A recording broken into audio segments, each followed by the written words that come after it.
right, I'll say good day. We will begin this transmission, which is titled the 1, 3, 5, 7, 11 Refresher Course.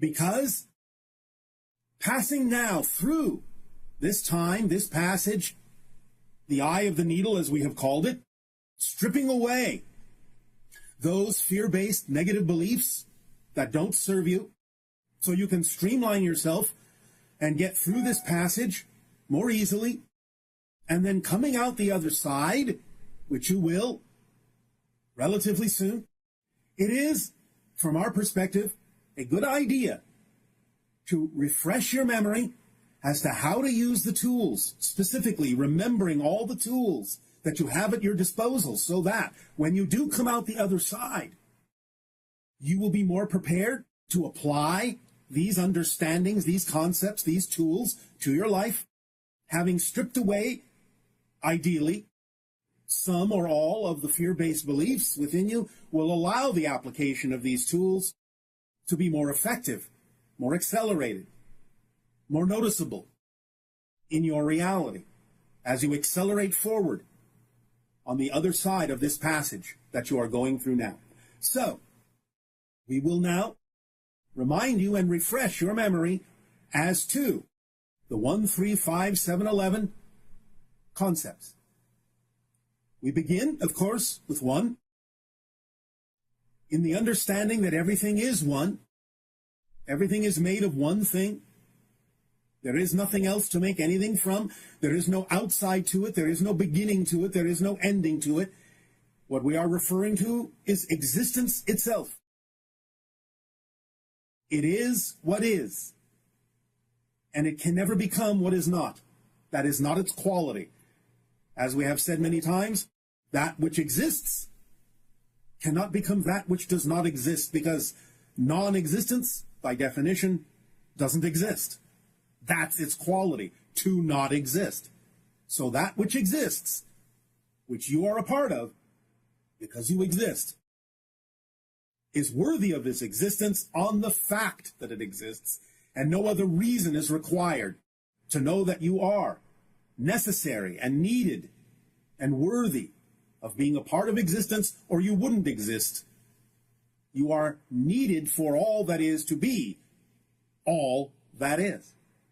Now, as the 1 then begins to reflect within itself, it splits, in a sense, into what you consider to be positive and negative energy, mechanically either integrating or separating, accelerating or decelerating, raising frequency or lowering frequency, to form a spectrum of perspectives, abilities.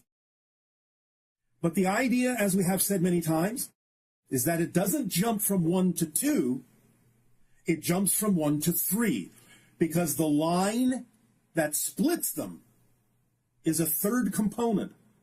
Thus, existence, when it splits that way, when it reflects to itself, is a trinity automatically, because the line is the balance point between what appears to be the two opposites of positive and negative, light and dark.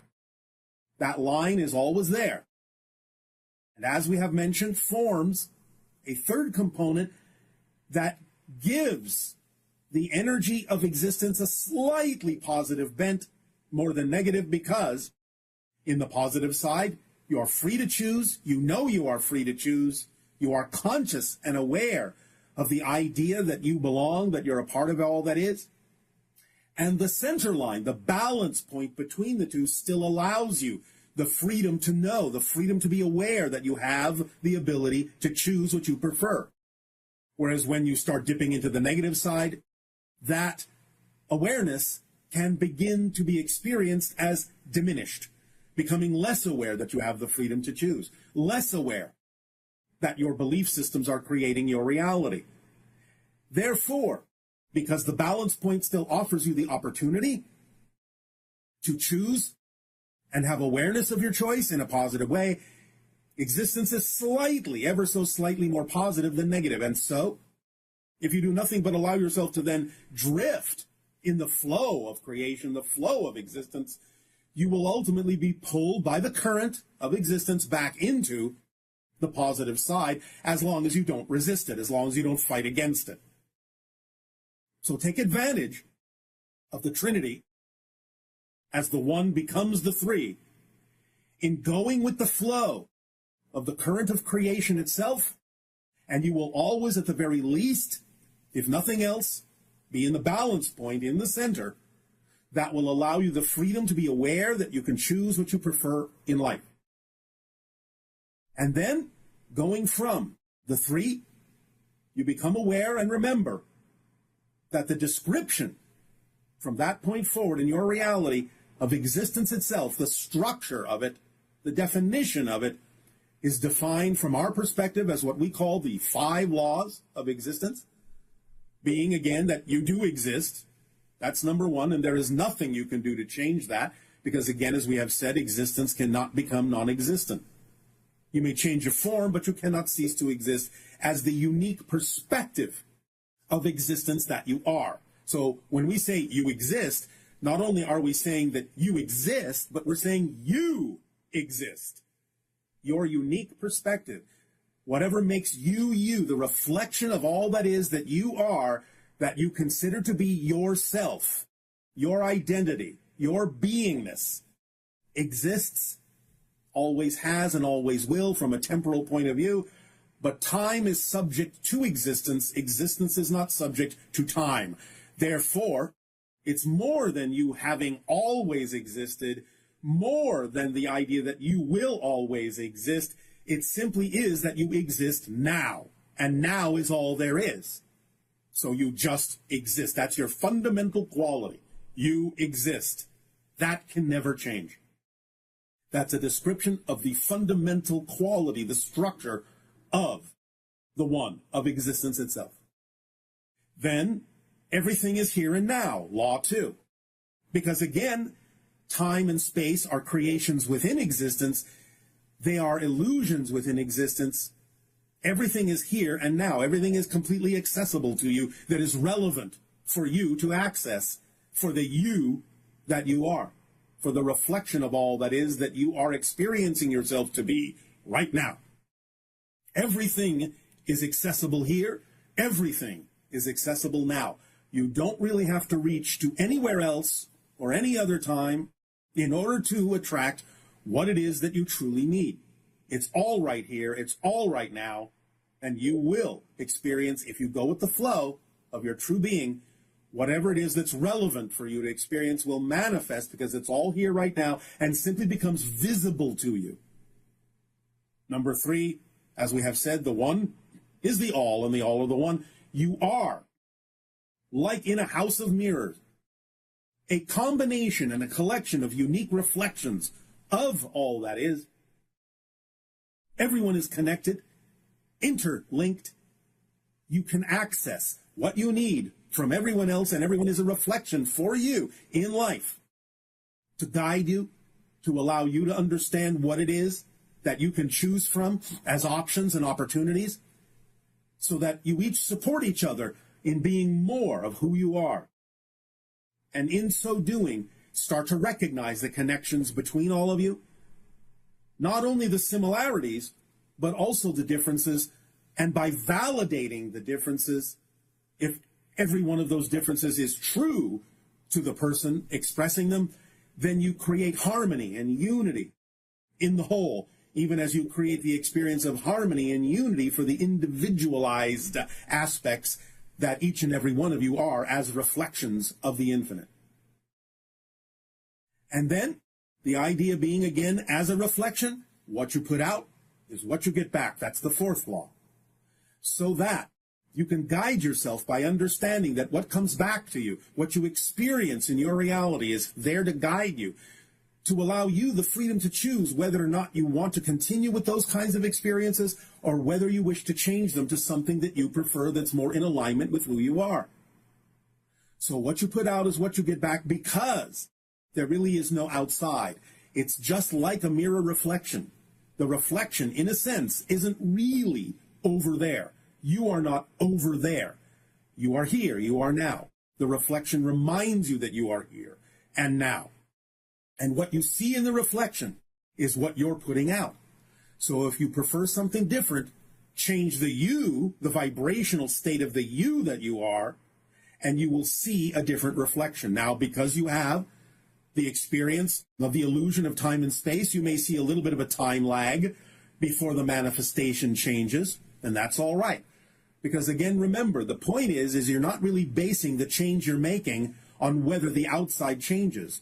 You are changing because that's what you prefer.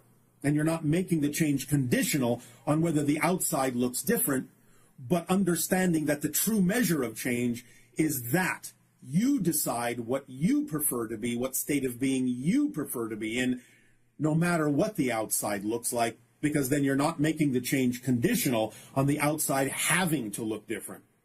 It will look different when you truly change, but at first you might test yourself and see if you really have changed by seeing if you're still responding or reacting the same way to something that still looks the same. Because if you are responding or reacting the same way you used to that you don't prefer to, then you haven't changed. So why should the outside look any different at all?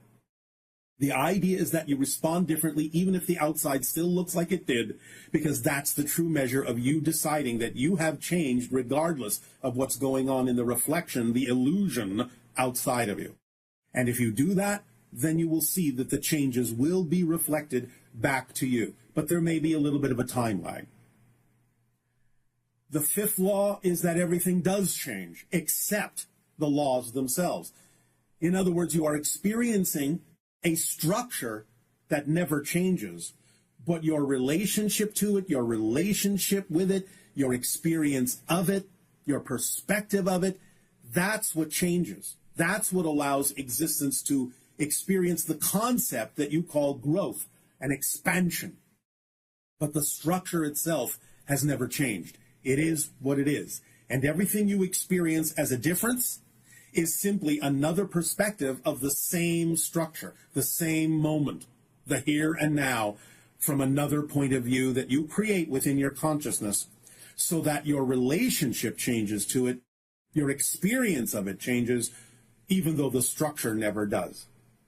These are the 5 laws. You exist. Everything is here and now. The one is the all are the one. What you put out is what you get back.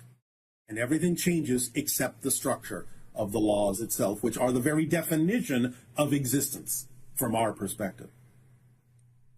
And then you go from the idea of the 5 to the 7. And the 7 are representative of the needs that are required for you to not only survive, but thrive in your reality experience. And they are simple and basic. And if every single one of these needs is fulfilled, you will have a life of joy and fulfillment. We talk about needs as opposed to wants, because wants can sometimes be the ego's desire to have something it may not actually need, that it thinks it needs but doesn't really, in order for it to experience the state of being that it prefers to. So we simply focus on the concept that if you actually get everything you need in life, truly need in life, you will have a life of fulfillment and joy. The things you need to allow yourself to continue to experience the reality that you are experiencing right now, again, are simple and basic and are determined by how quickly you would leave the physical experience if you didn't have them. In other words, you would die.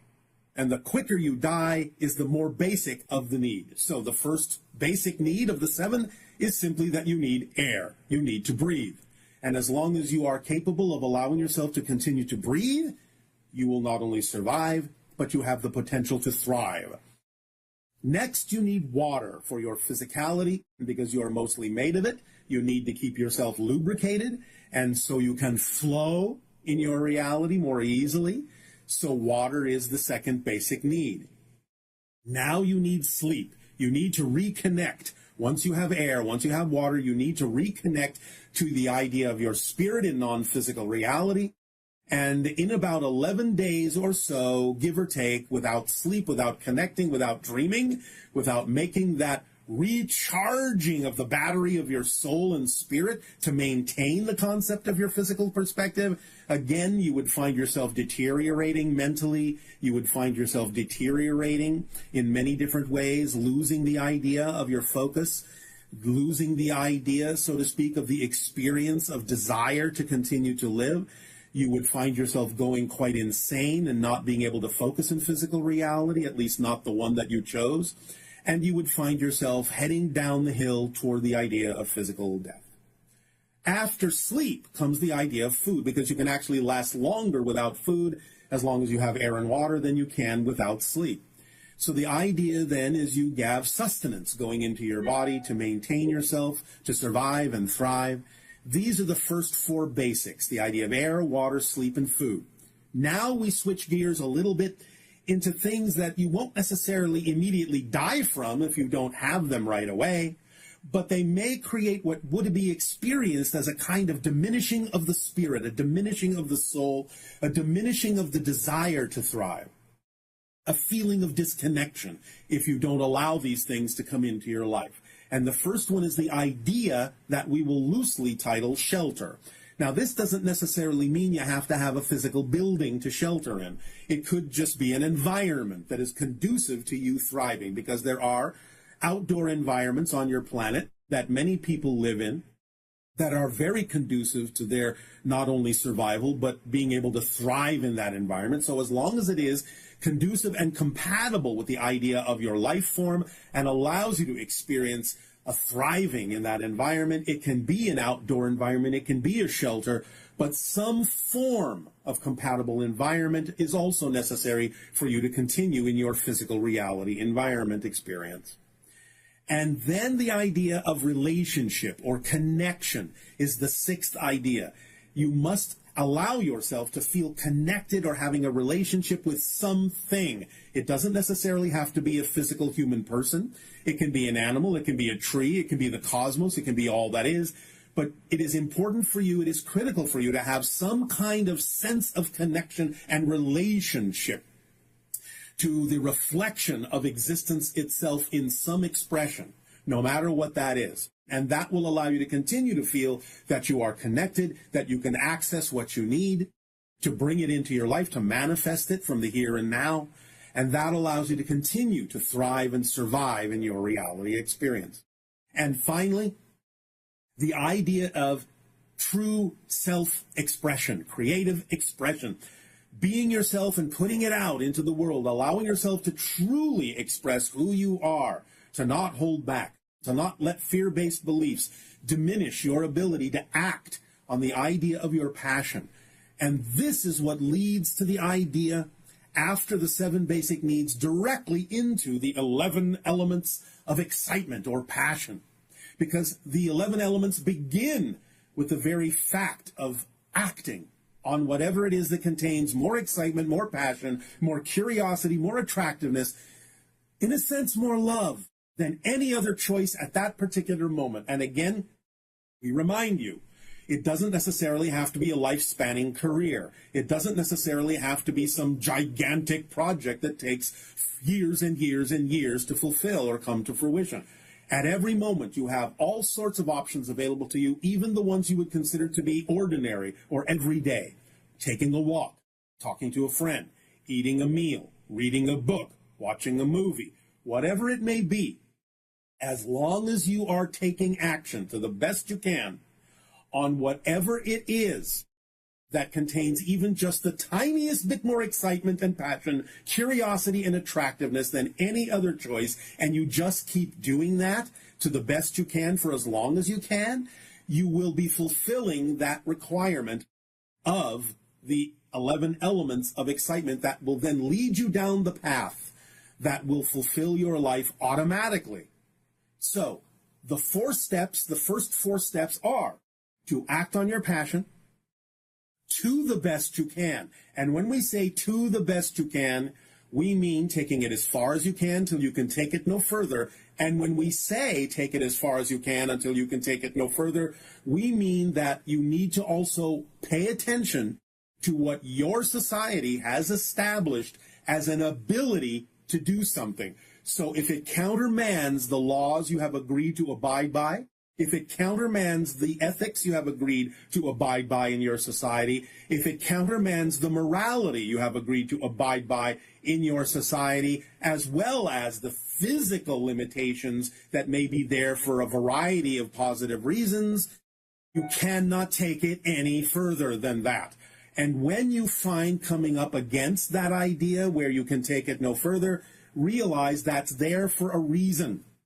It's an indication that straight ahead is not your path, but taking a left or taking a right may be. So when you find that the excitement wanes, if you are not making it go away with your definitions, which is always the first thing to pay attention to, make sure you're not dampening the excitement with your negative belief systems. But if it's truly waning and truly showing you that you do not need to continue down that particular path that originally came to you in the form of excitement, then that's your first clue that you need to look around for what is next, containing more excitement than any other choice, because that is the turn you need to make and you need to take at that moment. So if you act on your passion to the best you can, then the third component of this formula is to act on that passion to the best you can with absolutely zero, and I mean zero, assumption or insistence on what the outcome is supposed to look like. Because the truth of the matter is that your physical mind, while it might sometimes guess correctly or closely or similarly to what the outcome does happen to look like, it very often has no clue what the best possible outcome actually needs to look like.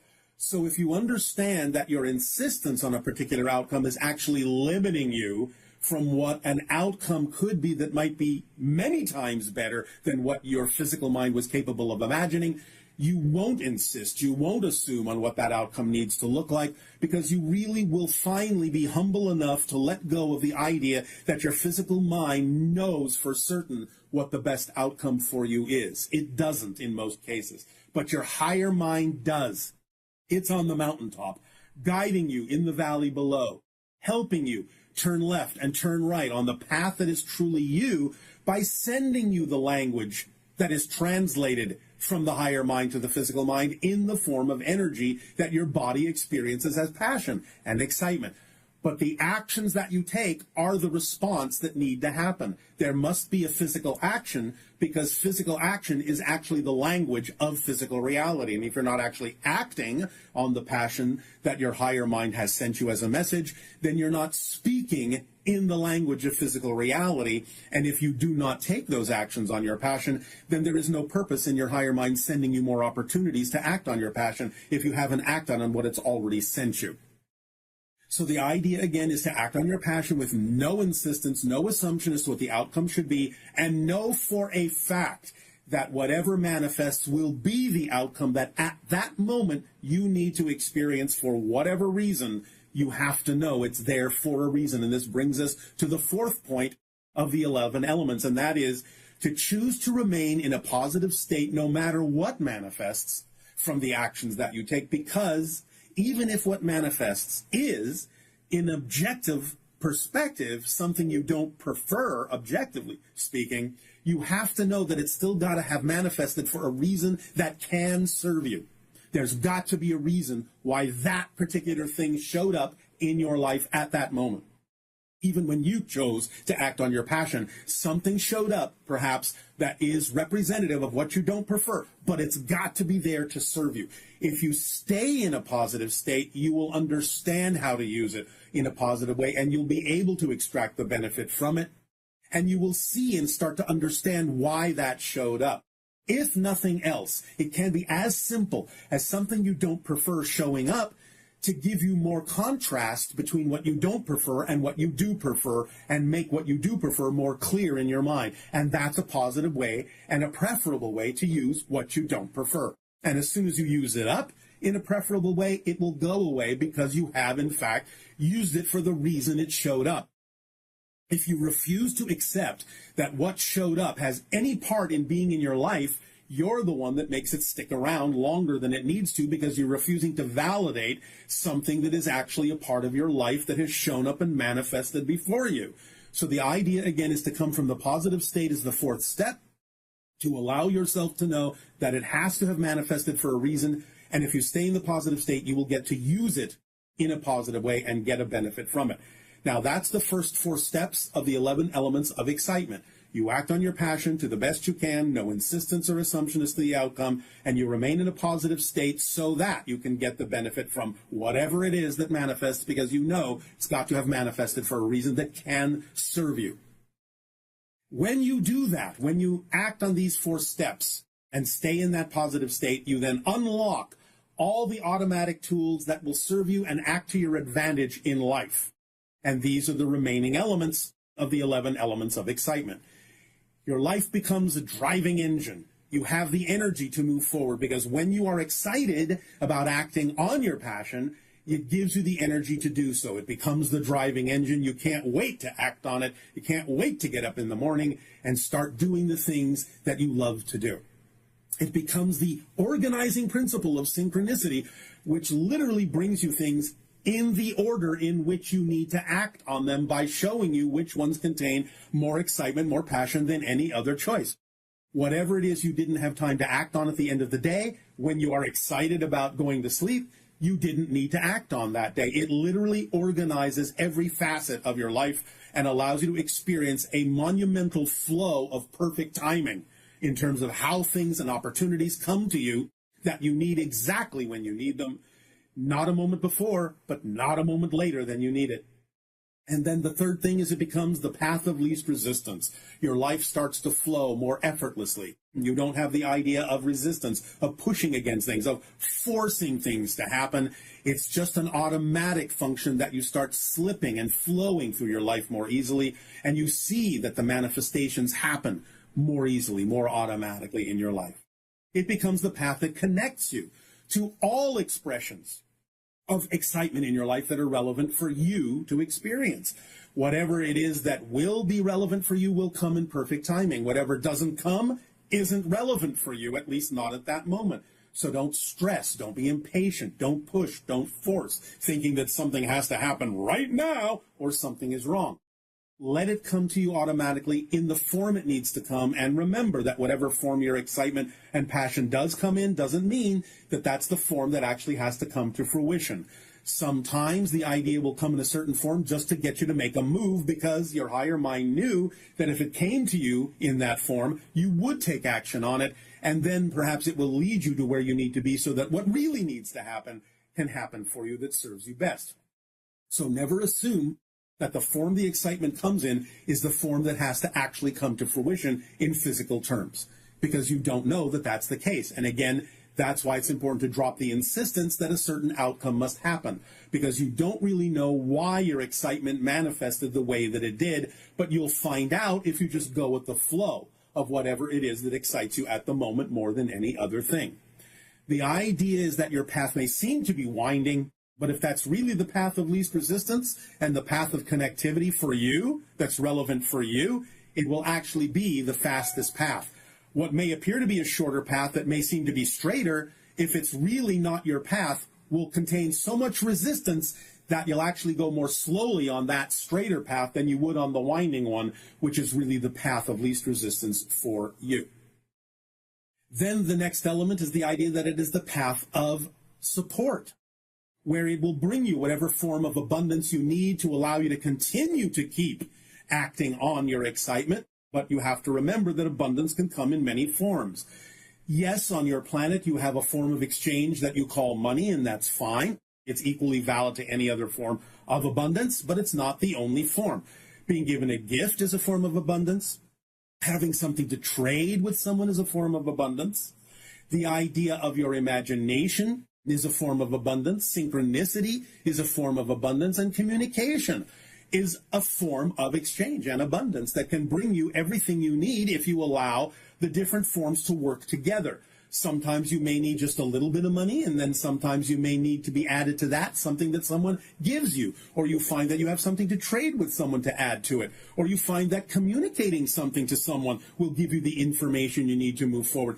let all the forms come together to form the 100% abundance that you may need, because it may not always be necessary for one particular form to fill the 100%, and it may not be the path of least resistance for it to do so. So let the abundance come, let the support come in whatever way it needs to, in whatever form it needs to come, so that you always have the 100% abundance that you need made out of different forms that will allow you to continue to be able to act on your excitement. Because remember, our definition of abundance is simply the ability to do what you need to do when you need to do it. That's it. That's all it takes. So you have the idea of the driving engine. You have the idea of the organizing principle of synchronicity. You have the idea of the path of least resistance. You have the idea of the path of connection. You have the idea of the path of support. And now you have the idea of the path of relevance, as we have said, where the things that are truly relevant for you will come to you through that synchronicity, and the things that don't come are simply not relevant for you, at least not at that moment. They may become relevant for you, they may not.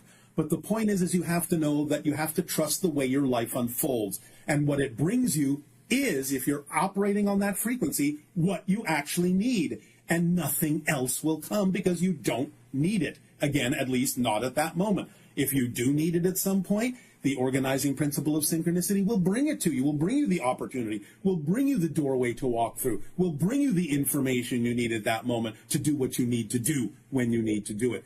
So trust the idea that relevance is key. It's not, again, about the idea of what is possible. It's about the idea of what is probable, what is relevant for you to be fulfilled as the you that you are. And finally, you find that the element that wraps it all up is the reflective mirror. In other words, as you are moving forward on acting on your passion and your excitement, one of the things that may happen is that the reflective mirror tool may reveal to you, may bring something up in you that is not in alignment with your excitement. You may be holding on to an unconscious negative fear-based belief system that you didn't know was there.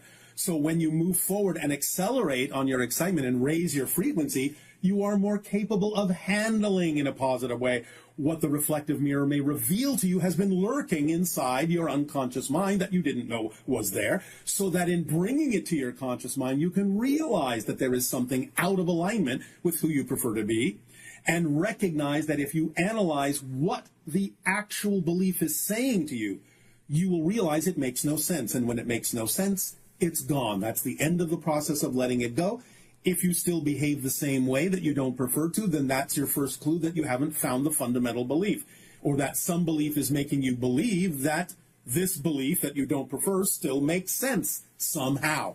Find that belief and let that go, because sometimes beliefs will collect together to form self-sustaining cycles. They'll support each other, they'll reinforce each other in a manner that doesn't necessarily allow you to make a change within your belief system, because they're telling you that if you do, something bad will happen. They make you afraid to let go of things. They make you afraid to change. But you have to remember, as we said before, you're changing all the time. It's not a matter of having to learn how to change. It's a matter of realizing that you're changing all the time and deciding for yourself what you want the next change to be, how you want to define it, who you prefer to be as a being, how you wish to express yourself, what you prefer your reality to reflect back to you. So the reflective mirror, paradoxically, while you're acting on your passion, may bring up things that are not representative of your passion, but having the reflective mirror, here's the paradox, bring to your attention things that are not reflective of your excitement is part of your excitement. Because without discovering those things, you wouldn't know that there is something holding you back. You wouldn't be aware of that negative and fear-based belief that once you let go of, you can add its energy to the momentum of your passion and accelerate yourself that much more quickly forward in the direction that you prefer. So you have the one, that becomes the three, that defines the five, which is the structure of existence in your experience. That becomes the 7 basic needs that will allow your life to feel fulfilled and joyful. That then expresses themselves in the 11 elements of excitement by following the 4-point formula of simply acting on your passion to the best you can, no insistence or assumption on the outcome. and staying in a positive state no matter what happens, because remember, it's not about what happens, it's about what you do with what happens that makes all the difference in your experience of your reality. And then you unleash automatically all of the tools, the remaining 7 tools of the driving engine and the organizing principle of synchronicity and the path of least resistance, the path of connection, the path of relevance, and the reflective mirror that allows you, along with abundance, to move forward smoothly, effortlessly, joyfully, and accelerate into your perfect, greater self. Not that every stage isn't perfect for what it is, but the self that you prefer to be, the preferable self, the true you, the fundamental, essential you, the signature vibration that is you, that marks you as that particular reflection, your particular reflection of all that is. So we give you this refresher, we give you this reminder, so that as you pass through this passage now, through the eye of the needle and come out the other side, having ideally stripped away many of the fear-based beliefs you've been holding on to that have been anchoring you to the past, and allowing yourself to start being informed not by the past self, but by the future self instead, to mirror that you, to become that you, to experience being that you can remind yourself to use these tools, to apply them into your physical reality. Take the actions, and don't hold back, that are representative of your passion, so that you may also become a living example to others, that seeing in you the joy that you experience by doing so can remind them that they have that option for themselves as well. And that's what makes the difference. And we remind you, you never change the world you're on, but you change yourself.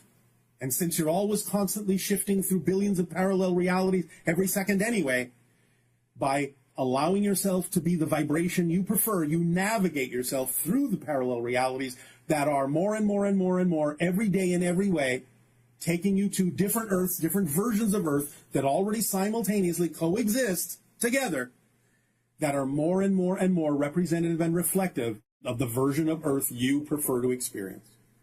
So remember that just because you can see a version you don't prefer doesn't mean that it has to affect you. But it's paramount that you must take the actions that are representative of the kind of actions you would take in the world that you prefer, in order to demonstrate to others that there is another option they may not have considered. We thank you for allowing us to remind you and refresh you as to these principles. Apply them. It's up to you. And now we may begin, if you wish, with dialogue and questions. How may we now be of service to you? Hi. And to you, good day. Ili Ova. Yes? Anyway, thank you. Mirror born. Ah, lovely. In a new world. Yes. So, going off of what you said, refreshing us, it's funny because I wrote down in my notes to ask you about survive and thrive. Yes. So I wanted to ask you about, as we're reconnecting with nature and connecting with a world we prefer where we're in harmony with nature. Yeah. Can you tell me a little bit more about going from the idea of survival that we have in this reality now to more of thriving in nature and working with nature? Because I know that there seems to be a fear of lack of comfort, fear of not having enough of what you need, fear of having the things that we decide now are exciting to us, that may not exist in that new reality where we're completely living in harmony with nature. Yes, but again, if that is the reality that is actually representative and reflective of your true self, then whatever needs to be there to fulfill that basic need, whatever form it may take, will be there automatically as part of the definition of that reality. And the thing to remember, instead of what you're saying in terms of how can you thrive in nature, you have to remember that you are nature. So it's not thriving in nature, it's thriving as nature. That starts to allow you to feel the connection that you have. because it's not a connection, again, with nature. You are nature. And that's the difference in the mindset, in the definition, in the way you relate to the idea you call nature, by not separating yourself even one iota by thinking that you're in nature. You are nature. Does that help? It does, yes.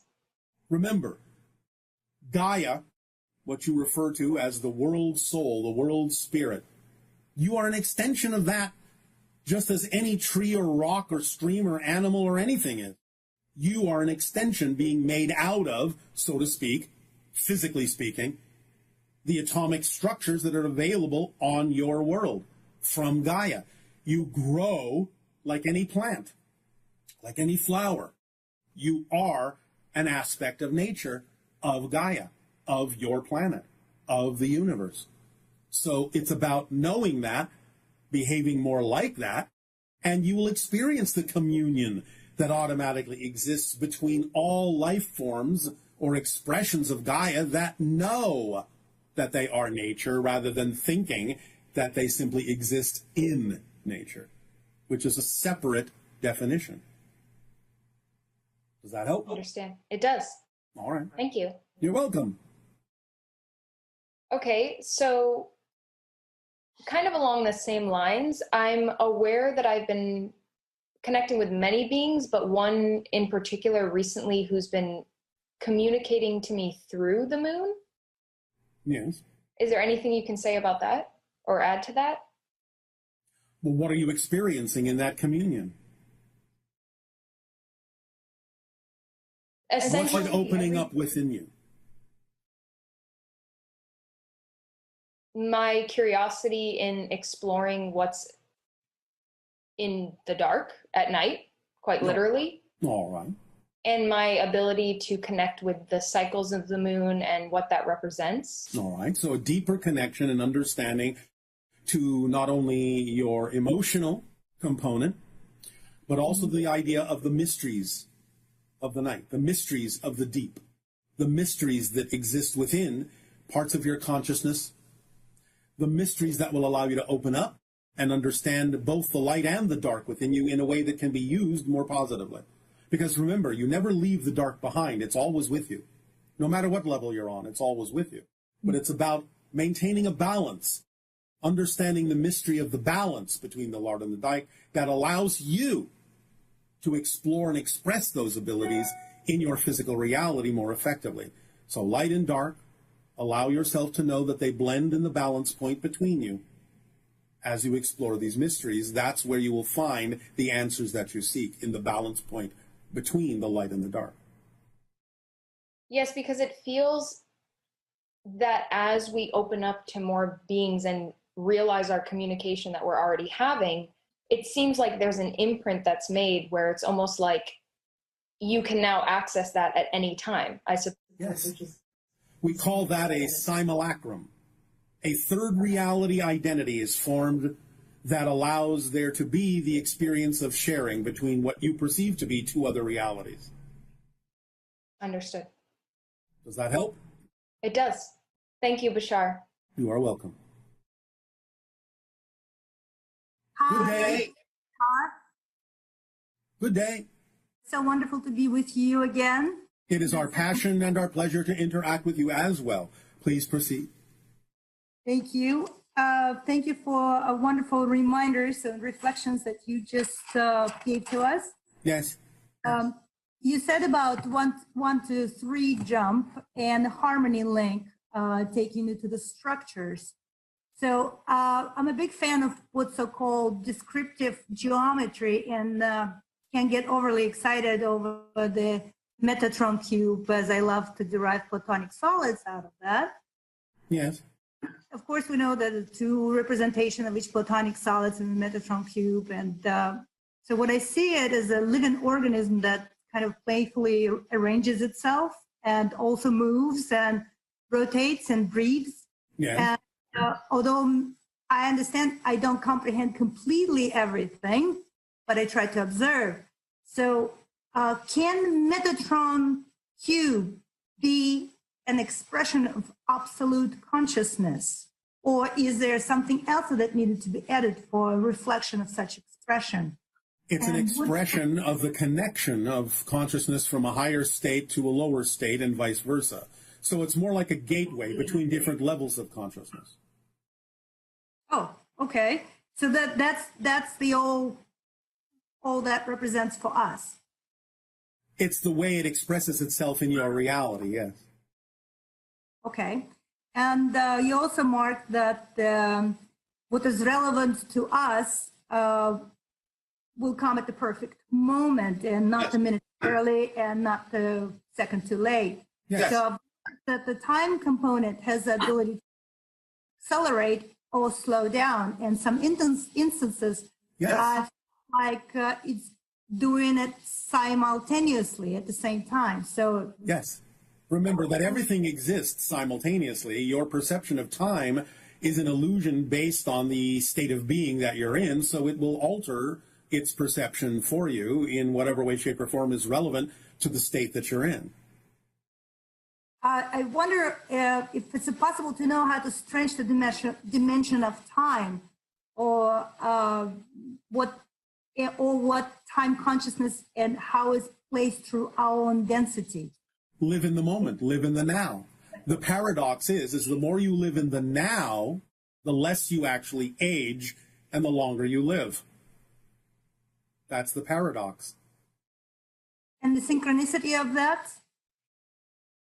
Is that you are finding out by living more in the now that you're creating your physical reality experience, that it's an illusion and just a projection of your consciousness. So it becomes more flexible, more malleable. Time and space become more fluid, more stretchable in whatever direction you prefer at any given moment, because you're realizing that it's your projection, it's your creation by living in the now and experiencing more of the simultaneity and experiencing more freedom to choose what is relevant and real for you at any given moment in that illusion. Fascinating. Yes. One more quick point. In 5 laws of existence, Yes. you just say that everyone is the reflection and everything is connected and each support each other. Yes. I have in 2013, of spring of 2013, I was at your 2-day session in Sedona, Arizona. And at the end of the second days, the lucky participants, we were able to have a guided meditation by you in the very, very large outdoor labyrinth. Yes. And so it was quite an experience, and many revelation came through the meditation. But the one particular thing or experience I would remember, and at the end of the allotted time, I was coming back to my earthly body from the places that I cannot describe in the world, and I was coming back with extreme fast speed. And just before I came into my body that was resting in that gigantic labyrinth, something happened. It's just went like a sphere opened up and expanded. And at that moment, I saw myself, meaning myself, in everywhere. Well, congratulations. And that happened before. And I saw it as a oneness or unity at that time. And what happened several months ago, I was walking down the street, and that was no meditation or anything. It was just casually walking in the very street. And I've experienced that again when I saw everybody as myself. All those people coming in towards me or going with the flow with me. Yes. We understand. We understand. So my question is, what is that I am experiencing, and how can I develop it more so I could practice the oneness with all in everything? Just keep living your life and know that those synchronous markers will appear when they need to let you know that at that moment you're in the correct vibrational state, and is from that vibrational state that you need to take the actions in the rest of your life. Now, it may not always feel exactly the same, but if you remember what that felt like, you're in the proper state. So all you have to do is recall those moments and what it felt like, and know that in that moment, even if it feels different, you're in the correct state to take action in your life in the way that's most aligned with you. So it's a reminder marker for you. Thank you. I have one very silly question, like a very quick one. I currently study a Sanskrit language and find many interesting things in it. And I remember that you said that everything is the expression of consciousness. So please share your knowing about such displays of consciousness through Sanskrit language. And is that language used in time contemporary to you, or in what dimension, if any? Thank you. Well, it's what you perceive as the past, although there are some elements of the Sanskrit language in the hybridized language that is our ancient language, because we also existed at that time, because time for us is flexible and malleable in our relationship with the people of Earth. But every language is a vibrational state that represents a certain form of communication, a certain expression of consciousness that is relatable by certain groups of people operating on that frequency. So it's representative in a sense of its own dimension and will be related to and attracted by people who are at one with that particular frequency and need to receive information in that way. Thank you very, very much. Thank you. Hi. And to you, good day. Hi, Bashar. I am so honored to get to speak with you. This is my first time getting to speak with you. As are we honored to speak with you. I'm so excited.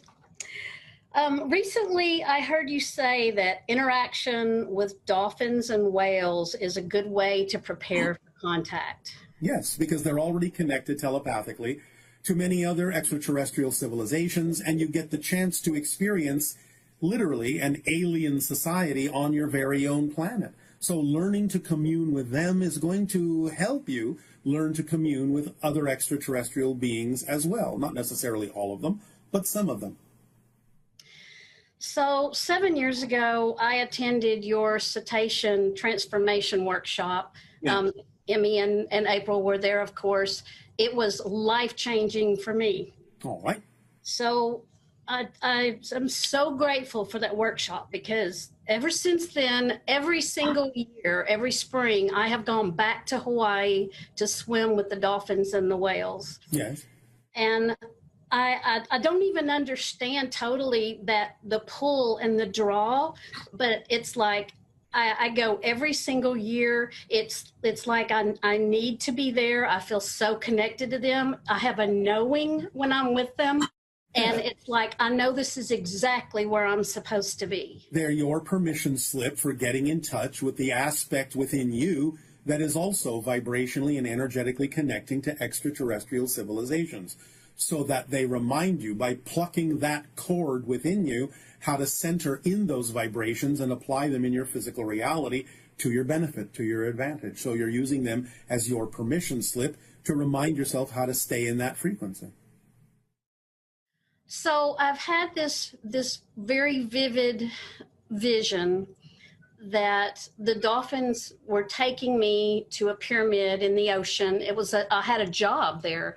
And what my job was when the ships would land in this pyramid, I would put my hands on this crystal ball and the top of the pyramid would open. And this is how the ships that were landing, this is how everybody got out of their ship.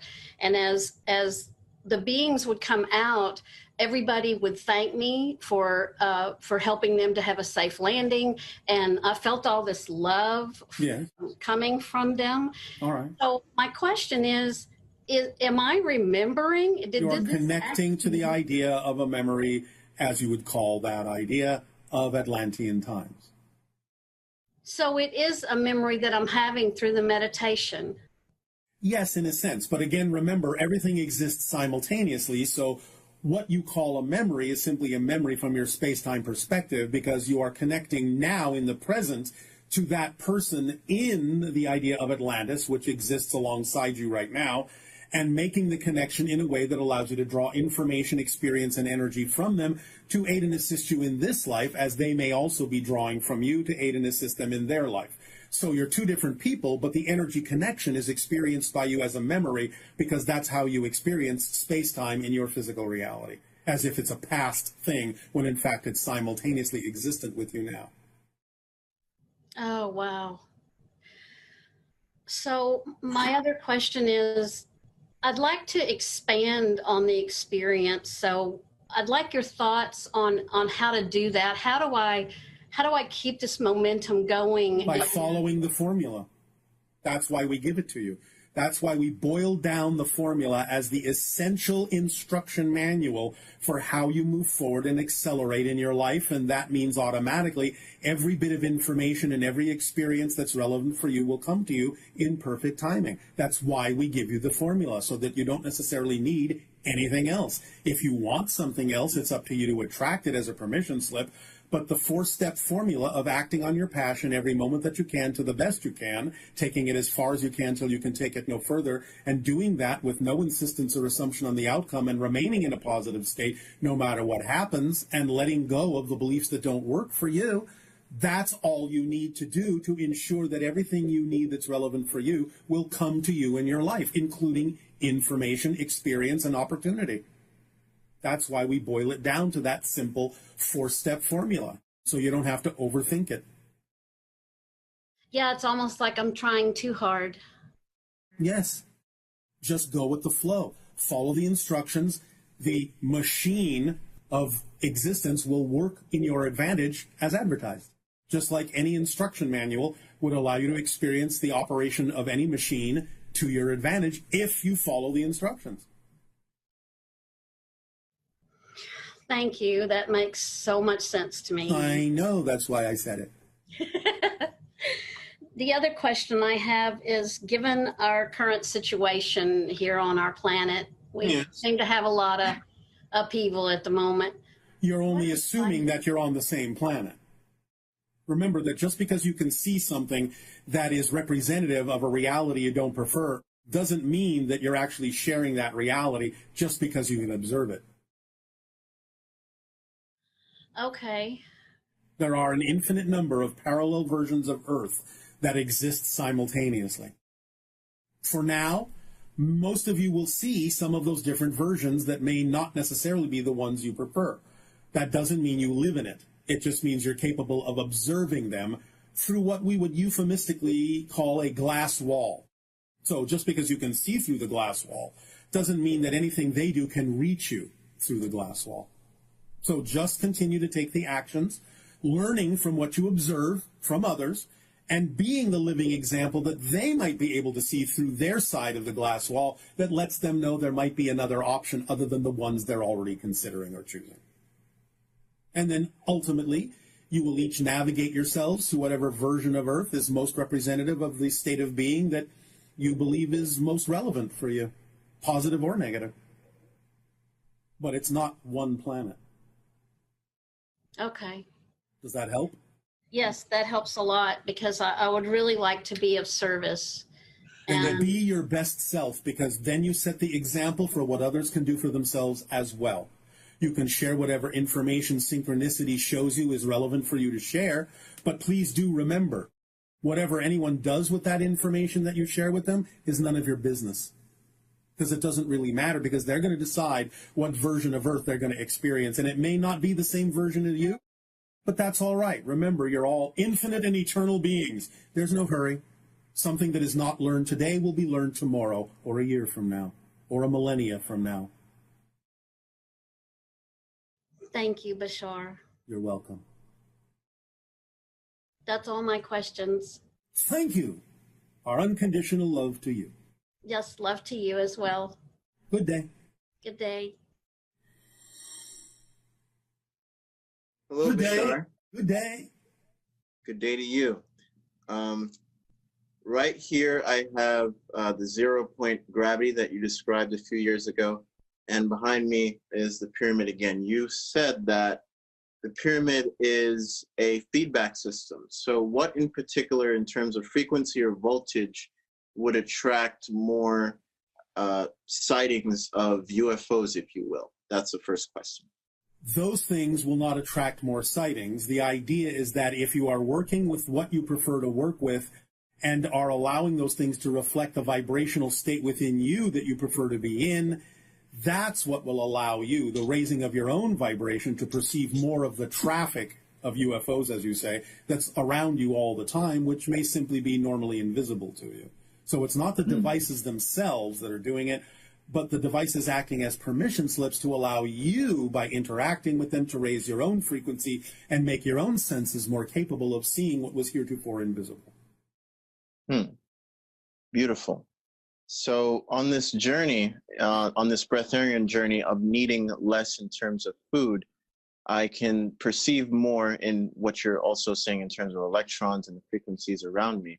Yeah. So with that being said, what is the mechanism behind spinning 33 times, or just spinning in clockwise? Because many different channelers have expressed their importance of it and what it can do. 33 is a diminutive version of the threshold between physical and non-physical reality, which is vibrating at 333,000 cycles per second. So 33, the number 33, is a diminutive representation of the transformation from a lower vibration to a higher vibration. That's what it symbolizes. And that's why, for some people, not necessarily all, if they can't relate to it, but for some people that understand that connection, focusing on the idea of the 33 and spinning at that rate can allow you more ability to connect to the transformational state from one vibrational state to another that is higher. So I spin over more than 33 times a day, and I'm getting to the point where I'm shifting to not needing certain liquids ever again. So well, don't say ever again. Just allow yourself in the moment to experience whatever seems relevant for you in the moment. It might change, and it might have a reason for changing. So don't insist, remember. Don't insist. Don't assume. Allow yourself to experience whatever is relevant for you in the moment based on whatever it is you are doing and using as a permission slip, and that's fine. Just let go of the idea of what you think is going to happen, because you don't know what needs to happen yet. Agreed. And if something changes in what you might consider to be a direction that used to be what you did, don't assume it's the same thing. You might have reached another level and need some of that reminder to propel yourself to an even higher one. Remember, it's not this. It's this. So the idea of what may seem to be coming back down to a level doesn't mean you're actually coming back down to the same level you were on before if it's a steady incline. You may need that particular yin-yang energy in order to really jump to the next level. It's like springing up, but then hitting the trampoline and springing up again, but that trampoline's on a higher level. But just because you came back down doesn't mean you're down to where you used to be. You're still coming back down to a higher trampoline. Beautiful. Yes. The breath is one of my fortes, if you will, as an alchemy breathwork master, if you will. Yes. And is the breath one of the main reasons why I'm still able to maintain mass on this liquid journey, if you will? Yes, the idea of oxygenation of the physical system is necessary for the physical system to maintain connections to higher frequencies that it otherwise wouldn't necessarily be able to handle. Oxygen in that sense is the commutator. It is in that sense the stepping down transformer that allows for the physical and the non-physical to connect more readily in order to not burn the system out. So can I also use the breath itself as a communicator towards other beings outside the earth, if you will? Yes. There are some that do communicate more in that direction. So yes, you can experiment with that and see what you get. Okay. I think you've answered many of my questions. So I thank you for sharing the breath itself. Thank you. Again, our passion and our pleasure to interact with all of you.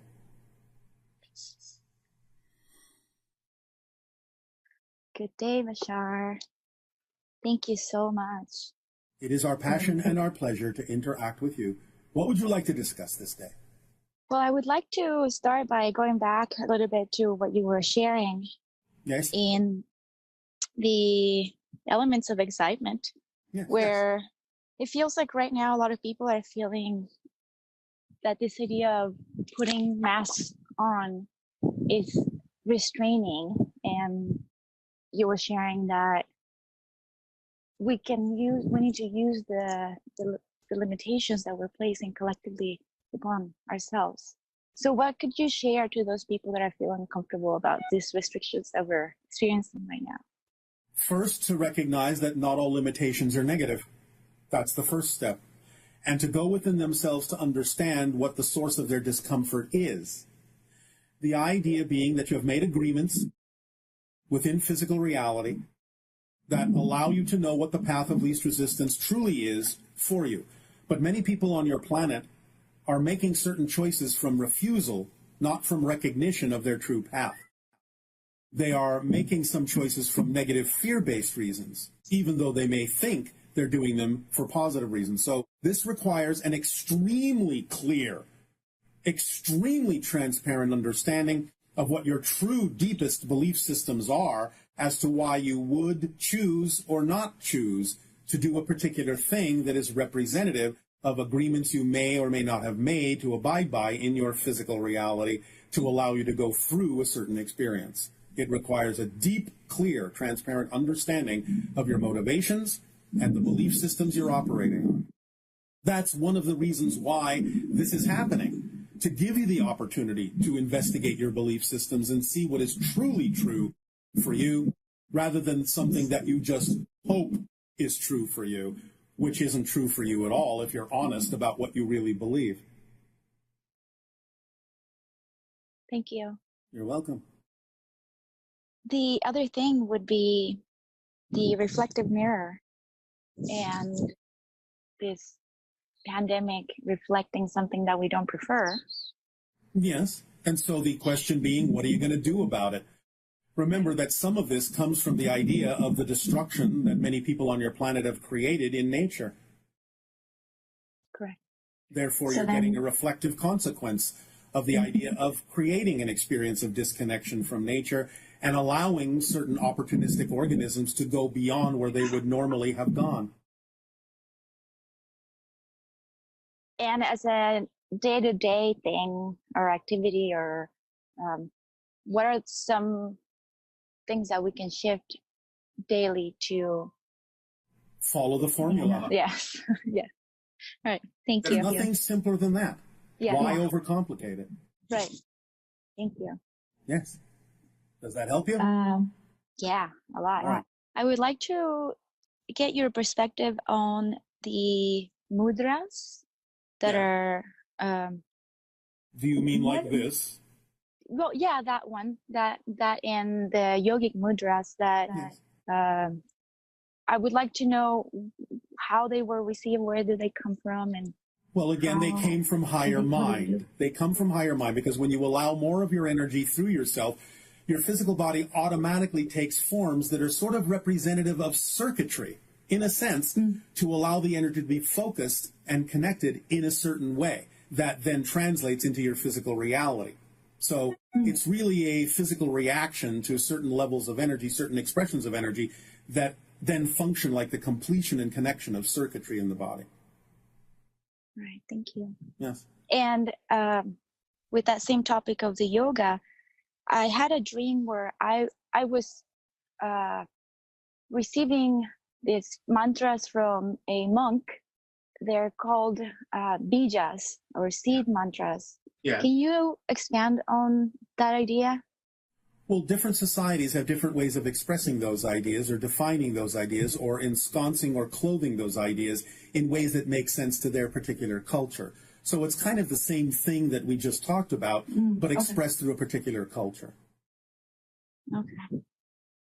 So I have been reaching out more to the hybrid children. Yes. And I share with you one of the children that I had seen but didn't understand or didn't have a name for.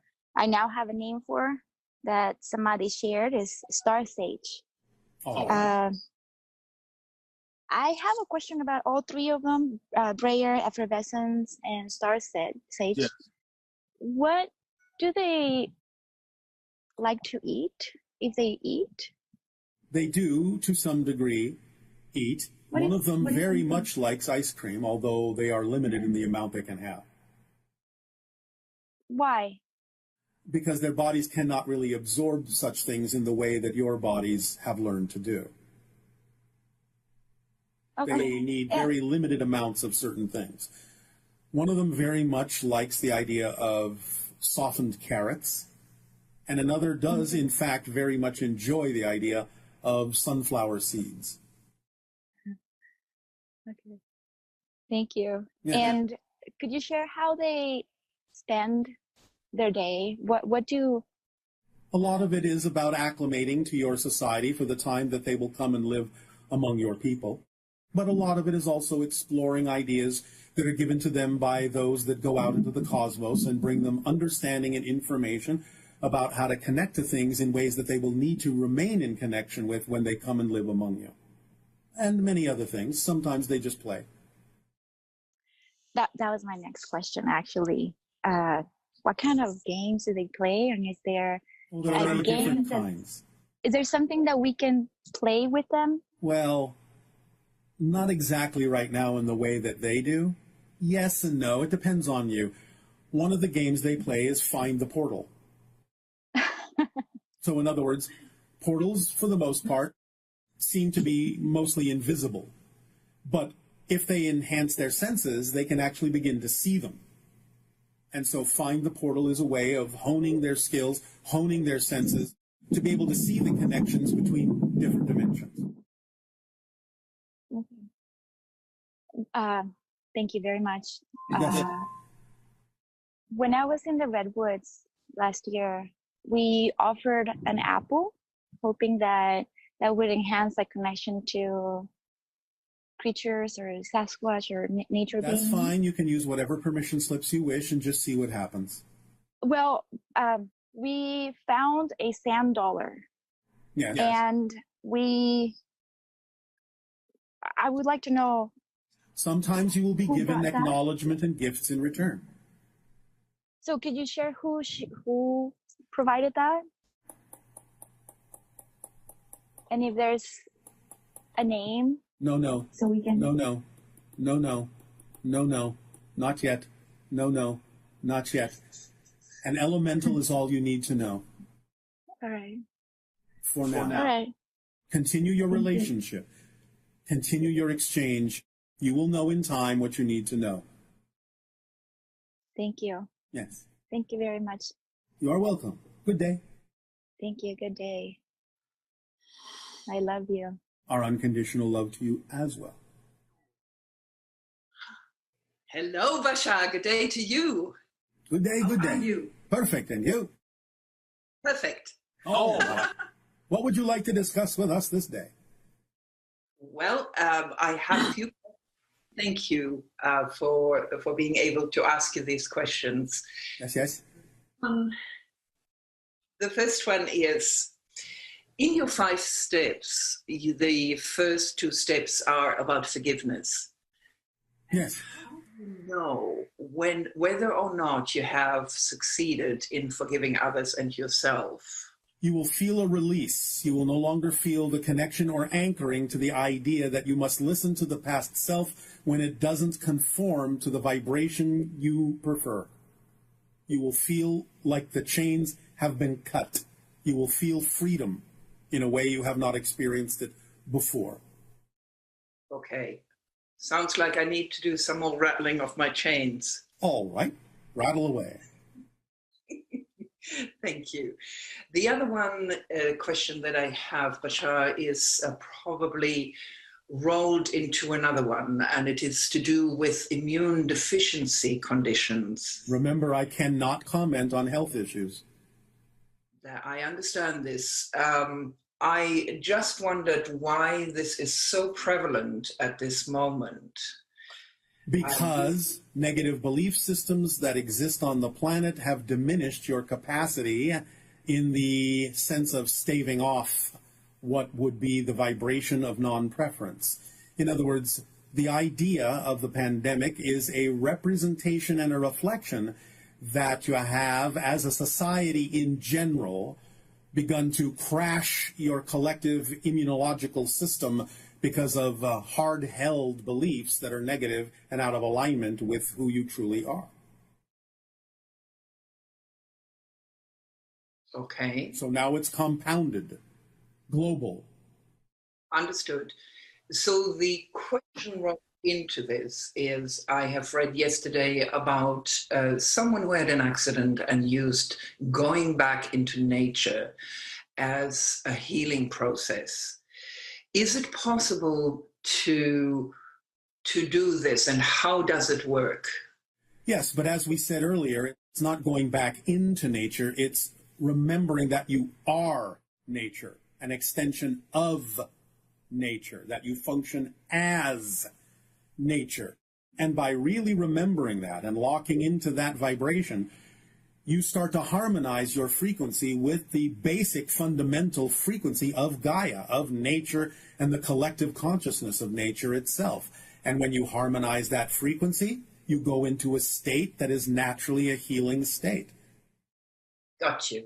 Okay, that makes so much sense. I know. Again, that's why I said it. I knew you were going to say that. How psychic of you.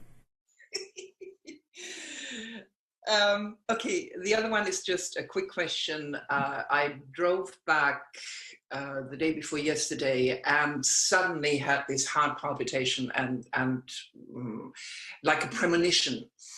And I couldn't shake it. I tapped in and I knew it had nothing to do with me or with the people around me, my family.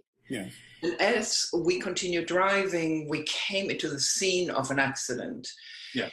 Was my premonition about that? Yes. As you increase the idea of the expansion of your consciousness, you're also going to increase the sensitivity of your senses and start picking up on energy vibrations around you that may have heretofore been invisible or untouchable by you. So you're going to become more sensitive to those things.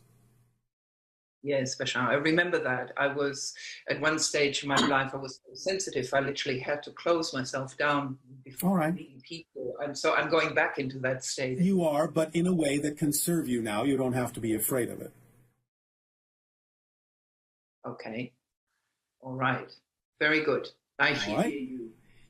Thank you. Well, these are really all the questions I have, Bashar, but I want to take the opportunity to thank you. You have been a guiding light in my life for such a long time. Well, we thank you for applying the information. That's what makes the difference. I'm not sure I'm such a good example, but we will see. It's all right. Don't diminish yourself. Just keep moving in the direction that you prefer. Everything is fine. Of course I will. Thank you so much. Remember, the first step toward true enlightenment is to lighten up on yourself and not take things too seriously. Oh, no, absolutely. All right. Thank then you you're doing so fine. much. Thank you. You're welcome. And much love to you. Unconditional love to you as well. Good day. Good day.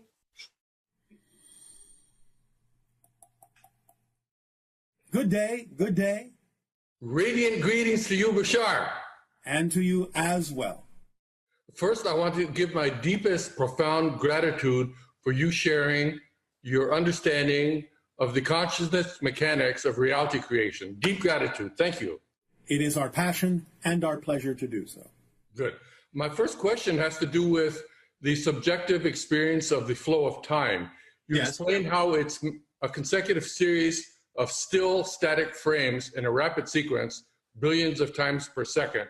Like that is the best way we can describe it in third-dimensional terminology. Yes, just like videos, 30 pictures a second.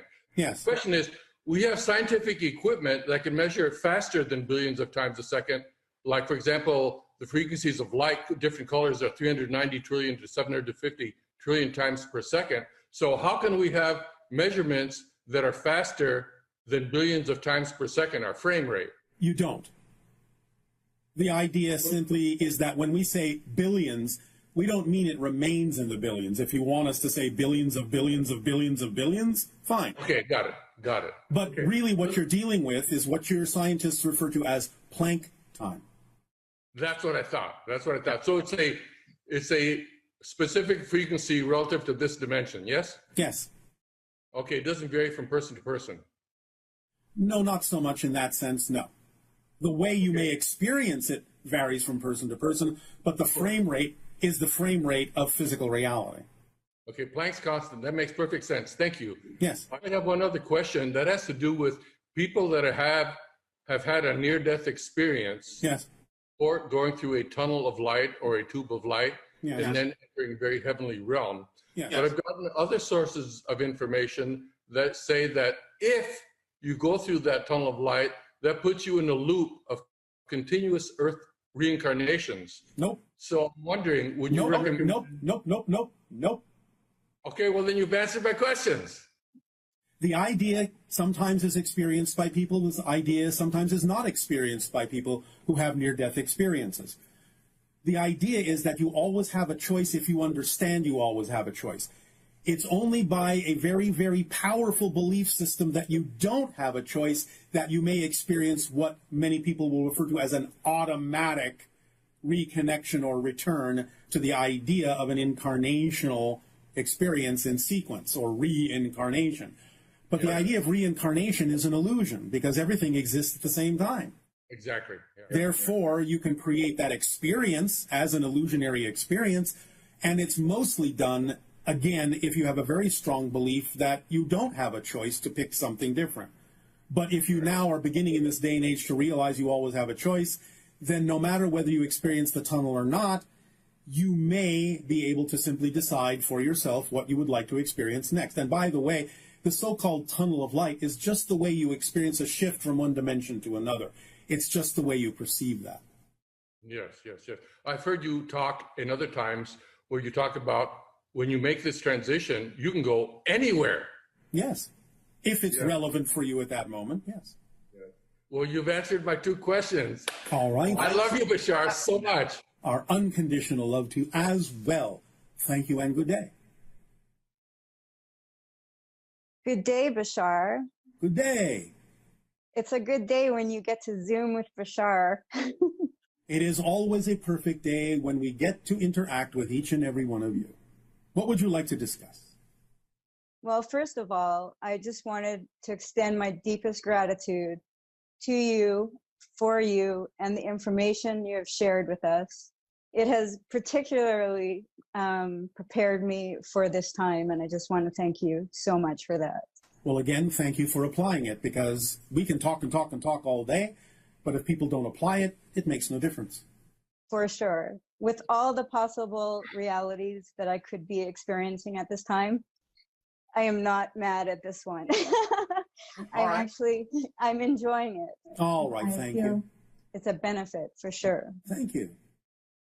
So I have two personal questions and maybe two collective questions, all right, if you'll allow. We will see. The first one, I know you don't do health reading, but I started doing the MSM vitamin C cleanse. Yes. So I stopped drinking coffee, and I had done this before, but this time around specifically, I find such a huge benefit. Oh, right. But my question is, so if I like to indulge and enjoy a little bit of tequila now and again, if I were to up the dosage of the vitamin C and MSM, would that counteract the effects? No. No. So pretty much you're saying it's poison. Well, again, things in moderation, now and then, are not really going to be ultimately detrimental to you. And in fact, sometimes the things that you call fermented spirits can actually be of benefit depending on how you use them.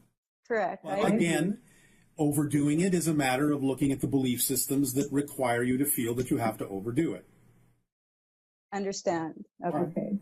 All right. And the next question is about my cat. Yes. Trinity. Yes. Over the past year. 3 cats in one. Yes. I believe this is what's happening. Why is she all of a sudden waking me up at 5:36 in the morning? There must be something that you need to pay attention to. Well, that I figured you would be saying that. But so I will get up, I will feed her. Why will you get up? Because I look at her and she's just she's doing it in such a sweet manner. Like she'll, Why do you have to get up? Well, I don't have to. I'm choosing to. All right. Well, maybe what you need to pay attention to will be discovered more easily if you actually awake, but stay there.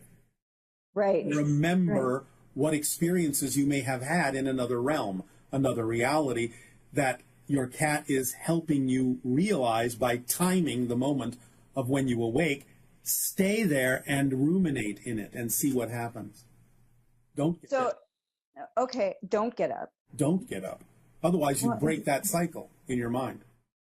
It's very hard not to wake up when she's like... I didn't say don't wake up. I said don't get up. Oh, okay. Stay lying down. Just enjoy the energy of the cat and start drifting back into what it is you may have been experiencing, either as a dream or some other experience you may have been having.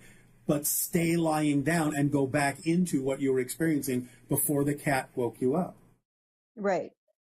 Okay, I can do that. All right. See what happens. I try and do that anyway. Oh, you can do it. Okay, I'll do it. Don't try. Okay, right. That's right. No trying. All right. So I have this other question. Actually, a friend wanted me to ask, and I'm interested in the answer. So, well, we'll see. Okay, Bashar, can you tell us what it is that you understand about love that we as humans still haven't realized or discovered? Unconditional love is literally the way your physical reality translates the frequency of existence itself. Okay, can you say that one more time? Physical reality. Unconditional love. What you experience or think of as unconditional love is the way your physical reality translates the frequency of existence itself. And we haven't realized that yet? No. If you had, you wouldn't be having many of the experiences you're having on your planet. Right. Well, you'd all be more aligned with it. Right. All right. And the last question is, when will we be able again to enjoy your workshops in a group setting again? We will see. It's up to you. It's up to the timing of things. Most likely within the span of a year, but we will see. Okay. We cannot be definitive at this time. There are too many things that are fluctuating energetically, too many decisions and choices that yet have to be made by all of you. I see. All right. But most likely the window will happen again within a year or so. Most likely at this point.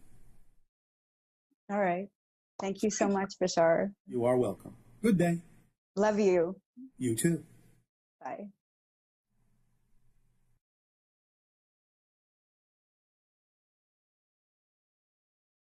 Hello, Bashar and Darryl. My name is Mark, I'm from Czech Republic, and my question actually relates to the topic of the fairy tales, and it's about the fairy tale of Aladdin and a genie in a bottle. Could you please elaborate on the story from your perspective and the concept of the genie as a being or a group of entities? Thank you very much and have an awesome time. See ya. Well, there are different levels to this idea. Number one, it's representative of the elemental kingdom, in the sense that consciousness can express itself as beings that can come and go, appear and disappear, because they're sort of made out of the clay of the consciousness of the collective reality of Gaia, of your world. But different beings that can express themselves that way and take forms, different forms, also have different purposes. They are like archetypal expressions, different categories of vibrations that express themselves as physical beings from time to time. The idea of the genie in the granting of 3 wishes goes back to the idea that 3 is the fundamental underlying structure of physical reality. And when you understand that things are not a duality but a trinity, then you have at your disposal the magic of being able to manifest what it is that you truly prefer. That's what that particular fairy tale represents. Hello Bashar, I'm Adrian from Romania. I would like to ask you about some examples of how can the religious system be restructured in the new realities. What aspects of the religious philosophy can be changed, or what aspects can be added, and this in the more positive realities. Thank you very much. Goodbye. Well, in a sense, it can destructurize a bit and go back to a more natural spiritual relationship directly between whatever person has that relationship with existence, with all that is. I'm not saying you have to get rid of mentors or go-betweens of any sort if there are those that can aid and assist you in understanding how those connections can be created. But the idea of religious structure usually relies on someone to act as a go-between, as if they are the ultimate be-all, end-all of wisdom, and don't necessarily believe that you yourself have the ability to form a direct relationship with spirit or cosmos or all that is. So a destructurization, a decentralization of the religious structures will allow each person on your planet to go back to a more indigenous understanding of your relationship as nature, to nature in all of its forms, and as an expression of your being, as a reflection of all that is, God, goddess, whatever you wish to call it, but a more natural expression of it, a more direct relationship of that expression. Hello, Bashar. I am Carla. I am from Brazil. I know I have an stellar origin. I've already seen myself as an ET with a huge sense of honor, loyalty, and responsibility to my superiors. But at the same time, I missed feeling a greater range of feelings. So I decided to have an experience on Earth, and I was given this opportunity. In my childhood, I had a lot of connection, which disappeared with time. So my ask to you is, how can I do to increase, to improve my contact with my origins? Again, you have to understand it's not your origin. It's the connections that you have made to guide you in this life, because everything exists at the same time. Origins is an outdated concept. So the idea is that everything exists at once, and therefore there is no particular place you come from right now other than the physical being you are from Earth. But you make these connections to guide you in life. But the way to allow yourself to experience more of the connections that you are making so that you can apply and express them more strongly in your physical life is to follow the formula that we've given all of you of acting on your highest passion, because that accelerates your energy. And when you accelerate your energy, you have more sensitivity to higher frequency information coming to you from the connections you have made to other places where you may have counterparts, other beings that do exist in those realities that are extensions of the same oversoul you're an extension of on Earth.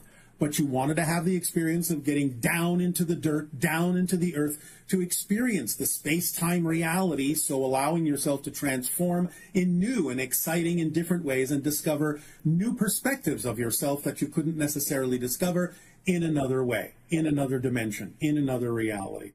So follow the formula. You will increase your sensitivity to be more receptive to higher frequency information that you require to help guide you from your own higher mind and other connections and other realities on your journey as an Earth person. Hello, Bashar. When did the window of opportunity close for us to shift to another branch of parallel reality where the idea of the pandemic did not happen? When was this? Was it 2019 or was it 2016? Thank you. It was in 2012. Because you started to recognize at that point the idea that there had been certain things, certain choices made on your planet connected to the destruction of nature and the fear-based beliefs that prevent you from expressing your own nature, that would require this kind of a passage for you to, in a sense, burn those fear-based beliefs out of you.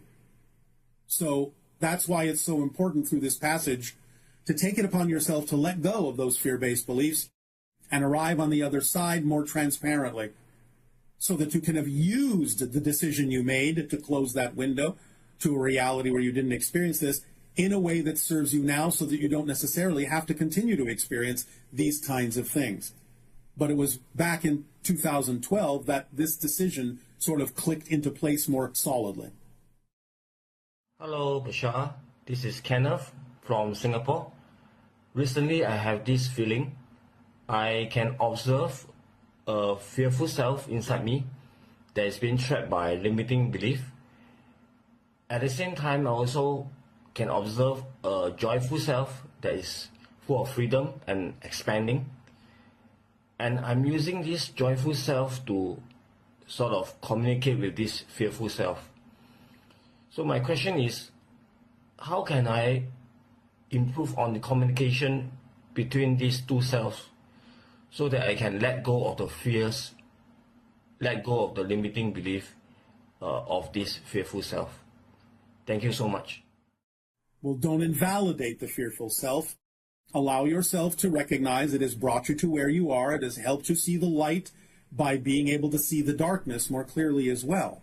So it has to be on a more equal footing that you validate the fearful self so that you can then be capable of choosing what you prefer instead of invalidating what you don't prefer, which sticks you to what you don't prefer. It has to be an equal partner in your ability to have arrived at the place you've arrived to. It has brought you to the realizations that you have come to. And so validate it and thank it, and it'll be easier for that communication to happen once you have made a place for it to reside within you. Because you can never get rid of it. You can only acknowledge that you simply don't prefer to choose the results that it's telling you, but still validating it for giving you the understanding you needed to arrive at the place where you know you can make a different choice. Hello, Bashar.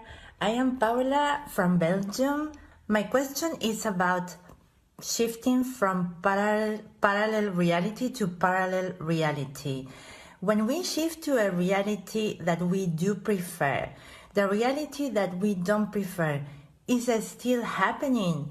So the things that we didn't like to see happening in that reality are still happening.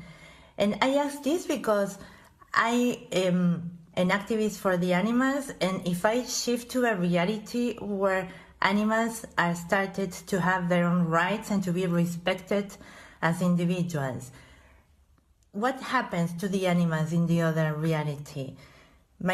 Should I stay in the reality I do not prefer, so then I can actually transform the reality that I prefer, or the reality that I do not prefer changes with me? Thank you very much and goodbye. As we have said, you never change the world you're on. That always will exist. But you change yourself and take yourself to another version of Earth that will be more representative of what you prefer. The other realities will still exist. There is nothing you can do to change them, and there's nothing you need to do to change them. As we just said to the former question, the idea of the realities you don't prefer has brought you to a place of making a choice to change yourself in order to experience a reality that you do prefer. So those realities you don't prefer still serve a function. They served a function for you, and they may serve a function for others to also make a change into a reality they do prefer from one that they don't. So they never go away because they're still serving a purpose. Hi, Bashar. It's Rafaela from Sedona, Arizona. I think you see your ship over there.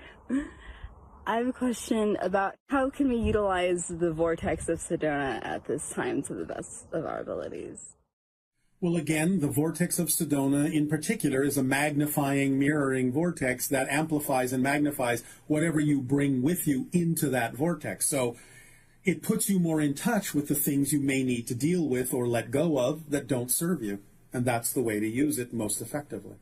Of course, again, always following the formula to aid and assist in guiding you as to how to do that. I have a question about Sasquatch. Can I connect with the Sasquatch here in Sedona? Yes, of course. A vortex is a portal to other dimensions, and all you have to do is really immerse yourself in the vibration of Sasquatch and know that Sasquatch will receive that vibration. Now, whatever a Sasquatch chooses to do in terms of responding to you is up to the Sasquatch. But you can simply think of and immerse yourself in the idea of Sasquatch as best as your imagination will allow, and know that by being in that portal, you're reaching out and it will probably be received, but that doesn't necessarily mean you will receive an answer in the way that you think you will. I have a question about the country of the Philippines. Does it have a connection to ancient Lemuria? Yes, to some degree, although it was a little bit farther north of the actual Lemurian continent that broke up. It's more the idea of the south part of Asia, more in the idea of the other islands between Asia and Australia that had more appearance above the water in ancient times. But the Philippines was a place that was traveled to by the Lemurians. I have a question about existence. Why is there existence in the first place? Thank you so much. Bye, Bashar. Because there has to be. Because existence can only do one thing: exist. You're asking a question that is a question steeped in time. But time, even though it has beginnings and endings, exists within existence. Existence is not subject to time. Existence just is. That's its quality. That's its nature. So the question why has no bearing and no relevance. It's just expressing what it is. It is what it is. It is isness. Hi, Bashar. I have a question about lucid dreaming. Does the formula still work as the instruction manual in a lucid dream, or is it somehow different? In particular, the part about insisting on a particular outcome. Thank you. It can be somewhat different in the lucid dream state because you have the ability to some degree to stretch the template reality in different ways than you might believe you have in full physical reality. So it's a little bit looser because space and time are a little bit looser, and therefore the formula can be a little bit more stretchy, as you would say, in the idea of the lucid state that deals with the template reality that creates the projection of physical reality. However, it's still not insistence. It's more of a knowingness of more probabilities that are choosable. It's still not an insistence in the way that you might experience it or mean it in physical terms. Hello, Bashar, and good day to you. Thank you for everything you're doing together with Dario for the last more than 33 years here. Now, I'm about to finish the third prototype of the space-time antenna testing device. It's almost 60 centimeters long. The wire is copper in A mode, 21 gauge, and there is no distance between the windings. I'm using only resin in order to keep the entire construction with apex angle of 33.9 degree, and I'm about to install acrylic disc in the middle, which it will hold the two copper spikes, starting from the intersection going almost to the beginning of each cone. After I'm done with that, I will apply 40 volts of electricity DC, and I want to ask you what I should be able to observe to make sure that this device actually works. Electromagnetic field or something else around it. Thank you, and I wish you to have an amazing day. All right, well, one thing we will say about the idea of the space-time antenna is what you are creating is a relatively basic form of that idea. It has evolved since the time we gave those directions. But even so, the idea of the cones that have been created with the wiring have to be inverted and intersecting so that one cone is pointing up, another cone is pointing down through it, and that there is a connection at top and bottom so that the windings go up, cross over, connect to the base of the other one that then winds down to the point, cross over, connecting to the base of the first one, and then again winding up in a cyclic way. But that's an old-fashioned version of the idea, but it's a good beginning to understand how the energy will move through those intersecting, interpenetrating, inverted cones, one up and one down. But there is another variation of this idea that then goes into more of a solid-state idea of interpenetrating tetrahedrons, each face of which is made out of conductive Sierpinski gaskets, which is another way of saying diminishing triangular fractal patterns. And we can go into that in more detail at another time for the next evolution and stage of the idea of the space-time antenna.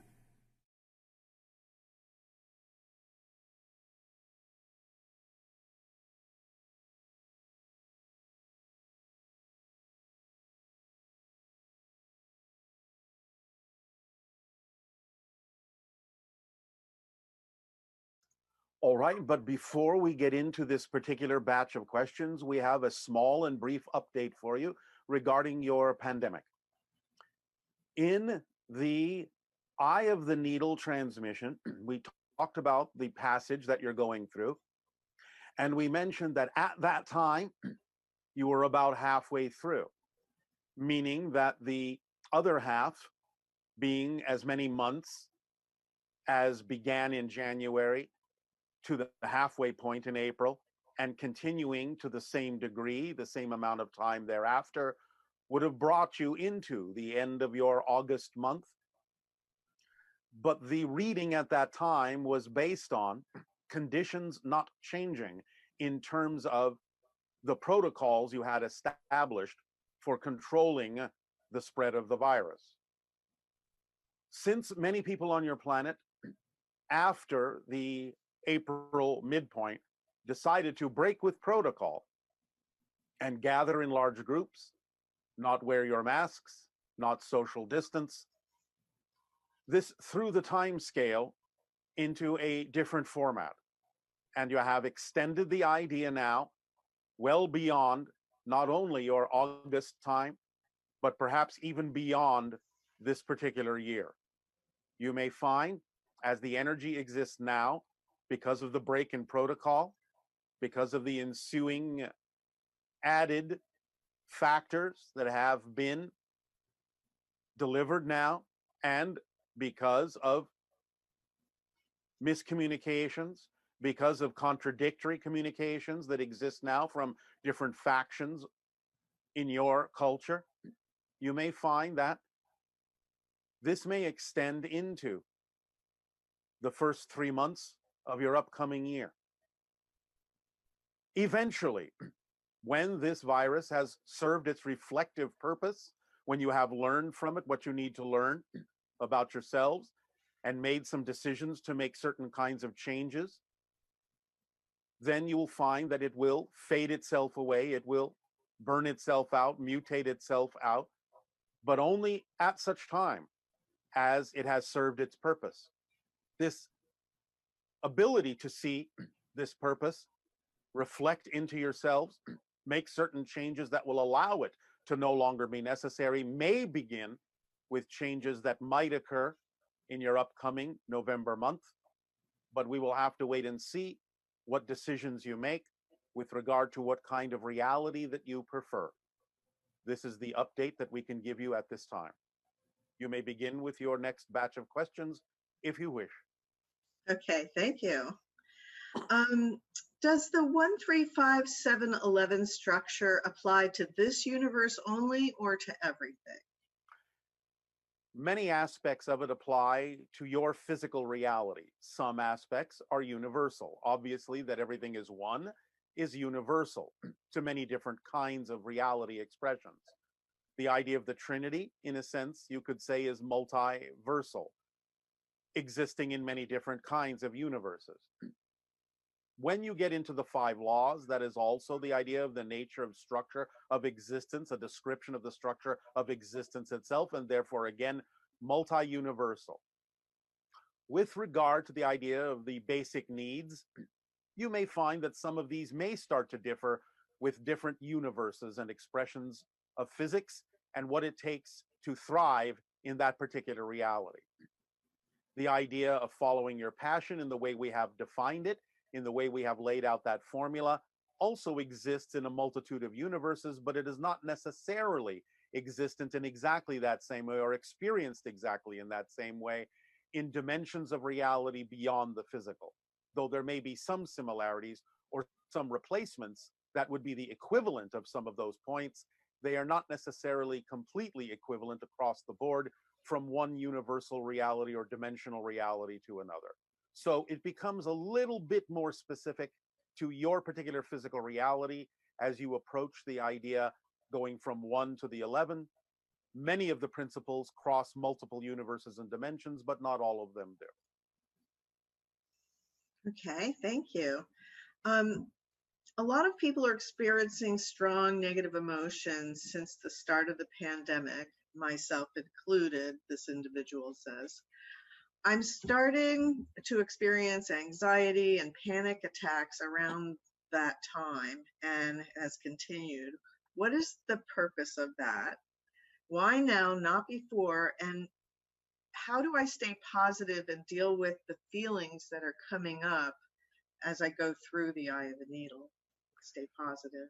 All right, well, why now as opposed to before? Because this is the timing of the collective consciousness for reaching this particular climax or crescendo. Many things are coming together now, overlapping synchronistically to create the kind of energy that gives you the opportunity, that gives you the reflection to go through this transformational time, this transitional time, this passage in a very specific way that serves you best. In other words, simply put, this is the timing. This is the correct timing for this because of many of the different kinds of reflections that you're getting in your society that allow you to face certain issues and belief systems within you, which leads to the second issue. How do you deal with it? Is that when you feel the fear, when you feel the panic, you allow yourself, as we have said many times before, to delve deeply within yourself into your own investigation to find out what beliefs would be causing that particular feeling. So remember, as always, the feelings are a response, are a reaction to something you already believe to be true about yourself relative to the circumstance at hand. So no matter how terrifying the feelings may be, you always have the opportunity to remember, number one, that it is only generated by a belief that you're holding on to as true. And therefore, number two, if you know that, by investigating what that belief is and allowing yourself to see very clearly and hear very clearly what that belief is telling you, that doesn't necessarily make sense when compared to the possibilities or probabilities that you could be moving in the direction of, then once it makes no sense, it will go away. If it doesn't, that simply means you have other beliefs to find that may be supporting that particular negative or fear-based belief and making it seem as if it's difficult to let go of. Remember that a negative belief will attempt to confuse you in order for you to not let it go by creating stronger panic, stronger sensations of emotional fear. But that should be your first clue. The stronger the fear gets, that you're actually very close to letting it go, because now the negative belief is doing everything in its power to make sure that you don't want to let it go by making you too afraid to do so. So recognize what the fear is about, what it actually represents, and start investigating what the belief would have to be about yourself in the circumstance in order to generate that level of panic. And also, number three, just remember that the fear is not necessarily a factual representation of anything that will happen. It is simply the belief system's energy and, in a sense, opinion about what could happen if you let it be true. But you have to understand it's not a fact, it's just a belief, and you can change it. Thank you. I understand that everything is a projection of my consciousness and that there is no out there. And you've explained that structure wonderfully. Can you explain the structure of a shared co-created reality? How does that work, since I'm a projection of your consciousness and your reality and don't really physically exist in your reality, and you are a projection of my consciousness and my reality that doesn't physically exist? So how does that work? Each individual person in their reality creates what we have termed a kind of simulacrum, a third reality that represents the idea in and of itself of the blending of other realities. And therefore you use that simulation, in a sense, to create and generate the idea of a perception of others who also have the same intention that you do to create a connection, to create a sharing that can be expressed in your physical reality. So in a sense, there are three realities involved, to put it in a very simple structure. The reality of person A, the reality of person B, and the third reality, C, that is the simulacrum from each of them that contains the ability to appear to overlap like a vesica piscis of two circles overlapping. It creates a reality that by its very definition allows for the perception of others.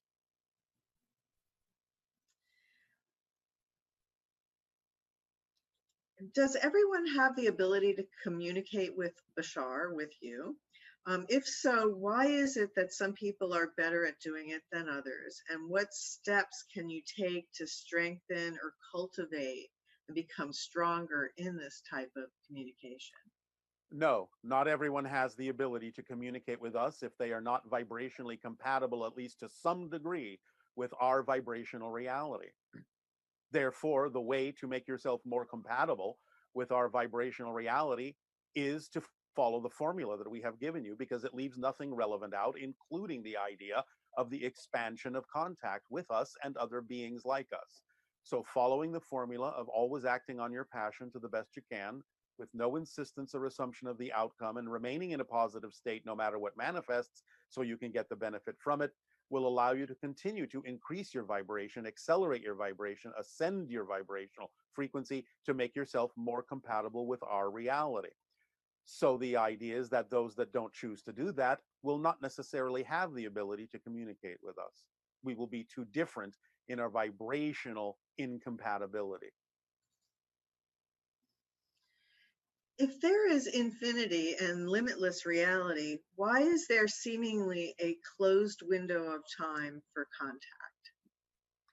Well, you're making the assumption in that question that the idea of the unlimited realities has to do with one reality, and that's not so. Each reality has its own sense of timing, its own sense of choreography. Just because there may be overall, in general, unlimited experiences of realities, doesn't mean that it is absolutely unlimited in any given one reality. Each reality, by definition, is distinctly different from any other reality and has its own experiences that are relevant for the themes being explored in that reality, and those themes come with their own windows of timing. Okay. What you put out is what you get back. Yes. That does not seem to be the case consistently. There's recognizably enlightened people who do very negative things, sexual exploitation of their followers, manipulation, fraud, while obviously still feeling fine, and even retain their siddhas. How is this compatible with that law? All right, well, first and foremost, recognize there are a couple of ways of understanding this. Number one, since you are experiencing the concept of space-time, there can be time lag for the idea of the consequences of choices and actions and behaviors that are taken. So it may not always be automatically, immediately apparent what the consequence of a choice is, but eventually, in some way, shape, or form, the consequence will out. The idea also is that you don't necessarily always know what that person is really experiencing, even though they may, in some sense, believe, even in themselves, or be in denial of the idea of certain consequences based on the choices and actions they are taking. You may find upon much deeper examination that they are not necessarily really living their full lives. As we have said in some ways, by analogy, by a simplistic illustration, using some of the terminology of your own planet, the worst kind of hell you can be in is the one you don't know you're in, because then there's no way out. So the idea is that many of these people that may seem to not have any consequence of some of the negative actions that they're taking may not necessarily be able to perceive the consequences that are actually building up within them, and will ultimately allow themselves to realize that their actions did in fact cause those negative consequences for themselves. It may not always be immediately apparent on the outside, but a deeper examination of some of these people may lead you to understand that they're not necessarily the happiest people in the world, even though they may pretend to be. So there are a variety of ways of understanding this, but ultimately, what you put out is what you get back. And by not necessarily putting out something that allows you to even know that you're limited and placing limitations on yourself that don't necessarily have to be there, then you may be placing yourself in that specific kind of hell where you don't even know you're in it, and therefore are deprived of the potential possibilities of what you could be achieving if you had a more positive perspective and allowed that to translate into more positive choices. Okay, thank you.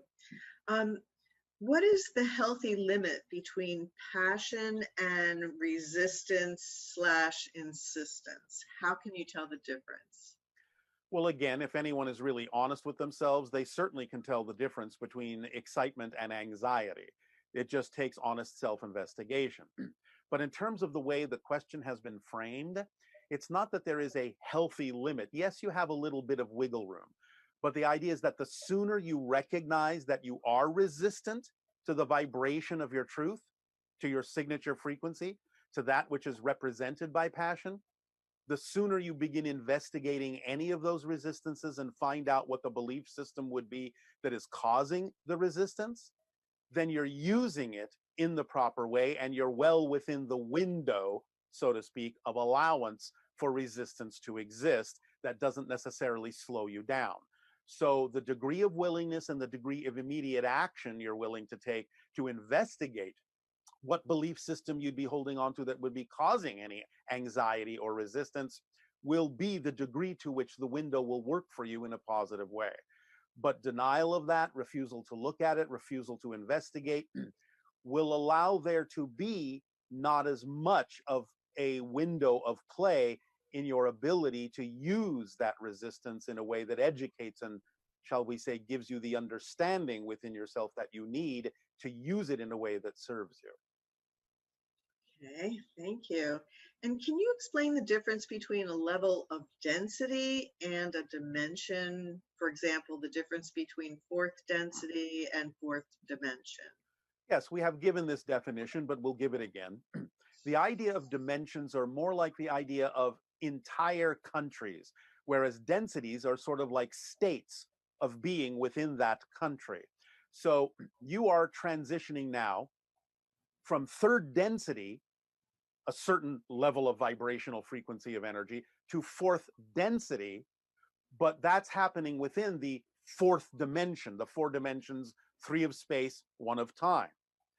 But when you actually cross into fifth density from fourth density, you will also actually be leaving the fourth dimensional country and going into the fifth dimensional country that is non-physical, that is spirit. So each level can have different densities within that dimension, different states within that country, but sometimes you actually then cross the border from one dimension to another, just as you would cross the border from one country to another that had different states of being within it that you call densities. Okay. And finally, what is love and what is its role in the universe? What you translate in your physical reality as the sensation of unconditional love is literally your translation of the frequency of existence itself. Therefore, you're always given an opportunity by keying into the flow of love, of unconditional love. You're always given an opportunity to harmonize and align with the very fabric of existence itself, the very frequency of existence itself. And by doing so, your flow will be automatic.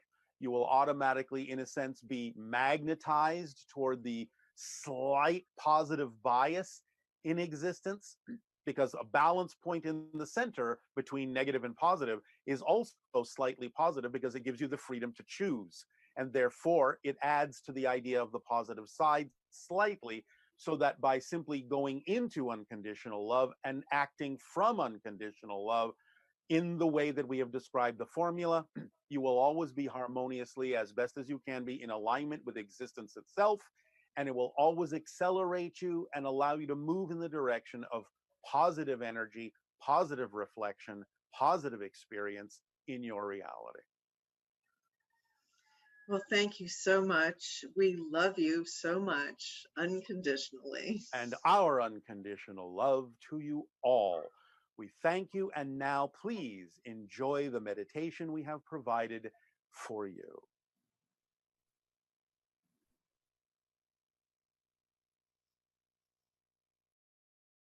At this time, please allow yourself to prepare to relax for your meditation experience. Get comfortable wherever you are, and allow us to take you on a journey to refresh yourselves and stabilize and crystallize your understanding. As you may be seeing images, as you may be hearing music, let yourself absorb this to reinforce and strengthen in whatever way, shape, or form works for you the ideas we have shared with you this day, and allow yourself to continue to breathe and relax and let the energy flow through you. Let yourself feel the current, your unique current in the ocean of creation that flows through you, taking you on this journey with us. For once again, your current knows exactly where you need to go. So let your music in, let your images in, relax and breathe, let go of the cares of the day, and flow with us now. And imagine the one. Allow yourself to simply feel the connection to all that is. That is the portion of the one that is aware of itself as the one, as all that is. Breathe in the idea of that which knows itself infinitely, in space, time, and all dimensions at once. To whatever degree your imagination can handle that idea, it will be sufficient for you. Allow your higher mind to assist you in this journey and give you whatever images or feelings, sounds or sights are necessary for you to use as permission slips. To allow yourself to feel that you are a reflection of the one, of all that is. And as you then ponder on the fact that you are a reflection, you notice that there is, in a sense, a dividing line between what you consider yourself to be and all that is. And that dividing line is its own third component that creates the balance point between you and allows you to know existence as a trinity and not just a duality. There is always that space, that balance point from which you can choose freely, powerfully, that which you prefer to be. To know yourself as that. To experience yourself as that you are. The true you. And as you allow yourself to experience the Trinity within you, the balance of positive, negative, light, and dark, and the balance point between that allows you the freedom to choose, you can experience it breaking into again, splitting into again, the structure of existence as expressed by the 5 laws, and you feel the power of your existence, and know that will never change. No matter how many times or how many ways you may change your form, your expression, you will always experience it as you, from your perspective. The you that you are never changes, so that you can always remind yourself that the first law that says you exist also says you exist. The unique you that will never cease to exist. And you begin to realize that everything is here and now truly, that all things exist in the now, for there is no other place and no other time for them to exist but the now. It is always only now, and therefore everything exists within that now. And everything you think of as a different place, and everything you think of as a different time, is the same place and the same time, but from another point of view. And in that recognition, you realize the third law, that the one is the all and the all are the one. And they're all just different reflections of the same one thing. Each valid unto itself as a reflection, as a unique perspective, but nevertheless of the same one thing. This and that, not this or that. And you realize that you create this idea, this illusion of an outer reality. And this outer reality acts like a mirror, reflecting back to you the guidance you need to determine who it is you are, who it is you prefer to be, who it is you are not, who it is you do not prefer to be. Use it as a guiding mechanism to guide you through life, this reflective mirror called physical reality.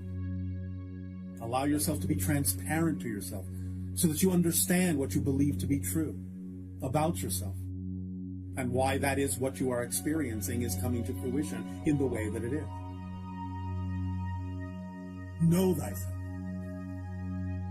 Know thyself. And then know that you're always changing and never have to learn to change. It's automatic. And that gives you the amazing advantage of simply defining yourself at any given moment in the way that you prefer to, because you're always already changing. It's not something you have to learn to do. Take advantage of what you're already doing. Become more aware of the fact that you're always changing. And even though you're always changing, it's always you. Again, the paradox. Allow yourself to use the power of that paradox. This and that, not this or that. This and that.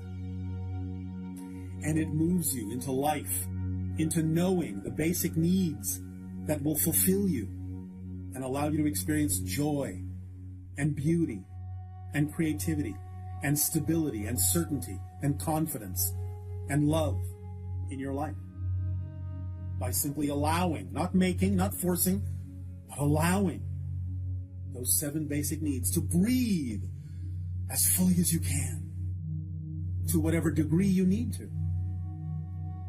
drink as fully as you can the waters of life, to whatever degree you need to sleep as restfully as you can, to reconnect with your soul and your spirit, to whatever degree you need to be refreshed, to eat, to sustain yourself from the bounty of the earth and Gaia and the collective consciousness of that reality, to whatever degree you need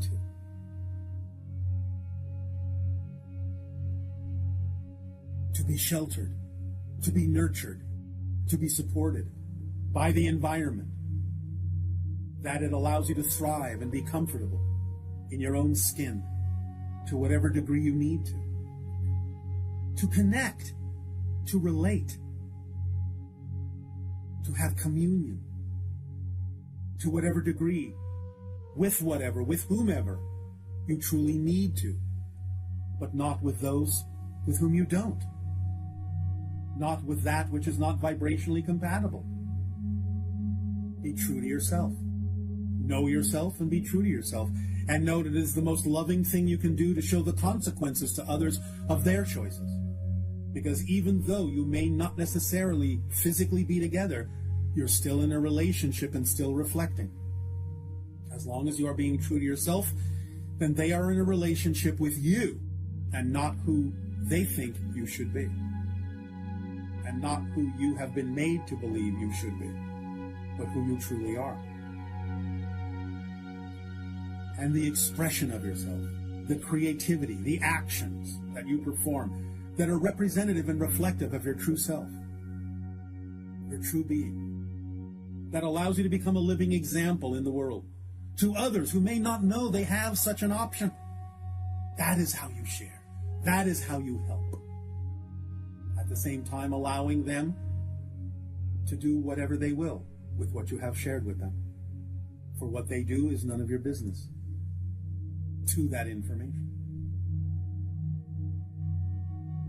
And in the idea of the 11 elements, the 4 points of the formula, and the remainder of the elements that are the tools that activate automatically by acting on your passion to the best you can, with no insistence and no assumptions, because they are unnecessary and they are negatively limiting you from experiencing what you could be experiencing that might be many times greater than your physical mind was capable of imagining. Let it come. Allow it to come. Drop the insistence on a particular outcome. You truly, humbly don't know that that is the best outcome for you. Let it be so. Let it show you what you need. Even if what it brings you is what you don't prefer, remain in a positive state. Use it to your advantage. Know that it's got to be there for a reason, and you will see how it can serve you. Flow. Everything is flow. Everything is allowance. Everything is acceptance.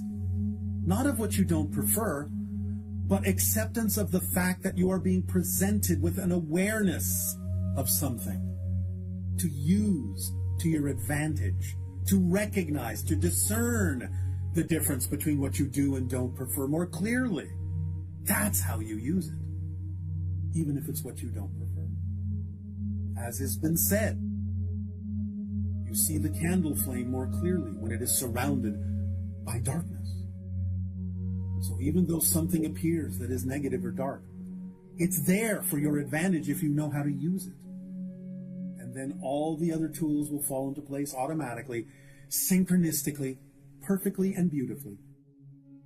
And the reflective mirror at the end of it all will allow you the opportunity to know whether you are the one with your beliefs dampening your joy, or whether something is truly not in alignment with who you really are. Flow. Flow. And remember, surrendering to the flow is not giving up control. It is surrendering to the control that already exists within the flow that you are, within the current that you are, within the ocean of existence. Breathe in life and live life and act as though you are alive. Speak the language of physical reality through action that you are driven to act upon by the language of the higher mind that you experience and translate as passion in your body. That's your compass needle, pointing unerringly to your magnetic north, your true self. Follow that needle as you go through the passage of the eye of the needle, and let go of those things that anchor you to the past that you no longer need. Learn from them. You can take the lessons with you, but the chains must be cut. Let yourself be informed by the future self. But let what is happening now be what needs to be happening. And handle it, relate to it as you would as the future self. It is not that you necessarily will never experience again certain things that may appear to be negative, but it is an opportunity for you to deal with them in a new way that is more representative of how the future self would relate to these things in using them to your advantage and not invalidating them as if they don't belong in your life. There is always a reason for why something happens. Stay in that positive state and you will know this to be true. You will know it to be true. You will feel it to be true. You will experience it to be true. You will be true to yourself. Breathe in now and crystallize this understanding and knowledge and knowingness for yourself, and continue through the passage of the eye of the needle, and let go and streamline yourself of anything that doesn't work for you. Speed up, accelerate, and realize that acceleration is not that you're actually shifting any faster than you were, but that you have become aware of how fast you have always been shifting. That's what acceleration is. Just the awareness of how fast you're already changing and being all right with that change. Do not fear the change. Do not fear the unknown. It will fill itself out and make itself known and reveal to you exactly what you needed to know.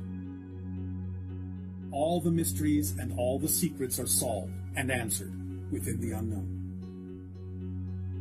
Move forward, not backward, by being here now, in the now, and letting life move through you rather than feeling like you have to move through it. Actions are still necessary, but that's the catalyst that allows you to experience life moving through you in a more accelerated way. So breathe it in and go with the flow and be at peace and welcome home. Our unconditional love to you all. You deserve it, have no doubt. Pleasant dreams. Good day.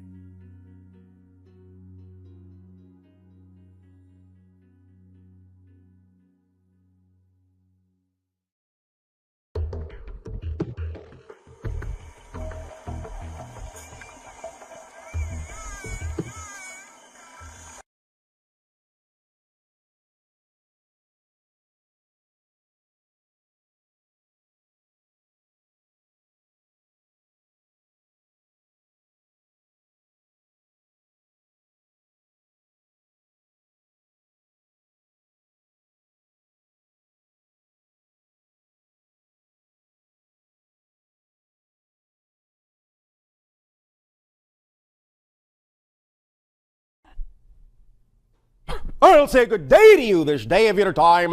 How are you all? All right. Thank you. We are engaging in this transmission this day of your time to discuss the principles, concepts, ideas that you have just listened to in this particular collective work that you have labeled on your planet, The Secret. We recognize that many of you have listened to this work. Many more will be listening to this work. This, of course, for many of you familiar with us, will contain many ideas and principles that will be familiar to you. Concepts that we have discussed and many other beings have discussed in a variety of ways for many years. Regardless of what might seem to be slight terminological differences, slight variations in presentations, you can sense, if you pay attention, that the principles are identical. The idea here to pay attention to most is that your civilization has arrived in its evolution of consciousness at a place and a time where a compilation like this, where a work like this can be created, has been created, and is spreading among your people. This simply indicates that you now have at your disposal, at your fingertips, a tool that you have created collectively from your collective consciousness that is designed, as we spoke of last night of your time, to function as a very, very strong and general representative permission slip to allow you to give yourselves permission to become more of who you are. In listening to that recording, the idea is to allow yourself to treat it, if you will, as a meditation, and to allow yourself to recognize what is familiar and to lock onto what is not and incorporate those ideas in one overall comprehensive and cohesive arrangement of these concepts that have been being discussed for many years. We congratulate your civilization for having arrived at a place where now this kind of idea can be produced in your society and can be met with resounding reception, for many, many beings find themselves attracted to this. And you have seen this demonstrated on many levels of your media, where this idea is not only talked about in this format, but you are witnessing many other similar formats coming up from many different people who now are also recognizing these ideas are at the core of how to attract, how to create, how to manifest, how to experience the reality you prefer, that you believe is most harmoniously aligned with the being that you prefer to be, with your true natural self. There are no discrepancies between this work and anything we have said. If you feel that there are, this is simply terminological and semantic. We recognize that they may be using slightly different words, but in your soul and in your heart, you know they are saying exactly the same thing we have been saying for 23 orbits of your time. The idea is that when they say, your thoughts will create this, your thoughts will create that, you know what they are saying is, your beliefs are doing this. Just because they use the word thought does not mean the concept is different. Do not make a difference where none exists. This is our first recommendation. When you listen to these ideas, allow yourself to bring to bear what you know to be true, and apply the interpretation necessary to bring the way they are saying it into focus and into alignment with what you know to be true in principle. It doesn't matter that the words may be slightly different. It's the same idea. Identical. Identical. Now, the one thing that is also additionally wonderful about this is that you now have this available to you on a daily basis. And we would suggest that for those of you that may feel that you find it difficult to, quote unquote, maintain a connection with these ideas, we would suggest that you avail yourself of this tool every single time, any single time you feel your focus waning, you feel yourself doubting, you feel yourself creating negativity. You have this now at your disposal in what for you is a technologically convenient form. And here really is the crux of the issue. How interested are you in changing your life? Really? Because again, as was said there, and as we have said for 23 orbits, your behavior, your actions are the key. You have heard in the segment that you just listened to, the individuals say, well, here is the secret to the secret. And they then discuss the idea about state of being, that you can simply choose to be happy for its own sake. And you can, we have said this many times, without needing any other reason to do so. But now we would also like to share with you that there is also another secret to the secret. And if you wish, as an addition to what has been said in your recording, I could say then that there is a secret to the secret to the secret. Now, it's not that this was not said over and over and over again by us in the recording and by many other people. But it was said in ways that may not allow you to recognize it for what it is. It was said in general ways. It was said in illustrative ways. It was said in anecdotal ways. But now we are going to tell you very plainly. There is an underlying concept here that many of you may be missing out on because it hasn't been said plainly. Because we understand that because of many of the definitions and belief systems that many of you have been raised with, that some of those definitions may act as a filtering system that will not really allow you to hear clearly what the underlying fundamental concept here is.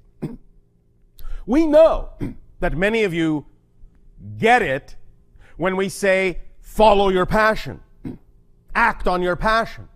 And when you have heard others say, follow your bliss, act on your excitement, act on your passion, behave as if. We know that you believe you get that much. But at the same time, in many of the discussions we have had with many of you, we also hear the idea of putting your trust in negativity, of doubting yourself, and saying, well, I am doing my best to follow my passion, but it doesn't seem to be working. Well, I'm doing my best to do this, I'm doing my best to do that. Here's the key that we find, in a sense, is lacking from what the energy is that you're attempting to apply when attempting to follow your passion. It's all well and good to recognize that following your passion, when you recognize it, is the thing to do. But what you may not also understand the importance of is that you also, here it is, are you paying attention? The secret to the secret to the secret. Ears open wide. This is going to sound very simple, but it's very important. When you are acting on your passion,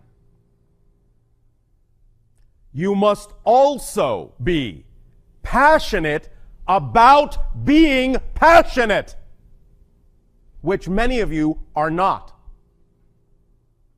When you search for your passion, and then you find something, or you recognize the idea of looking around at any given moment for what excites you the most at that moment, and many of you make an attempt, many of you make an application, many of you do an act, there will still be, according to many of your belief systems, those moments when you go back into, when you choose to go back into many of your negative beliefs, many of your negative feelings, many of your negative thoughts, the things you don't prefer. And this is where it is most crucial to remember that you must also be passionate about being passionate in order to really allow your passion to work. And what this simply means is you don't ever give up. You, at any given moment that you feel yourself waning, look around and use your imagination and create for yourself in that moment an action and a behavior that will take you back into your passion. You must, in that sense, exhibit passion in order to create passion. This is how you bootstrap yourself up the vibrational ladder.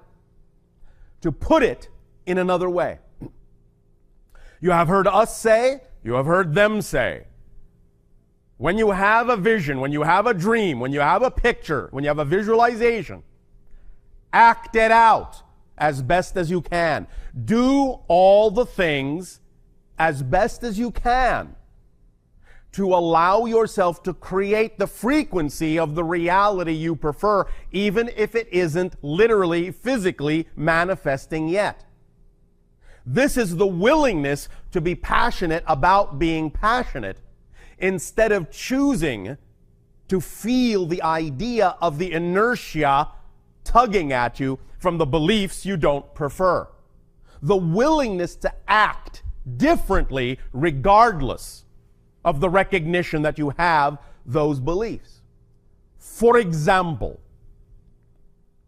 when you see someone who is truly driven, truly passionate about something, about some career, about some reality, about some idea, you literally see that they are hungry for this manifestation. They are driven. They are obsessed with it. The idea is to become obsessed about being obsessed. To do the things themselves for their own sake of creating passion that will then allow you the opportunity to take that and create the vibrational state necessary to attract what you prefer. So, as we said, here's an example. You have now at your disposal, as we said, this tool called The Secret, and many other tools. Doesn't have to be this, but it's readily available to you all in a very convenient form, so it can be this. But as an example, if you are sitting around looking at your life, looking to be passionate about something, and wondering how to be passionate about being passionate, the idea again to recognize is that when you see people who truly are passionate, they are driven at every level, at every stage. So, if it's really that important to you, if it's really that important to you, bless you. If it's really that important to you to create the reality you say you prefer, you will do what it takes. You will do anything. You will be hungry to create a vibration of passion within you all the time. Which means that if you have any kind of permission slip or tool available to you, you will use it as often as you can.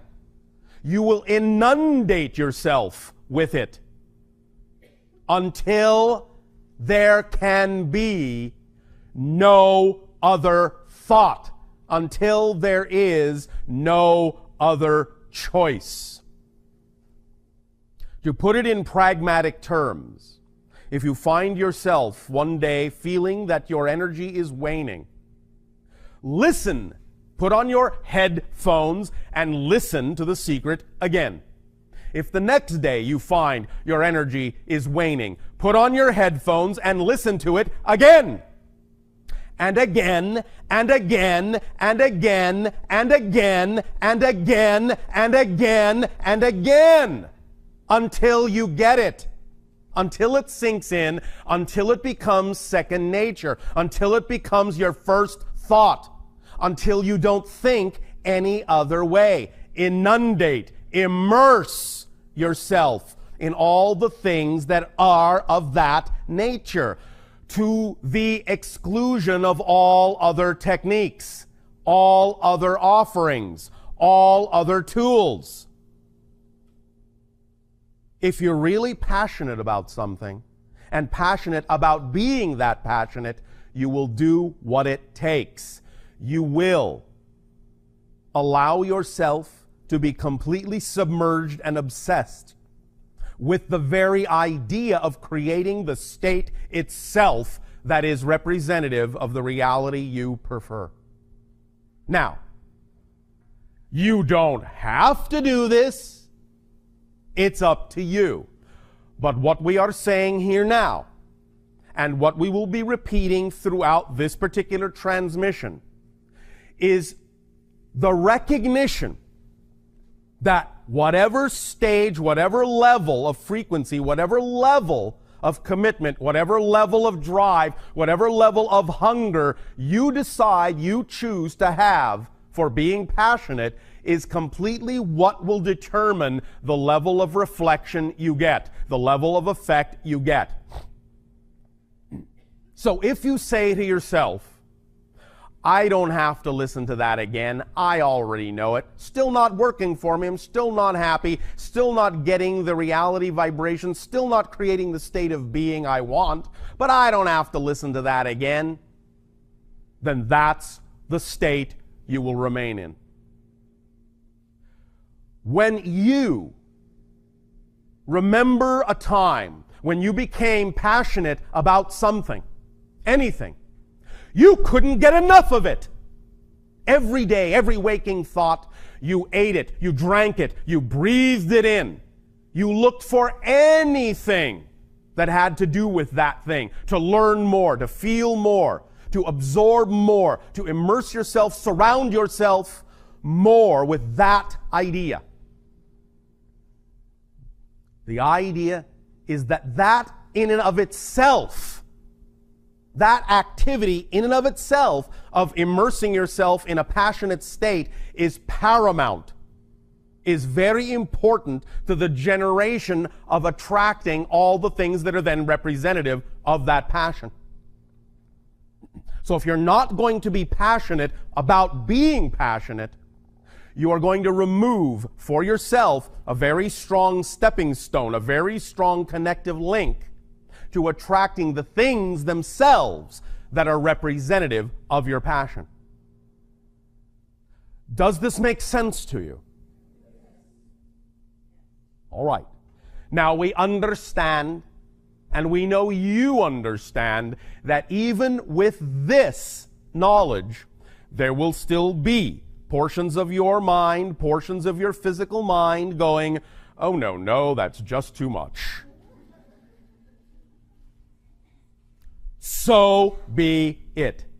That's your choice. But we are here to tell you that everything you need to know and everything you have learned from us is being restated in this work, and you have it available to you. Take advantage of it. Immerse yourself. And again, please remember how important it is for many of you to act things out.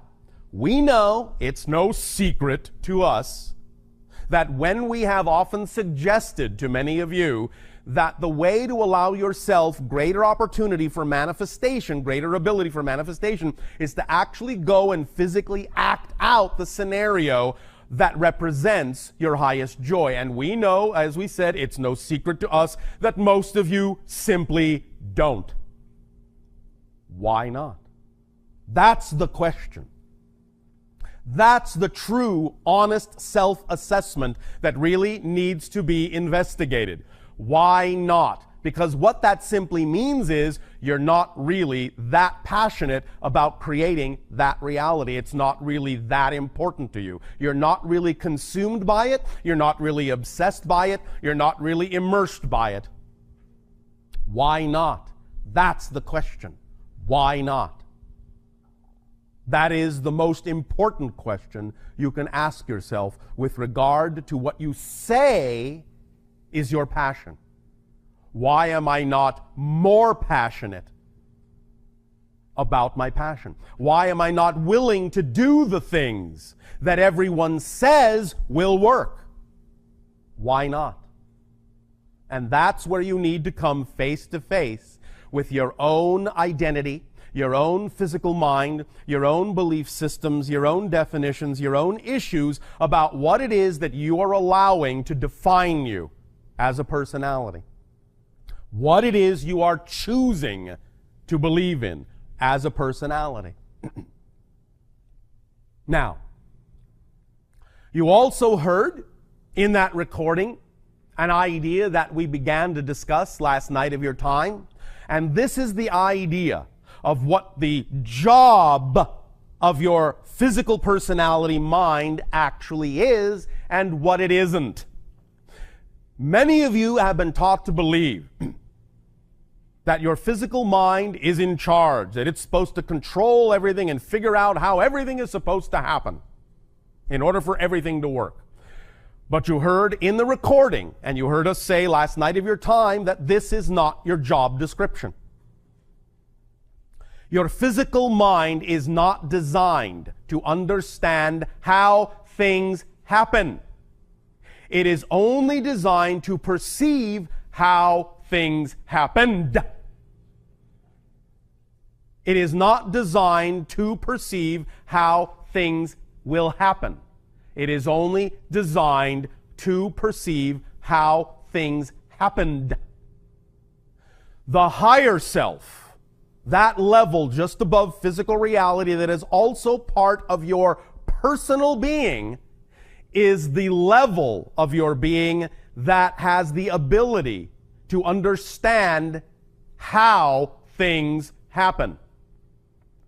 And that's why you heard us say, and the secret say, you don't have to worry, you don't have to focus on how something will come about.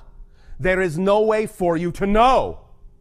It's not within the capacity of your physical mind to know that. It's only within the capacity of your physical mind to see how it did occur, but not how it will occur. The knowledge of how it will occur comes from your higher self, not from your physical mind. As we said last night of your time, again, pay attention, very crucial. The higher self conceives. The physical brain receives the physical personality mind perceives. The physical personality mind does not conceive of anything. The physical mind is not capable of generating an idea, not one. Not one. Any idea you have ever had has never come from your physical mind. Not one. It can only perceive the result of the idea that was received by the brain from the conception of the higher self. Beginning to understand this relationship will allow you to begin to have a better relationship and an open line of communication with the higher self, and will allow you as physical minds to allow the you that is the higher self to do its job, while the physical mind goes about doing the job it was designed to do, which is to simply focus you in physical reality so that you can perceive and experience the result of what you conceived from the higher self to be representative of your natural truth and joy. So, this knowledge and this understanding and this relationship can allow you to relax and not feel like you have to do so much. It's not your responsibility in that sense as a physical mind to generate these things and figure out how it's all going to happen. As we said last night of your time, we recognize that the physical mind, if it is taught to think it's in charge, can get caught up in the idea of attempting to repeat how something did occur, thinking that what it is perceiving is actually how the next thing needs to occur, when in fact it's not. The idea of attempting to do that will only cause a repetitive cycle, a repetitive loop, that will simply allow you to remain stuck in one particular manifestational level, and it won't advance until you allow yourself to make the leap and let go of how you think it needs to happen, and let the higher self show you how it can happen. And then let your physical mind simply perceive how it did happen. So you don't need to carry those bags. You don't need to carry that luggage. It's too heavy. You weren't designed to carry it. If you keep carrying it, you will be exhausted very quickly. You will start dragging. You will say, life is a drag. This doesn't work. I'm not having any fun. Why not? Because you're doing too many jobs. You're not doing the job you were designed to do, only you're also attempting to do the job of the higher self. The higher self is the you that is on the mountaintop, that has the big picture, that has the far view, that can look down at the physical mind in the valley and say, the road is this way. I'm telling you, turn left. I know you think you're supposed to turn right because you think you're in charge, but I'm telling you, turn left. Pay attention, pay attention, pay attention. You don't have to know how turning left is going to get you to where you want to go. I can see that it is because I'm on the mountaintop. You don't need to know. All you need to do is what? Trust me that I'm telling you the truth. Why would I do anything different? I'm you. When you understand that your higher self is truly an aspect of you, maybe you will be willing to start listening instead of thinking, because your physical mind has been taught to think it's in charge and thus doesn't trust anyone else's 2 cents. Instead of thinking that your higher self is trying to deceive you, trying to trick you. Can't listen to that guy, that gal. What does he know? What does she know about being down here in the valley? A lot. Because you are also it, and it is also you. What we are simply saying is this is the complete person. Higher self, receiver brain, physical mind, this is the complete persona. And when you compartmentalize yourself, you are not functioning literally, not functioning as a complete person. You are shunting responsibility and the load of the job to only one portion of your personality, only one portion of your persona, the physical mind, and expecting it to take up the slack, which it is not designed to do. You're putting too much weight on it, too much emphasis on it, and it's going to wear the physical you down to the point where it won't matter what the higher self says about taking this road or that road. You'll just be too exhausted to move. Just can't do it. Sorry. The idea is that when you allow yourself to let the higher self pick up that slack by doing the job it was designed to do, your load will be lightened. You will be energized. You will be enlightened. You will feel freer. You will feel like you have more energy than you ever imagined possible. You will be able to move in the direction the higher self is suggesting, because you will then not be weighed down by things that you don't have any business carrying with you. And it will make you feel free, and you can run down the road, and that means as soon as you give up the job that isn't yours, things will accelerate. If you think you need to lug all this luggage down the road, it's going to be slow going. When you drop what isn't yours, things will speed up because now you're not carrying extra weight. Things will accelerate. The paradox here is that because the physical mind has been taught to think it's in charge and has to figure out how everything is going to happen, it actually slows things down, even in the face of wanting things to speed up. It's doing exactly the opposite of what it actually really wants to have happen by taking on too much weight. So by letting that go and allowing yourself to function as the whole being, and trusting the how to the higher self and not thinking about it, not worrying about it in the physical mind as to how you're going to get where you know you want to be, then you will allow there to be balance on all levels of your being. Things will flow in that positive direction representative of your natural self, because you will be behaving as your true, interconnected, holistic, natural self. This, when people talk about the idea of letting go, when they talk about the idea of surrender, this is what they're talking about. Simply surrender to being who you actually are instead of who you've been taught to think you're supposed to be. This is what you are now realizing in this new age of transformation on your planet. That you're not alone. That the compartmentalized you that you heretofore thought was the totality of your being is in fact nothing but a small piece. And that you actually have other portions of yourself that you could be using, that you could be allowing to carry some of the load with you, but which you have refused to believe can happen because of the way your personality mind, your physical mind has been taught to think about what it's supposed to do, about what its responsibilities actually are. And thus then, once the physical mind has taken on this much weight, has taken on this much more job than it was designed to do, and it feels tired, and it feels stressed, and it feels weighed down, what's the next step after that? Victimization, resentment. It starts dissolving and devolving and breaking down because it cannot carry the load. And once it starts breaking down, thinking this is supposed to be working and it's not, it now feels betrayal from the universe.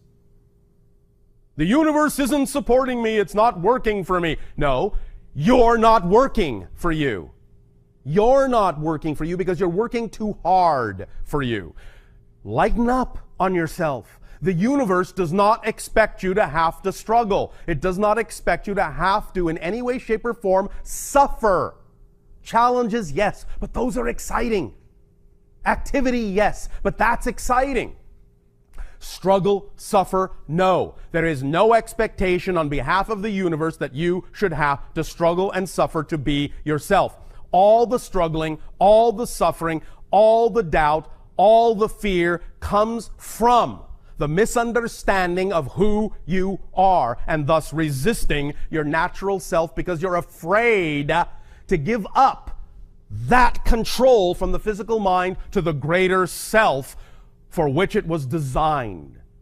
And when you thus then don't do that and take it all on yourself and start slogging down the road, very heavy under the burden of things you have no business carrying, comes the victimization, the sense of fear, the sense of betrayal, the sense of being alone, the sense of being cut off, the sense of being disconnected, the resentment, the hate, self-loathing, lack of deservability. All these issues stem from not allowing your full self to carry the load.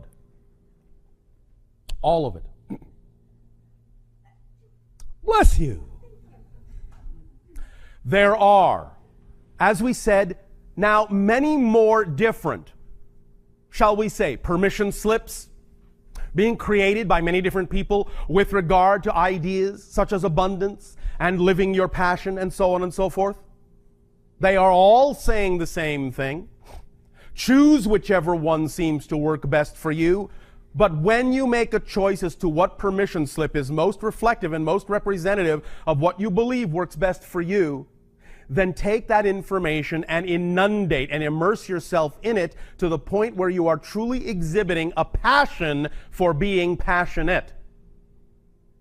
And thus then you will find that you will infuse yourself when you give up the weight that doesn't belong to you and you infuse yourself with a passion for being passionate.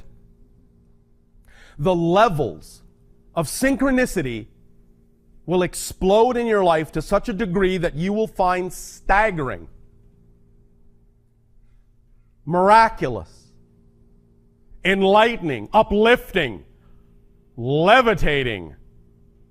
You will be flying in many different ways, accelerating, opening up, feeling the love that has always been there unconditionally for you.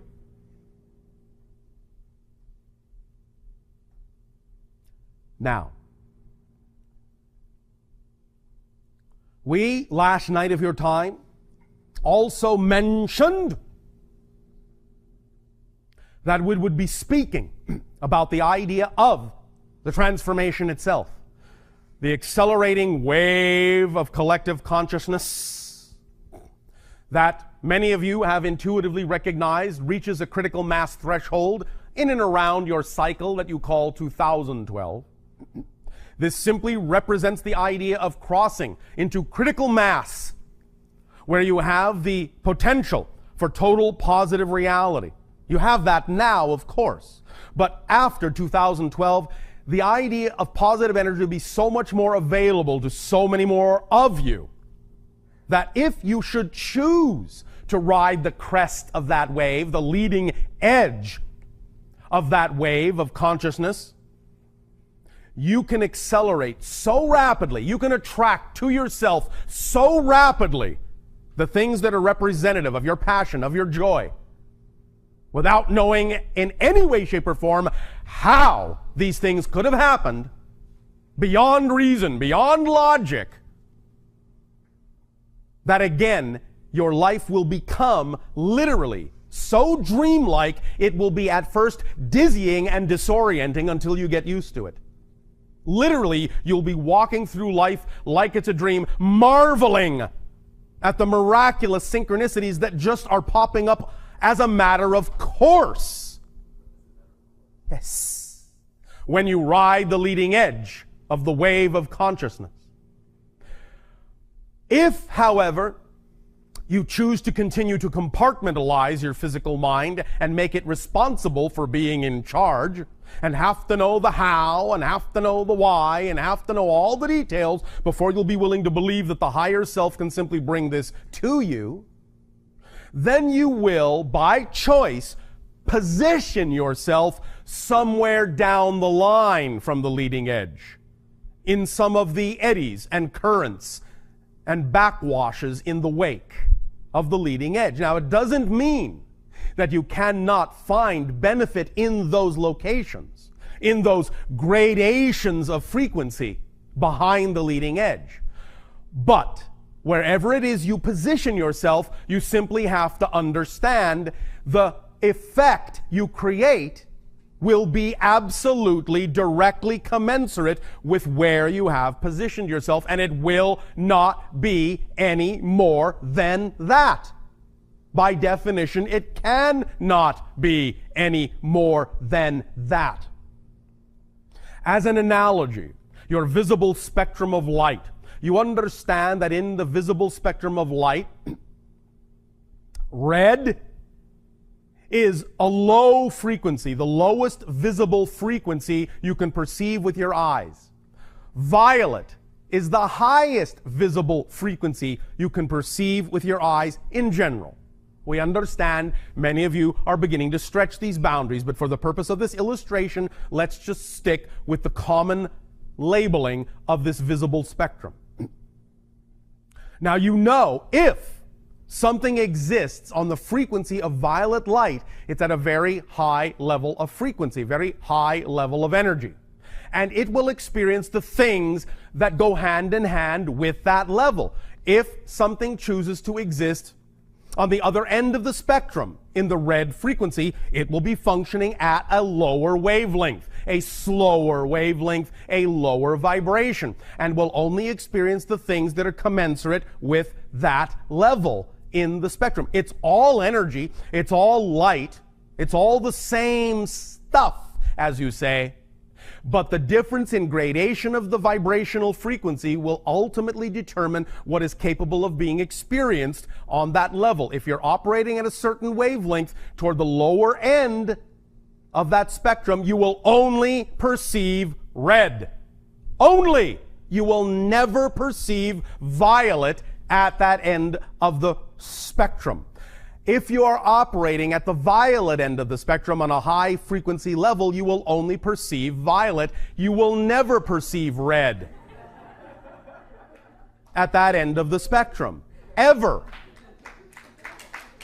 So, the leading edge of the wave of your collective consciousness on this transformation, you can live there and ride the crest, or you can allow yourself to float back into the wake. Somewhere in there will be vibrations that will be representative of whatever degree you are willing to allow your belief system to take hold. So, you must understand that if you do that, there are consequences to that. The consequence being that you can only perceive what is directly commensurate with the level you're on, and nothing else. Nothing lower, but nothing higher. But you are all capable of choosing to ride the crest, the leading edge. All right. Now, when some of you consider this, you get scared. It's going too fast for me. I might fall off. I might crash. I might smack into a brick wall. As if suddenly one would appear. Of course it will if you create it. But again, understand that if you create that brick wall, that's an indication you are no longer on the leading edge. Brick walls do not exist by definition on the leading edge. They only exist back down the line, in the wake, in one of the eddies, in one of the currents that is representative of belief systems that there are such things as brick walls. But if you're truly riding the leading edge, truly, as you say, surfing the crest, then you will understand that just like being on the top of the mountain, you have a clear and unobstructed view of everything in front of you. And you ride that wave right into ecstasy. Ride the leading edge of the ecstasy. Allow yourself the opportunity to know you can. You don't have to choose to. But then if you don't be surprised by what is commensurate for that level. It's completely up to you what to lock onto, what to believe, what to align with. what to associate yourself with. You can, on one hand, say, I understand these concepts, I believe these concepts, I will live these concepts, I am this idea. It can happen instantly, effortlessly, miraculously, wonderfully, joyfully, creatively, lovingly, now, for me. Or you can recognize that you tend, quote unquote, choose to gravitate more to informational sources that confirm your own fear. Well, one should take their time. Well, one has to be careful with this stuff. Now, we understand that there is such a thing as recognizing and honoring whatever belief system you happen to have, and not pushing yourself beyond it if you truly don't believe you can, because that would simply be disastrous. But the idea is to understand and to clearly take responsibility for knowing that if you are aligning with someone that says, well, you can't just go full throttle because you have to be careful that you're not doing this and you're not doing that. You might fool yourself here, you might fool yourself there, and you have to take it easy. If you align yourself with that, that's all well and good. But understand that you are choosing to, and it has nothing at all to do with the fact that you could change your belief and allow yourself to ride the leading edge where things manifest instantaneously. You could. But if you are not, it's your choice. And that's, once again, where you really need to be passionate about being passionate and find out why you are choosing to not ride the leading edge. You will obviously have your own reason for not doing so. Whatever that reason is, whatever you feel is the need for safety, is up to you to determine. But just take responsibility and recognize the responsibility and the choice that you are making for understanding that it's not empirically true that you have to do it that way. It's not empirically true that you have to listen to what that person is saying as opposed to what this person is saying. It's just your choice. Take responsibility for it and then be passionate about finding out why you believe what you do, so that you can, if you are willing, open up to new beliefs that will allow you to move up the spectrum and be in the violet instead of in the red, financially speaking. So, allow yourselves to simply at every given moment recognize what you're doing. Let go of the need to understand the how of it. Because you see, one of the things that stops many of you from having the experiences that were described in the recording is that, for example, when someone says, well, I simply got into the state where I believed I would simply receive more checks. Your physical, logical, reasonable mind goes, well, where the heck are they supposed to come from? I haven't done anything to earn that money. What are you saying? That some stranger just suddenly going to get into his head to pop a check in the mail to me for no reason whatsoever, and I'm just going to go to my mailbox and open a check that comes from a total stranger that's suddenly giving me exactly what I want? Yes! Yes, that is what's being said. Yes, that is one possible way. Yes, that is one possible example of what could happen. But when your logical, reasonable, physical mind going, how does that make any sense? The thing to remind it is that it doesn't have to. It doesn't have to make sense. When you stop needing it to make sense, then you'll make dollars. You have got to give up You've got to give up your need, your physical mind's need for everything to have a reason, for everything to make logical sense in the physical third dimensional world. If you say you wish to live in fourth density reality, you must give up the things that are commensurate with the three-dimensional world, such as logic, reason. Not totally. I'm not saying be willy-nilly, fly by the seat of your pants people. I'm saying be aware of the fact that these things are simply points of view, and that you often stop yourselves from allowing these things to come to you because you logic them to death. You detail them to death, literally.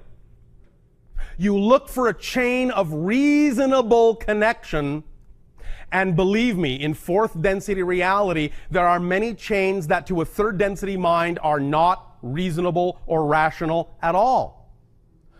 You have asked us, how do we travel from star to star? And we have explained to you, we don't travel from star to star. We're simply here, then we're simply there. The logical mind boggles. But how did you get there?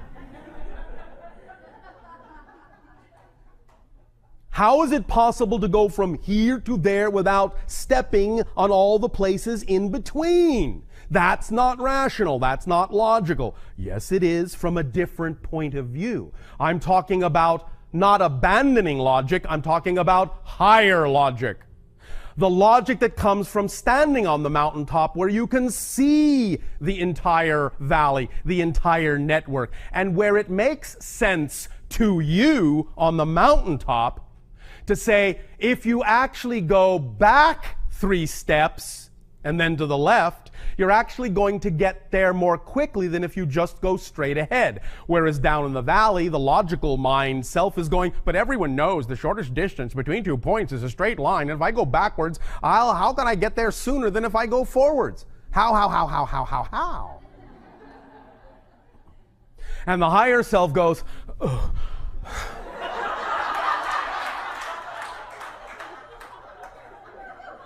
Because I can see that if you go forward there, the bridge is out, and if you take 3 steps back and go to the left, you go on a parallel road where the bridge is fine.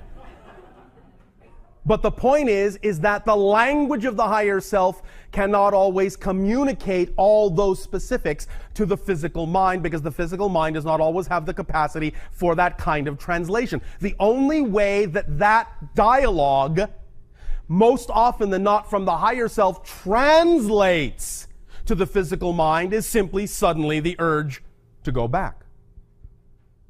The urge itself, the intuition itself, in the physical mind is the condensation and capsulization of the entire explanation from the higher self, saying, if you go 3 steps back and then go to the left and go down the parallel road, then the bridge is up.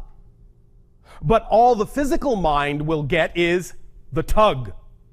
That's how it translates in physical reality, because the physical mind is not capable of actually perceiving in the same way the higher self is, and doesn't have to know all the reasons why and how. All it needs to do is know that that's part of who you are, and allow yourself to recognize that that is a communication and to follow it, and that you have received the information that you need, because it's on the same wavelength of your joy, of your passion. Why? Because you say it is. And you flow with it, and thus find out that it is. Or resist it for as long as you want, and keep walking on the same road until you get to the washed out bridge and go, oh, why didn't I listen to my intuition back there? Because you thought you were in charge, smarty. But you're not. Not you alone. You are in charge, but not you alone, physical mind. Physical mind, higher self, that's the you that's in charge. Both aspects of your being is the persona, not just the physical personality self. That's only a part of it. So if you want to know you're in charge, you have to behave like the whole you, and be willing to open up and receive and perceive, in whatever way it works for you, the dialogue and the communication coming from the portion of yourself that is the higher self, that has the higher point of view, that has the bigger picture, and be willing to understand it's working on your behalf. It's not going to trick you. It's not going to deceive you.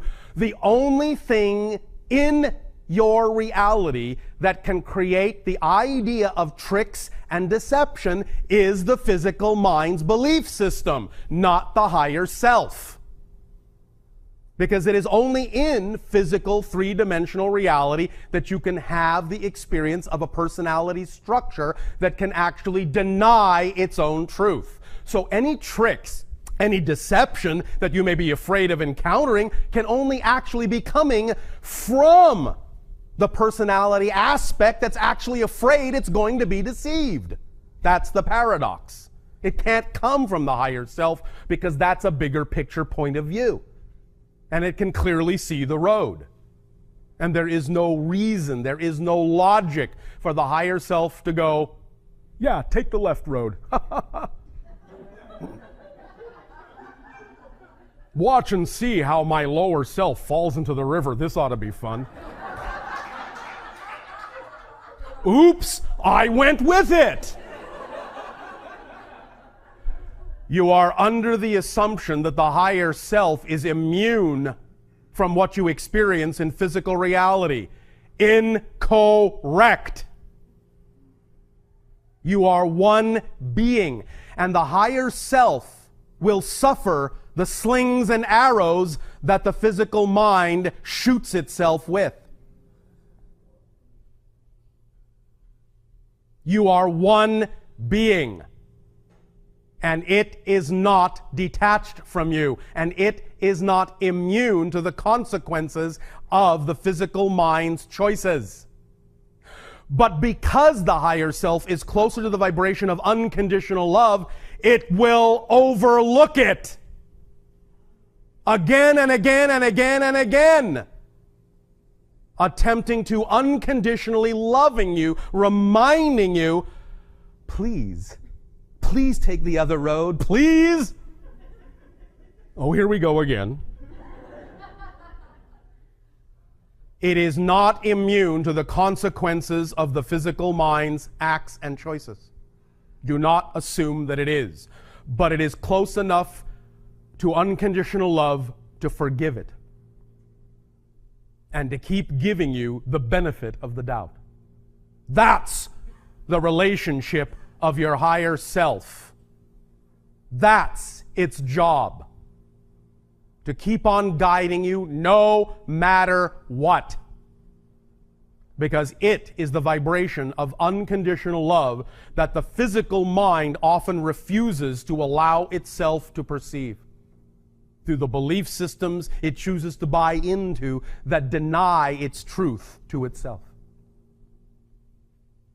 So, higher self says, please, please, please, please know you are loved. Please, please, please allow me to love you. Please, please, please love yourself enough to know you're not alone in this. That you don't have to do it all. That you weren't designed to. You weren't expected to. Ever. Not once. Carry this burden by yourself. Let me be your guide because I am you. Become familiar with that portion of yourself. It is not detached. It is not separate. It is not aloof. It is not in its own realm unaware of what you are choosing to experience. It will also experience it in its own way. But nevertheless, will always overlook it and always urge you forward. Or left, or back, or whatever is necessary. Take a deep breath and let this sink in deeply, deeply, deeply. And allow yourself to at least consider the possibility that you deserve to be on the leading edge of the crest of the wave of consciousness of the transformation.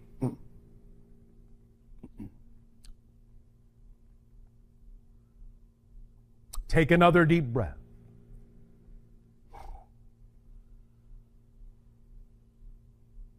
Now, in terms of your time frame, what is the time remaining for the segment of this transmission?